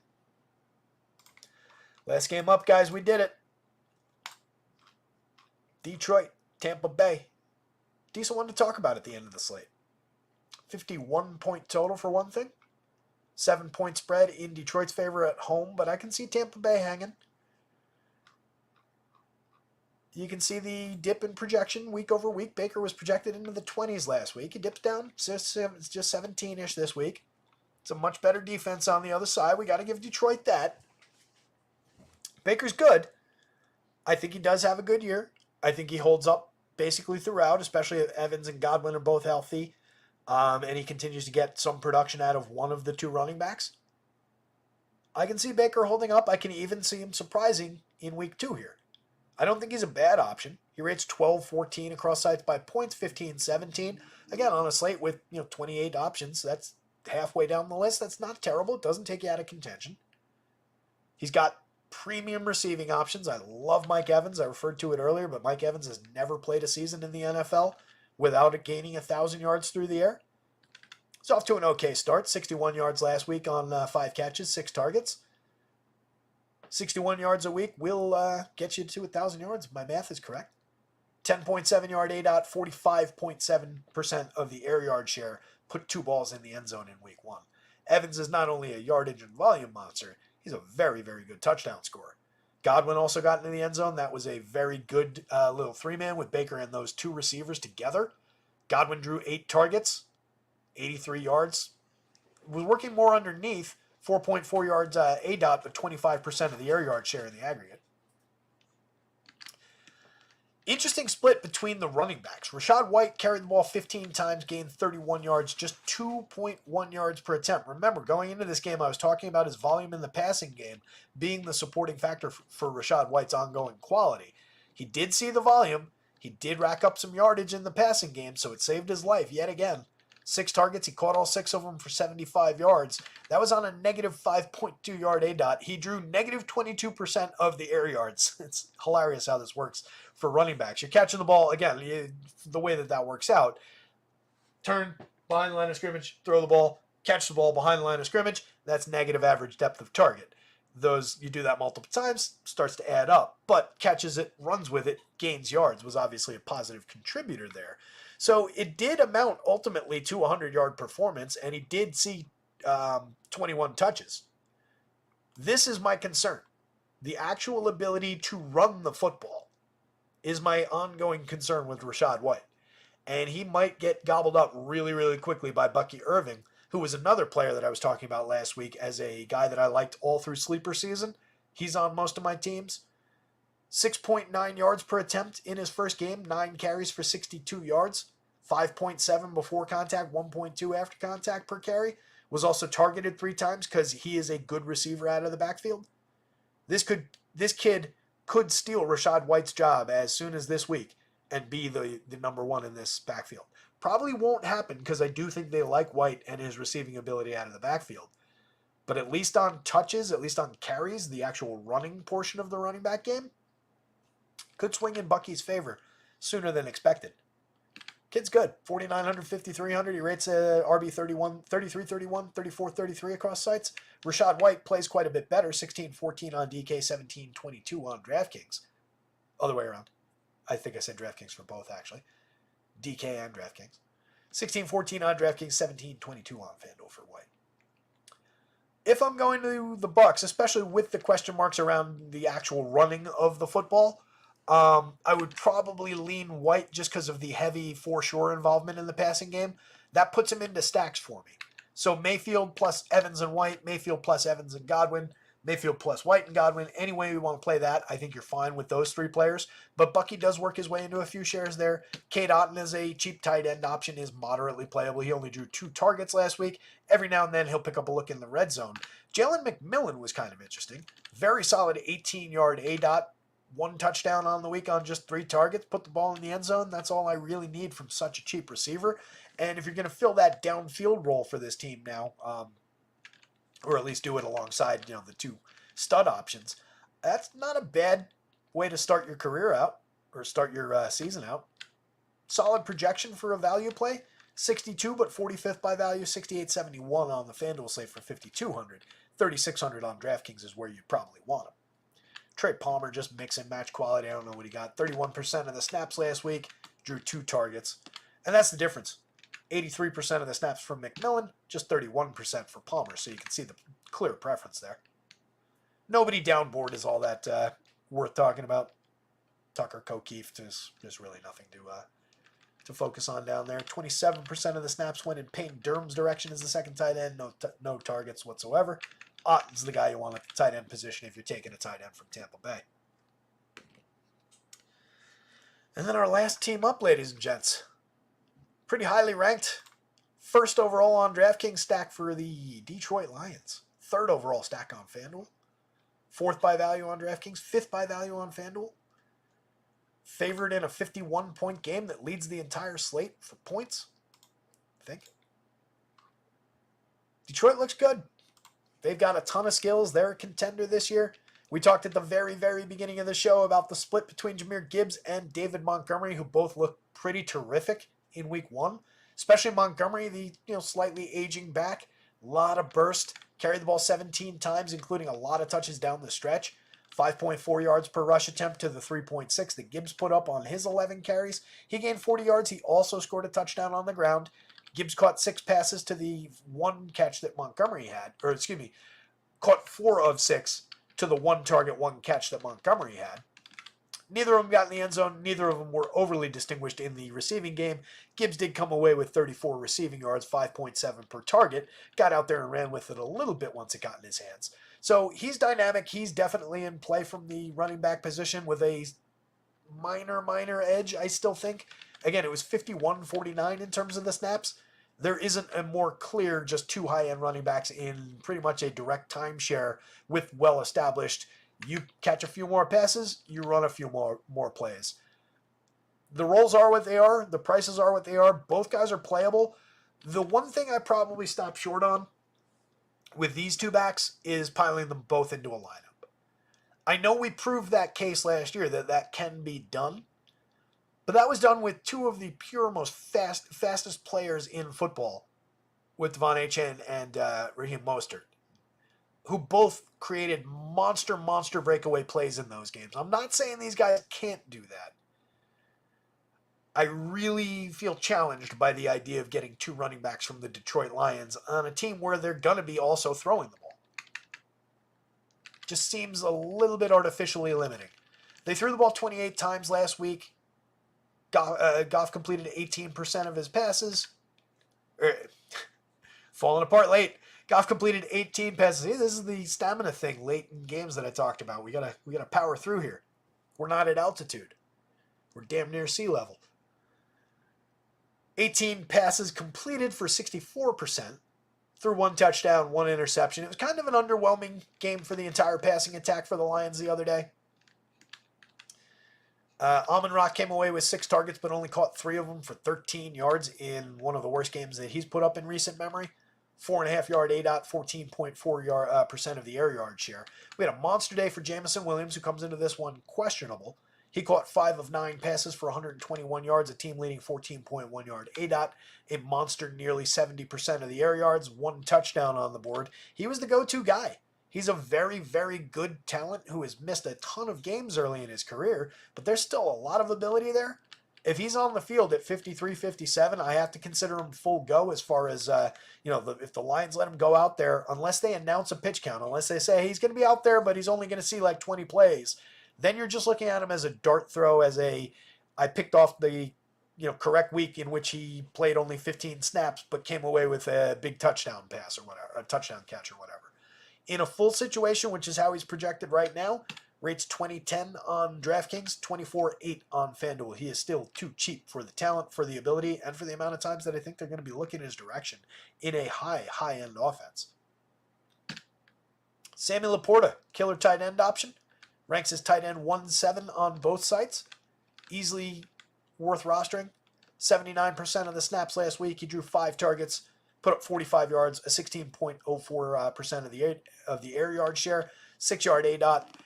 Effective mid-range tight end option with a lot of ability down the field, a lot of ability once we get into the red zone. Big target in the red zone for this team. Love the upside any given slate for Samuel Laporta. I do not think I'm breaking any ground there. I think all you guys know that. Khalif Raymond is kind of just cheap. Didn't do much of anything last week. Yeah, no targets. Ran the ball once for 12 yards. Probably a little jet sweep action there. 61% of the snaps. I would expect a moderate amount of additional involvement. 2 targets, something along those lines. 2 targets and a carry. They do need him to work in for a play here and there. He's part of this offense. It's just there's so much focus on these top-end options, and there's a lot of premium mouths to feed. So guys like Raymond just kind of go by the wayside. Brock Wright played nearly half the snaps. He drew 1 target. He's not much of a receiver at the position. Tim Patrick, I don't think, was on the field at all. Yeah, Patrick and Craig Reynolds didn't make it onto the field. Tom Kennedy, not that one. 7% of the snaps last week, did not draw any targets. Maybe it is that one. He's a lawyer, not a wide receiver, if that's the case. Biggest option from this game. for a bonus. I'll throw it to Amon-Ra. Hopefully Jared Goff throws it to Amon-Ra quite a bit this week. I don't think that's the wrong decision. Just on volume, on sheer ability. He's a star receiver. I think that's the right call. Monty could get you there. Gibbs could get you there. Even Williams, if he's fully healthy, could easily get you there out of the Detroit side. And on Tampa Bay, Evans, Godwin, either one of those guys could easily get you up over 100 yards and get to that bonus. Less so for White and Irving given the split. If a running back's going to do it, I feel like he's going to come from Detroit. But again, I'm not totally in love with the job share there. But these guys share that job probably more effectively than any two other timeshare running backs in football. So you can get away with it. That's it. It's not even midnight. We did it. Under 4 hours.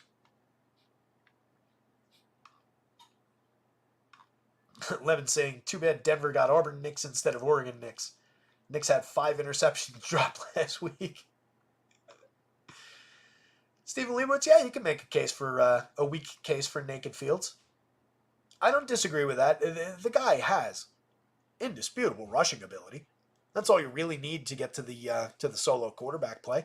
He's not the greatest deliverer of passes, but he can also do that. Let's not forget, as recently as last season, and we'll end on this Justin Fields note, which wasn't exactly what I had planned, but why not? Let's remember, as recently as last year, Justin Fields had a game week 4, and this came against Denver. So again, another player with a monster game against Denver. I told you there were the other ones in there outside of the Miami game. 28 of 35 passing, 335 yards, 4 touchdown passes, plus an interception. He also ran the ball 4 times for 25 yards. Not his best rushing performance, but as a quarterback, that might be the best game of his entire career. He came back after that one. They played Washington, another super, super gettable, targetable pass defense last year. The following week, he threw another 4 touchdown passes, 282 yards in that one on 15 of 29 passing, added 57 yards on the ground on 11 carries. That is, I promise you, he won both of those slates. I don't literally promise, but I have a strong feeling that he won both of those slates, and memory serves, that's the case. After that, he didn't throw more than 1 touchdown in a single game the rest of the year. He missed 4 games not more than 2 weeks later, then came back, was mediocre, had a 268-yard game on 20 of 32 passing against Atlanta in week 17. That was like his last hurrah as a Chicago Bear, and that was basically it. But the any given slate upside represented by those 2 4-touchdown games and monster performances on top of his individual rushing ability, yeah, he's on the board. And again, not that it's at all predictive, but that monster game came against this Denver defense. We'll leave it at that. Nothing predictive about that. Black hit on the roulette wheel last time. That does not mean red's going to hit this time. But it's at least nice to see that game came against this pretty bad and still pretty bad Denver defense. Harold Haas, thank you, buddy. I had fun too. This was a lot better than last week's 5-hour slog. I think I'm just, getting everything onto the one board. It was very helpful. Kind of just more into the, again, feet on the ground a little bit more firmly in week 2 as far as just what we want to talk about, where we want to talk about it. Who's on what team even. Going to just get better and better as the year goes on. With that in mind, gang, let me punch out. I'm going to take a short break. I'm going to smoke a bowl, and I'm going to eat some Linden chocolate chip cookies. This show brought to you by Linden chocolate chip cookies, the best possible chocolate chip cookies that your $1.86 at the bodega can buy for 3 cookies. I'm going to do that, and then I'm going to jump right back into this football slate. I'm going to knock out the rest of the Optimizer article. Those game notes will be finished before tomorrow morning. Going to update the rankings, the projections. I'm going to set you guys up for success through Saturday while I'm at this wedding. Then I'm going to come back Saturday night, and I'm going to basically redo all that shit because it all gets updated again on Saturday night into Sunday. You guys will have it all day tomorrow. You'll have it going into the slate on Sunday. I'll be back in business late night Saturday into Sunday. I'll be around all Sunday morning. Any questions, anything like that. But we're done with shows for the weekend. Baseball tomorrow is going to be projections only and early in the morning. No updates. Probably going to go up tonight. No updates through the day. That is going to be our one sacrifice, unfortunately, is baseball lineup updates tomorrow. But otherwise, we're in business. Have a great weekend, you guys. Really, sincerely, good luck out there this weekend. Somebody go win something. Let's take down a Milly. Somebody go win $1 million. Any one of you guys. I'd love to see it happen. Even a nice little payday. Couple grand here or there. Couple $100. Whatever makes your weekend makes my weekend. So let's make that happen. Good luck out there. Somebody go win something. See you on Monday.